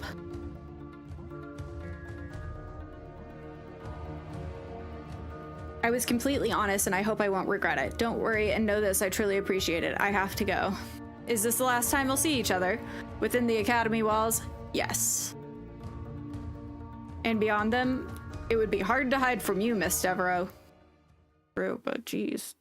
Do you have a notepad and pen? Always on me. I pulled a pen and notepad from my inner pocket and opened it to a blank page and handed it to her. Vivian quickly wrote down something and handed it back. On the page was a phone number. My personal number. I don't like being pushy or texting first, but I'll be very disappointed if you don't write. Well, I wouldn't dare keep you any longer. I'll take the day off and go for a walk. After this news, I need some time to recover. Until we meet again, Vivian. She gave a light parting smile and headed towards the lake where the work crew was busy. There wasn't much time left before my meeting with Nika, but I still had one more important thing to do, talk with Annie Harper. That threatening message wouldn't leave me alone. I hope her session with the psychologist was already over and I'd be able to talk to her. As I approached room number 63, the door was slightly ajar and muffled sounds of music could be heard from inside. I knocked out of courtesy, no reaction. I knocked louder, same result. Well, she had headphones in, so, you know. I pushed the door open and peeked inside. Annie was sitting on the bed, cross-legged. Her head was tilted back, the back of her head touching the wall. Eyes closed. Earphone wires trailed from her phone. I came closer, but Annie didn't stir. She's completely immersed in the music. Annie! I tried coughing loudly. No use. I had touched her arm. What the hell? Sorry, I didn't mean to scare you. Didn't anyone teach you to knock? You could give someone a heart attack, damn it. She threw the earphones onto the bed. And how long have you been spying here? I knocked, the door was ajar. I didn't want to scare you. Well, you failed at that. I grabbed a chair and placed it across from the bed, with the back facing Annie and straddling it, resting my arms on the backrest. Ask what Annie is listening to. Wow! What are you listening to? Thank you. Annie shifted on the bed, lowering her bare feet to the floor. Different stuff, Slipknot, Rammstein, Metallica, Systems of a Down. Sometimes good metal, basically. May I? I nodded at the headphones. Annie shrugged. I took one earphone and put it in my ear and pressed play on her phone. The harsh German voice burst into your ears, counting to 10 against the backdrop of industrial guitars. Sone. I don't know. I'm sure I'm pronouncing that wrong. Excellent choice. One of their best tracks and albums, though. I'd still put something in first place. Wait, what? You know them? Know them? I've been listening to them since I was 7. No way. That can't be. I figured you were the type to listen to, I don't know, Chopin or Taylor Swift. She has good music taste, at least. Tiny little girl filled with rage. Taylor Swift, that's insulting. I've been to a Rammstein concert 3 times, twice in Berlin and once in Moscow. You've seen their show live with the flamethrowers and everything? You bet. And the last concert, I was standing so close to the stage that I could feel the heat from the pyrotechnics. Annie was looking at me with such admiration as if I was talking about a trip to the moon. I glanced around her room. The walls were covered with horror movie posters. You clearly had the wrong image of me. Horrors and thrillers, by the way, I'm a fan of those too. Really, and what have you watched? Quite a lot, actually. All right, then here's a trick question. What's your favorite horror movie? Probably Silence of the Lamb. I rewatch it every year, and every time I find new details. Boring. It's not even scary. There's barely any blood in it. But what psychological depth? What acting? I mimicked Lecter's famous hissing sound, and Annie snorted with laughter. Annie squinted, but no longer hostile, more like intrigued. Maybe you like that movie so much because you also dream of catching a maniac, or maybe the opposite, befriending one. Befriending one, doubtful, but catching a real criminal, yes, I want to do that, and I hope to do it soon. The watch on my wrist vibrated a reminder, half an hour left before my meeting with Nika. I'd love to continue this discussion about music and movies. It's rare to meet someone with similar tastes, but unfortunately there's just no time. And I'll have to return to less pleasant topics. I need you to talk about Avelin's murder. The atmosphere changed instantly, the lightness vanished, and the musical interlude was over. Annie tensed up again, hunching her shoulders. Talk about what? Annie has a solid alibi. Her height would have physically made it impossible to hang Avalyn, but the question remains, I'm especially concerned about the threatening message. Remember when we met on the first day and you said you hadn't been in contact with Avalyn? So what? You lied to me. Annie tensed up but said nothing. Today I got a hold of Avalyn's phone and I decided to take a look through her messages to understand who she'd been talking to and about what recently. And I came across a very interesting messages. If you tell anyone, I'll kill you. Your words, Annie. Annie gripped the bedsheets, her jaw tightened, muscles tensing on her cheekbones. What happened between you two that evening? Why did you threaten her? Nobody threatened her. Well, it's a figure of speech. Annie, let's be frank. I'm leaving the academy today. If I don't provide clear answers, the police will be back here tomorrow morning. And the investigation will be led by Inspector Hardman, who didn't exactly take a liking to you. Do you know what he'll do with your figure of speech? He'll present that in court as a direct death threat because it's easier to close the case that way. I leaned forward, trying to catch her gaze. And right now you're talking to me. I'm a private detective. I can choose what to include in the report and what not to. But if the case goes to Hardman, he'll turn your entire life upside down. He'll drag every bit of dirty laundry he finds into the public eye. Every argument, every harsh word, it'll all surface. And then the message with the death threat will become the main piece of evidence against you. Annie stared at her knees. The silence dragged on. I don't have time to wait for her to start talking. I'll have to take a risk and voice my hypothesis. I have a theory about what you and Avalyn had a falling out because of the bruises that Avalyn noticed. You had a falling out because Avalyn saw something she wasn't supposed to. The bruises on your arms and back. I noticed them when you fell off the chair in the coach's office. Judging by the color, they're less than a week old, maybe 5 or 6 days. I just fell. I've seen enough bruises to tell whether they're from falling or not. In your case, those marks on your arms are from fingers. Someone held you tightly, very tightly. Annie curled up, putting her knees to her chest. Avalyn noticed them too, right? On Friday in the locker room, your training sessions overlapped. Hers was ending and yours was starting. How do you... The schedule is posted in the locker room. Annie began rocking barely noticeably back and forth. It was like a game of hot and cold. The more she tensed up, the closer I was getting to the truth. When you were changing, Avalyn saw the bruises. From what I've been told about Miss Frost, she was far from a foolish girl, and I'm sure she figured out the nature of those marks. Those bruises. By their placement, it looks like somebody grabbed you and pinned you against a wall or held you down by force. Annie began to tremble. I had hit the mark. Annie abruptly jumped off the bed, clenching her fists. Enough. I'm sick of your interrogations. Annie, I'm just trying to... I know what you're trying to do. Bruises, you say? You're seeing things. Tomorrow there won't be a trace of them, and who will believe you? And the message sent to Avalyn, did I imagine that too? Annie's face went crimson with rage. That's none of your business. I want to help. Help? Me? She laughed bitterly, angrily. You don't give a damn about me. You only want to help yourself. Get praise from the principal, suck up, and show what a great detective you are. You know what? I'd rather talk to Hardman. At least he's an honest bastard, not a hypocrite in an expensive suit. She walked to the door and flung it open. Get out. And if you want to accuse me, go ahead, but spare me your fake sympathies. Right, Auntie? Think about what I said. You still have time. Time's up. Out. She pointed to the door, her eyes blazing with fury.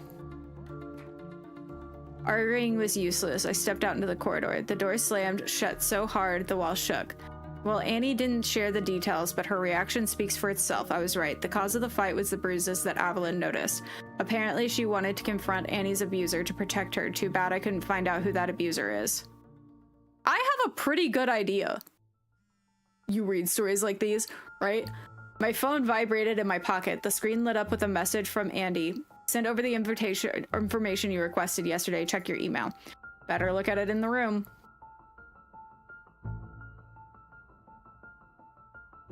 Ugh. Settling into the chair, I took my laptop out of my bag and pressed the power button. One unread email was waiting for me. A double click of the mouse and the detailed message unfolded before me. And you're gonna lose your mind over this. I think I already knows who is behind the murder at your academy. Yesterday you asked me to dig up more on a certain Lucine Milton. Well, I dug, and it's gonna blow your mind.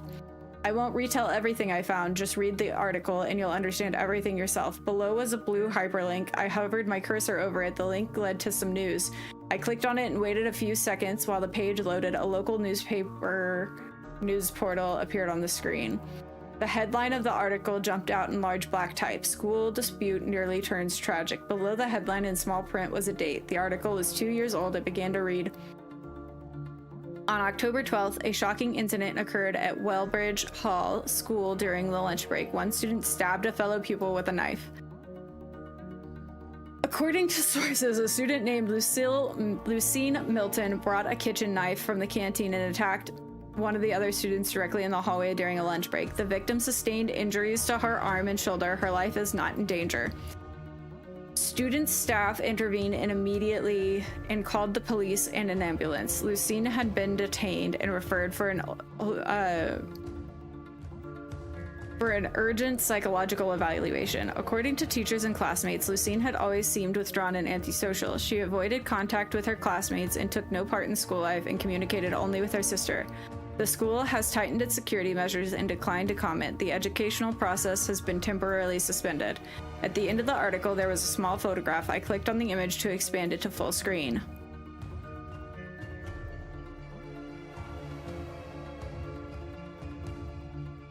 I did find the Easter egg about myself. I'm gonna clip it and put it on stuff later, so...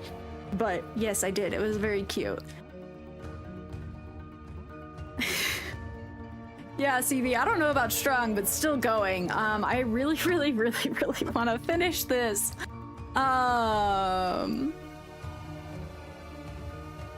Bit, exactly. The photo showed Sophie Williams, but not the Sophie I knew. Her face twisted with fury, blood visible on her hands and clothes. 2 police officers were escorting her out of the school building. Is this really her, the same girl who told me those heartfelt stories about Evelyn, who cried on my shoulder? I took a sip of water from the glass on the desk and went back to reading the letter. I dug further and found out that Lucine was declared unfit to stand trial and committed to a psychiatric facility. She spent 6 months there, after which her parents took her home, and that's where Lucine's trail goes cold. The Miltons simply vanished into thin air, no record of relocation, change of address, new documents, nothing. James, if I were you, I'd already be on the phone with the police and getting as far away from that academy as possible. That girl is clearly not right in the head. Struggle bus, and it is, period. It's my favorite stream yet. Good, I'm glad. I love these games, but boy... Oh, I'm tired. And my throat hurts. And if she's capable of putting a knife in a classmate, what's to stop her from doing the same to you? If this is true, then everything I thought I knew about Sophie goes out the window. Could I really have misjudged her so completely? No, that's Sophie's twin sister. We know that. Right?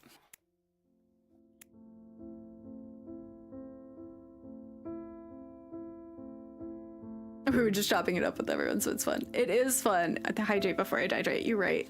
You're right. And you guys don't forget to hydrate before you hydrate too. But CB, I hope your night has been going well. I saw that Tiff, Shadow, and Beth were on, and so I hope they've been having a good stream. I have them tapped up. I don't know who else has been on tonight. I'm gonna end up putting in close to 8 hours for this goddamn. You just drank a whole bottle of yourself. Good. Now I'm all fired up. Thank you for liking the live. Cheese and crackers. And I'm gonna be wrong. I'm gonna guess wrong. I closed the laptop and checked the time. It was time to go report to Nika. I stood before the office door, standing at the nameplate Veronica Preston, director. 3 days ago, I crossed this threshold for the first time, not yet knowing what I was getting into, and today I had to name the killer. I allowed myself just a few seconds to collect my thoughts. The door was ajar. I knocked. Come in, James. You've been making your rounds. Everyone seems to be having a good stream today. Good! I'm so glad about that. I left earlier. The entire VOD will be available on YouTube if you are interested, and I'm going to most likely cut it together to make a Let's Play. But we'll see. We shall see. You'll go like it. Thank you. And CB, I hope that your rounds have been fun and that you've gotten to enjoy your popping into everybody's stream. Nika was standing by the window with her back to me. She turned around at the sound of my footsteps. Hello, did you manage to finish everything? I walked over to the chair across from her desk and sat down. I tried to make the most of the time that I had. Wait, what game? This game? The full... I want to make like a Let's Play of this one. Which game did you say was next? Oh, yeah, no, I want to make a Let's Play. Like, I want to cut this to be a Let's Play and, like, take out all of the, like, pauses and just, like, actually, like, make a video of it, not just have the live of it. But I digress. But I do... We have Bewitching Sinners to finish, and then I have a couple more Atomic Games light up. Make several videos out of this.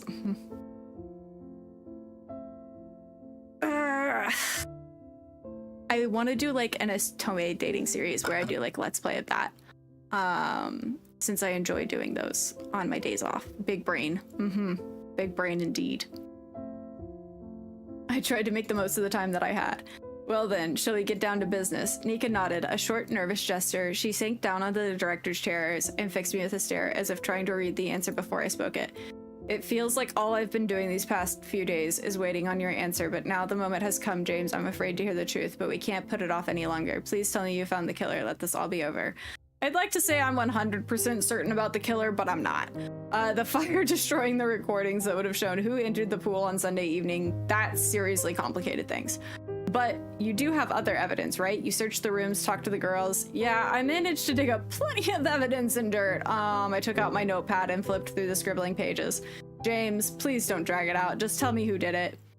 Okay, well, we need to save. First of all, we need to save, because I don't want to play the whole game again. I want to find out who it is right now.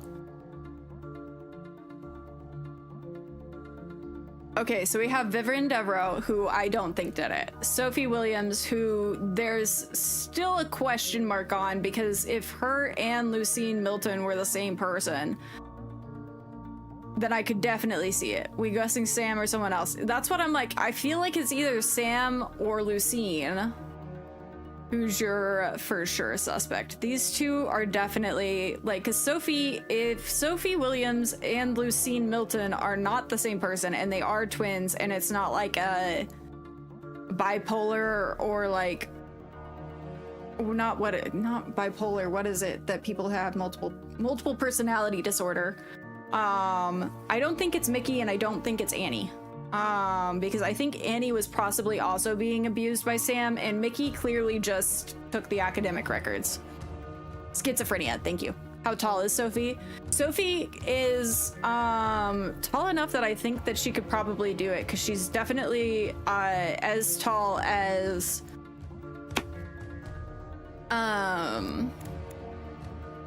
she's definitely as tall as Evelyn was. But here's my theory, is if it was Sophie, I think Sophie, and she has a twin, Lucine, could do it together. Like,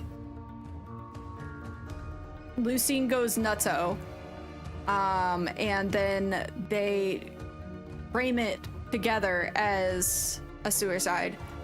Or it was Sam.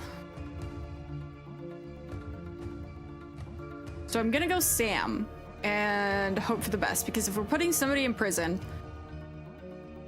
we definitely have solid evidence of it being, of her committing a crime, even if it's not the crime. But she has a backer, and that backer could potentially be the Devereaux, is my thought, is that potentially Sam's backer is Vivian's parents. And so then if it gets out that Vivian and Sam were a thing, they're not gonna keep backing Sam. Anyway, those are my theories. What do you guys think? Based on what we've learned.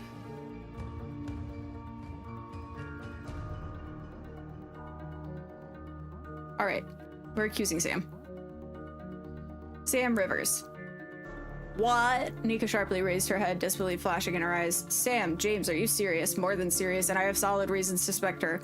I opened my notebook to the page of notes on Sam Rivers. Let's start with the fact that the swimming coach has a drinking problem. Well, I mean, yeah, that's... Number one. You mean today's hangover? Not just that. Sam also got pretty drunk on Tuesday evening. Remember when she nearly caught me in her room? Well, you didn't exactly smell like roses yourself after your little get-together. A smirk flickered across Nika's face, but her eyes held a clear reproach. It was for the case. Fine, what's done is done. As for Sam, she never showed up drunk in front of the students before, at least no one reported it to me. Have you considered what she's simply trying to, I don't know, drown her sorrows? Perhaps you're right, but alcohol isn't her only problem. If Sam wasn't drinking that night, there are other facts that point to her. On the night of the murder, Evelyn was looking for Sam. She wanted to talk to her about something. Where did you get that information? From Sophie Williams. She told me that Evelyn wanted to talk to Miss Rivers about something, but Sophie doesn't know exactly what. Did you ask Sam herself? She claims that the last time she saw Evelyn was on Friday when she canceled their training session, but who knows if she's telling the truth. I ran my eyes over the lines of the notebook next to Sam Rivers' photo. When searching Sam's room, I found something interesting. An adult magazine was hidden under the mattress. I paused, choosing my words carefully. The magazine had photos of young women. The color drained from Nika's face, leaving her deathly pale. Nika, did you know that Sam, well, is into girls? And not as in women, as in girls. Nika stood up from the desk so abruptly that the pen holder tipped over, scattering pens across the floor. Of course I didn't know that about her. She paced around the office, clearly trying to calm down. I have no problem with other people's preferences. Everyone has the right to their personal life. Though I'll admit, if Sam had openly stated this when she was hired, the Academy administration would hardly have approved her candidacy. It's a school for girls, you'll understand. The parents wouldn't have accepted it. Nika returned to her desk and sank heavily into the chair. But even so, that doesn't mean that she behaved inappropriately towards the students. Is this even relevant to the investigation? Yeah, well, on its own, no, but combined with what I'm about to tell you next, the picture changes. Sam was in a romantic relationship on Academy grounds. Nika froze, her attentive gaze fixed on me. A relationship with another teacher? No. With a student, with Vivian Devereaux. Nika covered her face with her hands. For a few seconds, she sat motionless, then quietly asked, "Are you sure?" "Absolutely sure." I saw their correspondence, months of communication, planning secret meetings, pet names, and then Vivian herself confessed to everything. Our last conversation turned out to be quite candid. My God, Sam, how could she? And all of this on Academy grounds right under my nose. What a nightmare. And from the correspondence, I learned not only about Sam and Vivian's relationship, but I also found out about who was the server room fire. Vivian Devereaux started the fire at Sam's request. Was she afraid we'd see their meetings on the recording? Or maybe there was something even more serious, for example, a recording of Evelyn walking into the pool on the night of the murder, or Sam leaving it. Vivian told me that Evelyn caught them together that very evening. Evelyn saw them, and what happened next? According to Vivian, she left and Sam stayed and talked with Evelyn. No one saw Evelyn alive after that. Nika has morals, I love her, right? Right? Oh. Hold on, we've got to pause until our Twitch friends get back from the ads.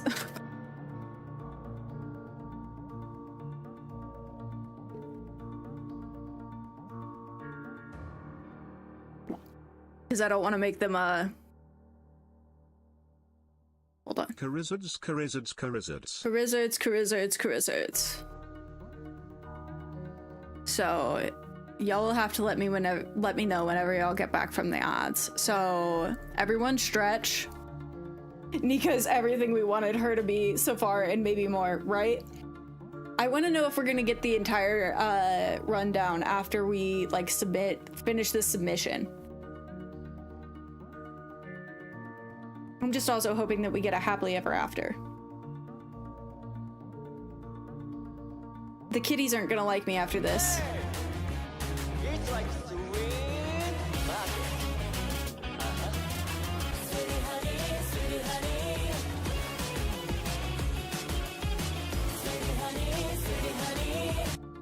You want to watch a real romance, go watch Taemin's B-side.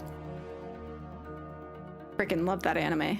Baby, you light up my world like nobody else. The way that you flip your hair gets me overwhelmed. But when you smile at the ground, it ain't hard to tell. You don't know, you don't know you're beautiful. Wizards is so funny, right? That like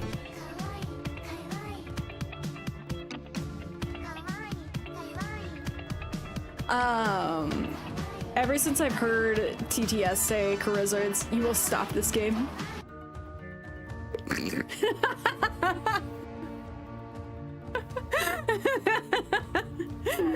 Haiki said, I am not missing this. Pull the lever, Rank. Wrong lever! Why do we even have that lever?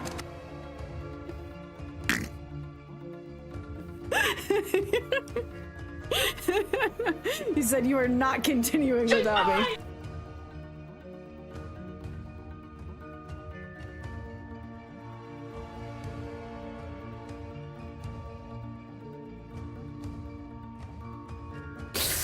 Anyway, whenever I first heard TTS say Charizards, I was like, and then I fired, and then I fired, and I missed. I missed both times. And then I fired, and I missed. This went on for several hours, and then I fired, and then I missed.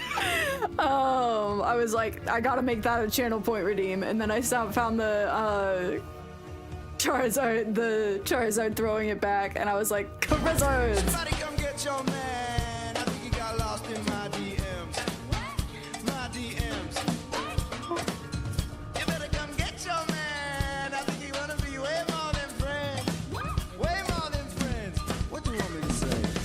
It ain't my fault that I'm out here getting loose. Gotta blame it on the goose. Gotta Victory. blame it on my juice, baby. Are you back? Are y'all back from ads?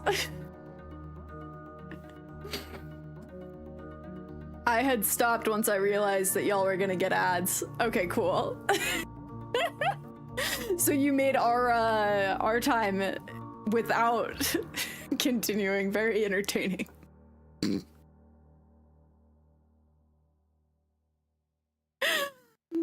The investigation that Cusco is on. Cusco's investigation. The investigation that involves Cusco. Luffy!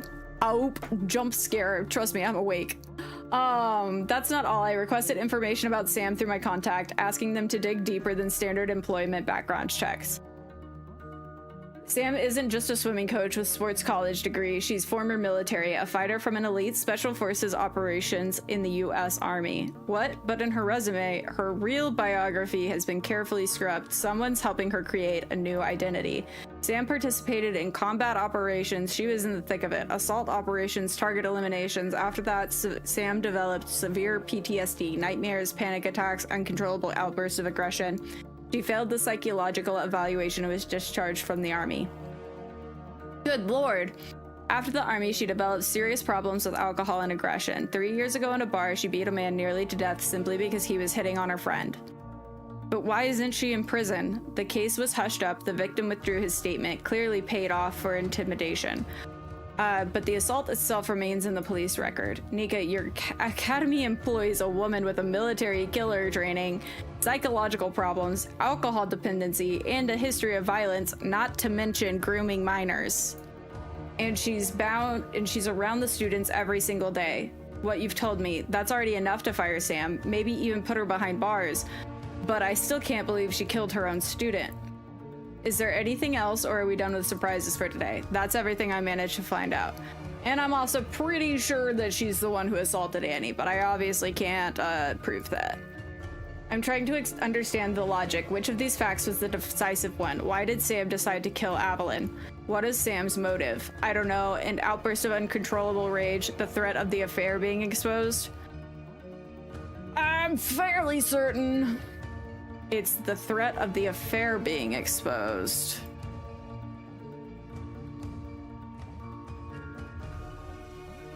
One, 2, 3.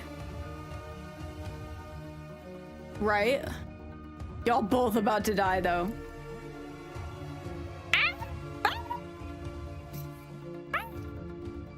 Imagine the situation: a teacher in an elite academy starting an affair with a student. She hopes no one will find out, that the secret will stay a secret, but Evelyn accidentally learns about the affair.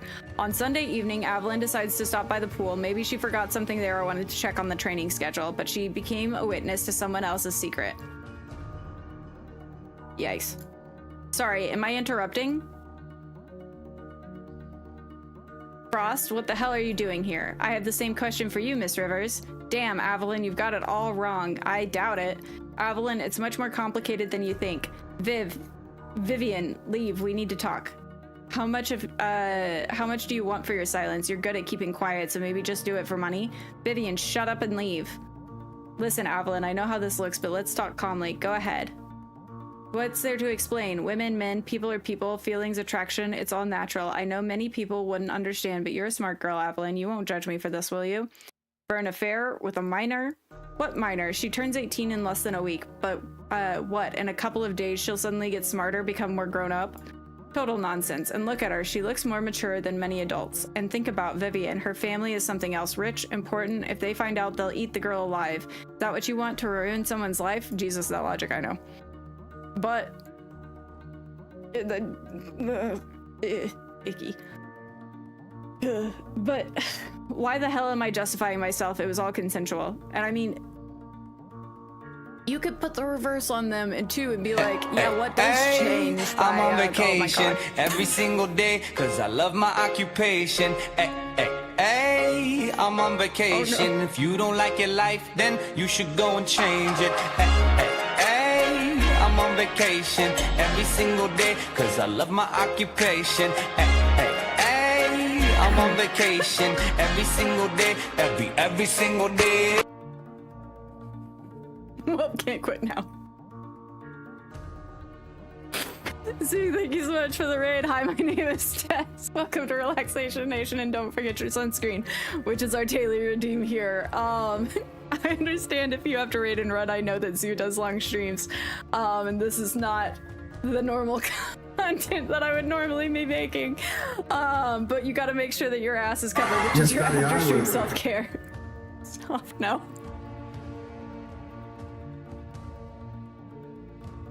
I'm so sorry. You did a 7-hour stream. Oh my god, you finally got to raid me back. Let's go. Let's go indeed. How is your Steel Soul run going? God damn it. Anyway, I'm a variety streamer. I'm playing games like Baldur's Gate 3, Elden Ring, and Hollow Knight, Silksong, as well as Hollow Knight.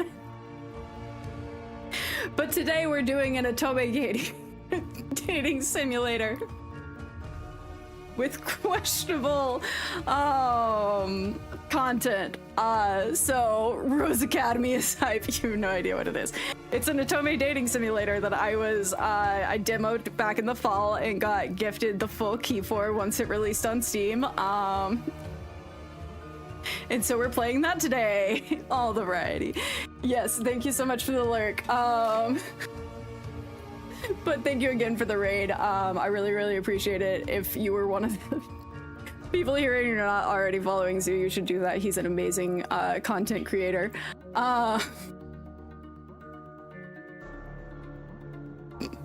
Sorry, I can't get myself together.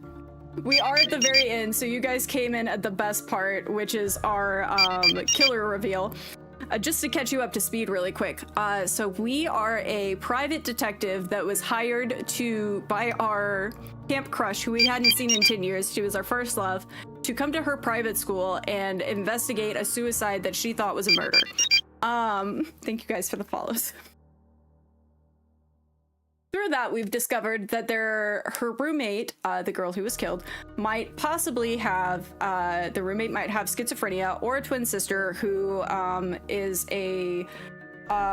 not totally sane and stabbed somebody at their old school. Next, we have the rich girl who is currently dating the swim teacher, and the swim teacher is also ex-military from the US, and also has a history of PTSD and violence and alcoholism. So anyway, we're currently breaking down the evidence that we got to the love interest and the principal before she has to go present this theory in front of the board members and hope that we're not wrong. So yeah, let's go back to the game. We do need to lock in. We need to lock in very much. Sam is the worst, indeed. Okay. So yes, but anyway, thank you guys for the follows, and I hope that you guys enjoyed the end of this lovely stream. Listen, Frost, let's be straight. What do you want? Money? I can get you onto the national team. I think you should go to Miss Preston and resign today. Why? Why be so drastic? Competitions are just... Wrong lever indeed. How did we end up here? Why be so drastic? Competitions are just around the corner. Who's gonna train you? It'll take months to find a new coach. Isn't that the best? This is a great redeem. You'll go stale without training. You'll lose your scholarship. What will your parents say? I'm sure I'll manage. Yes, I messed that up, I admit, but damn, everyone makes mistakes. Am I not human? What now? Should I slit my wrist, hang myself? Who wouldn't want? Who would want that? That's not necessary. Just leave the academy. Is that so? Fine, to hell with it. I'll go to the principal tomorrow. No. No? Today. You must go to Miss Preston today. It's Sunday. She might be busy or already resting. The light was on in her office. And if I don't go, then what? Then I'll go to Miss Preston myself and tell her everything that led me to her office. So that's how you talk now. Go on, then run along, complain. We'll see who they believe. I'm disappointed by your decision, but I accept. Oops. And at that moment, Evelyn made a fatal mistake. She turned her back on Sam Rivers. Oops.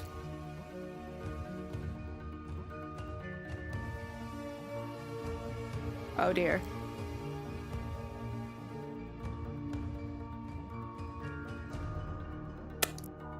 And now we've come full circle with the pictures. Well, yeah, I did try to warn you guys. Sam knew that if Evelyn talked, she could lose everything. It wouldn't just be termination. A relationship with an underage student, that's a criminal offense. Prison, the end of her career, a stigma for life. Oh my. Now you guys understand why I was laughing so hard whenever y'all came in, because this is possibly the worst time to have to introduce myself to new friends.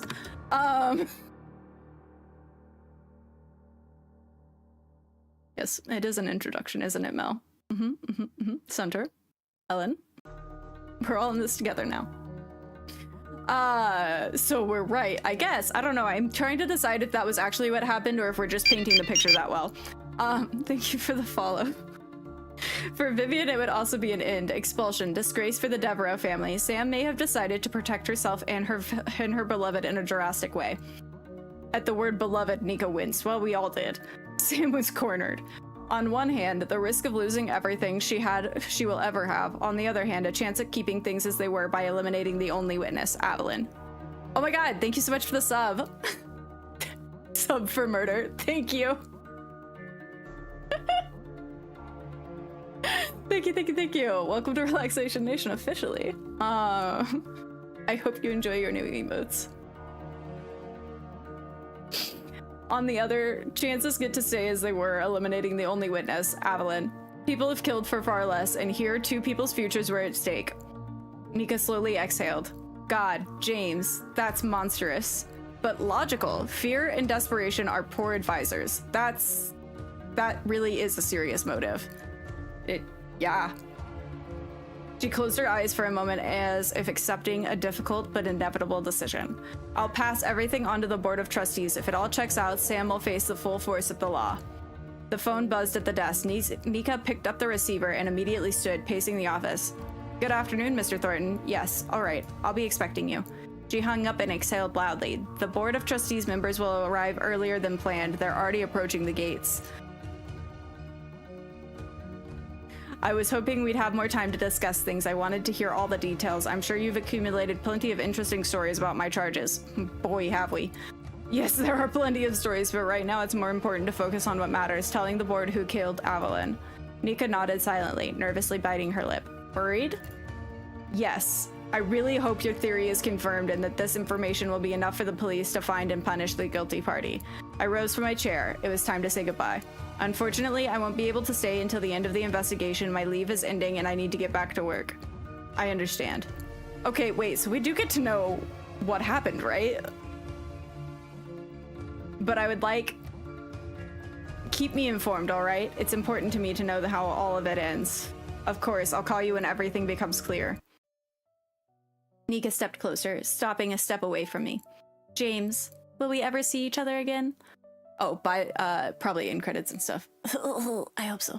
Anyway, this is the love interest of 10 years, and so we sealed the deal the other night during the murder investigation. Do I want to pursue this relationship beyond these walls? You better say yes. Of course. Let's not make promises. Sorry, that was a one-night stand. I'm out. Of course. I'll call you when I get back to the city. Now, Kith, I'll be waiting. Your decision has affected the relationship. Well, I sure hope so. We only spent 3 days together, and the thought of parting already hurts. Maybe it's madness to hope for some continuation, a happy future. Our worlds are so different, our paths so divergent. My heart would break if you said no, imagine. But doesn't everything good in life begin with a little madness? She stepped forward and embraced me. My arms pulled her closer. I breathed in the scent of her hair, trying to commit every detail of this moment to memory. Thank you for being there, not just as a detective, as a friend. Because nothing says romance like murder mystery. Exactly. Have you seen the James Bond movies? Spies, action, thriller, murder? Come on. Our name is even James. More than a friend, I hope. She pulled back and looked into my eyes. Tension hung between us. Go, before I can't let you leave. I touched her cheek and ran my thumb along her cheekbone. She closed her eyes, pressing into my palm. Until we meet again, Nika. Okay, but I walk out of the director's office.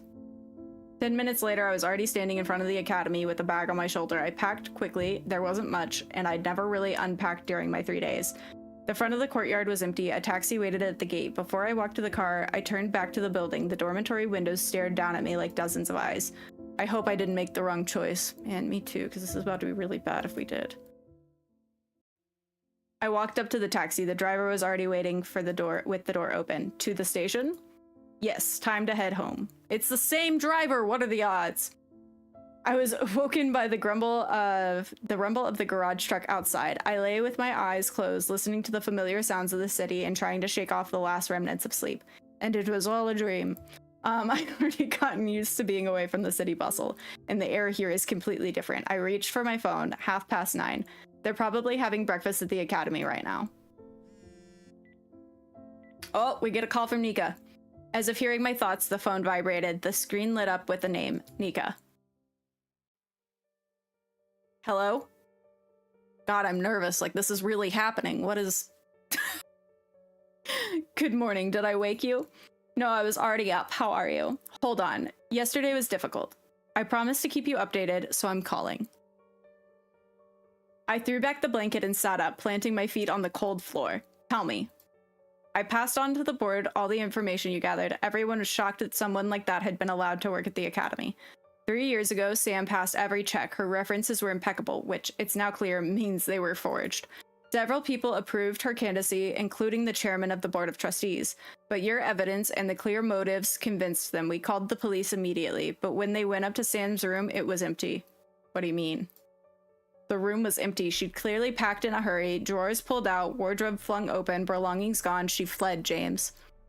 Shocker. Damn, how did she know we were coming for her? I bet Vivian told her that she spilled the beans. I don't know, maybe someone tipped her off, or she simply felt the noose tightening. There was a lot between us during these days, but obviously she didn't trust me enough. I sensed the danger. Nika's voice pulled me from my thoughts. On the bright side of things, though, I'm not sure bright is quite the word here in any case, but all the facts about her checked out. The police have issued a nationwide search warrant for her. For some reason, I'm certain they won't find her. And how did the board react? What about your position? Strangely enough, I kept my position. The board decided that the blame lay not with me, but those who approved Sam's candidacy 3 years ago. And though they didn't say it outright, I think they're grateful that I brought you in. You didn't just gather the facts about Sam, you explained the motive. Thanks to that, we were able to resolve everything quietly. If we'd gone straight to the police, the academy would have been at the center of a scandal. The media would have torn us apart. As it stands, we managed to handle it almost without a trace. At least the Academy's reputation wasn't damaged. A student was murdered, but at least the Academy's reputation wasn't damaged. Am I right, folks? There was exhaustion in Nika's voice. You know what the most terrible part is? All these years she was around the students. What if someone else could have been hurt? You mean like Annie? At least it's over now. Yes, thanks to you, James. You found the killer. That's what matters most. A voice came through the line. Miss Preston, the investigator, is already here. I'm sorry, I have to go. Mountains of reports, documents for the police, work without an end. James, I owe you. When I'm free of all this paperwork, dinner's on me. Remember, a school is still a business, period, especially a private school.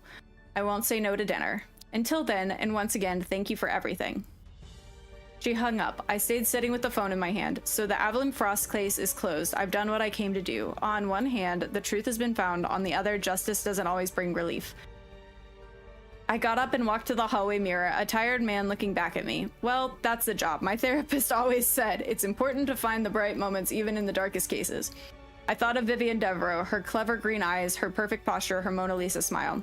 A beautiful bird in a golden cage, forced to play a role her entire life. I hope that in our conversations, she was herself at least some of the time, because behind all of that glamour was simply a girl who wanted to be loved. It's a shame that we had so little time. I would have liked to know her better, without all the masks and games. The memories of her had a strangely calming effect. Okay, still weird. The affliction with Vivian. And now I need coffee. Strong, black, no sugar. I head to the kitchen, leaving the phone on the rumpled sheets. The phone rang. A familiar name lit up the screen. Vivian. The Avalon Frost case is closed. One mystery solved, but how many more stories are hidden within the walls of Rose Academy? Perhaps it's worth finding them all out. Wait. Why was Vivian calling? Is Vivian okay? Oh my god.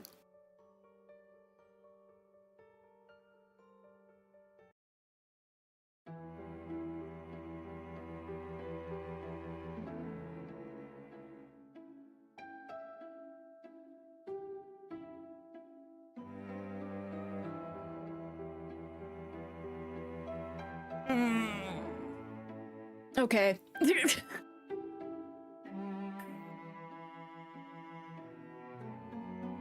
Oh, cliffhanger.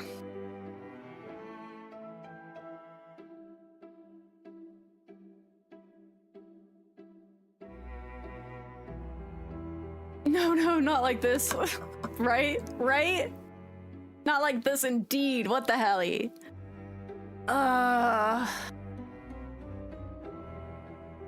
Okay, so there's still 1, 2, 3, 4, 5, 6, 7, 8, 9, 10, 11, 12 pictures that we didn't get. Like, so there's 12 key moments that we didn't get. They're wrong for that, right? They said, you are gonna play this game multiple times.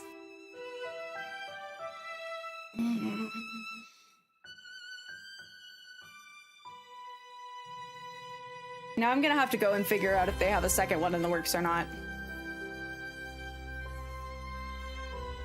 Damn. That was so rude. And now I'm just supposed to go to sleep, right? Now I'm just supposed to return to my normal life and send you guys on your way? Good luck, right? I'm gonna be thinking about this for so long. But that's the thing with Otome games. And that, again, I don't know how many of you guys played them or not, but they are so replayable because there's so many different endings. Like, even the shorter ones still have like 10 plus sometimes. So anyway, we don't even know if we got the girl. That's dumb. They just shook us up and said peace, right? We don't even know if they got a happily ever after. That was just dead wrong of them. Devs, if you're watching this, great game. Did us dirty. Did us dirty. Okay. So, for my friends on TikTok, thank you guys for sticking with me for so long. I really appreciate you. I know this was a really long day. And I appreciate you guys hanging out. Again, no stream tomorrow, but normally I do stream Monday through Friday, 2 to 6 p.m. Central Standard Time, and we do not normally play Atome games. But on Tuesday we'll be back for some more Hollow Knight.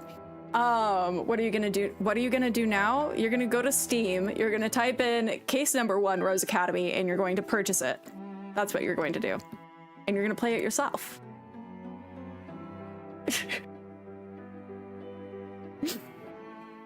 No, Wookie. You're gonna go buy the game. And then whenever you're playing through the game, you're gonna see my little username in the book and go, wow, I know her. Anyway, again, thank you so much, friends. If you are on Twitch, if you don't mind staying just for a little bit longer so that way we can go raid out into somebody, I would really, really appreciate that. But for my friends on TikTok, you guys know how it goes. Until next time, much love. Bye. All right. Oh, I'm still so shook. Yes, I'm sure I want to quit. Oh my God. I'm so frustrated. All right, let's see.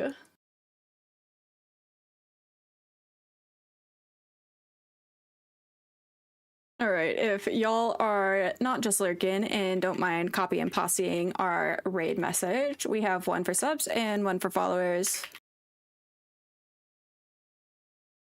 And I'm going to check and see who's online. I think we have some good options. I know the couple friends are playing some Dark Souls games, and so we could raid one of them.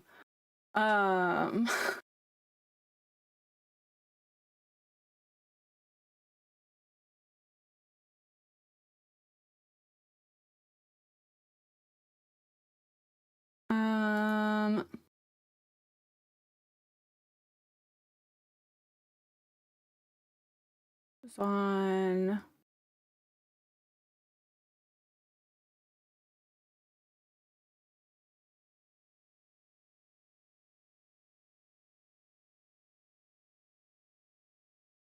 okay, sorry, I'm still trying to look at it.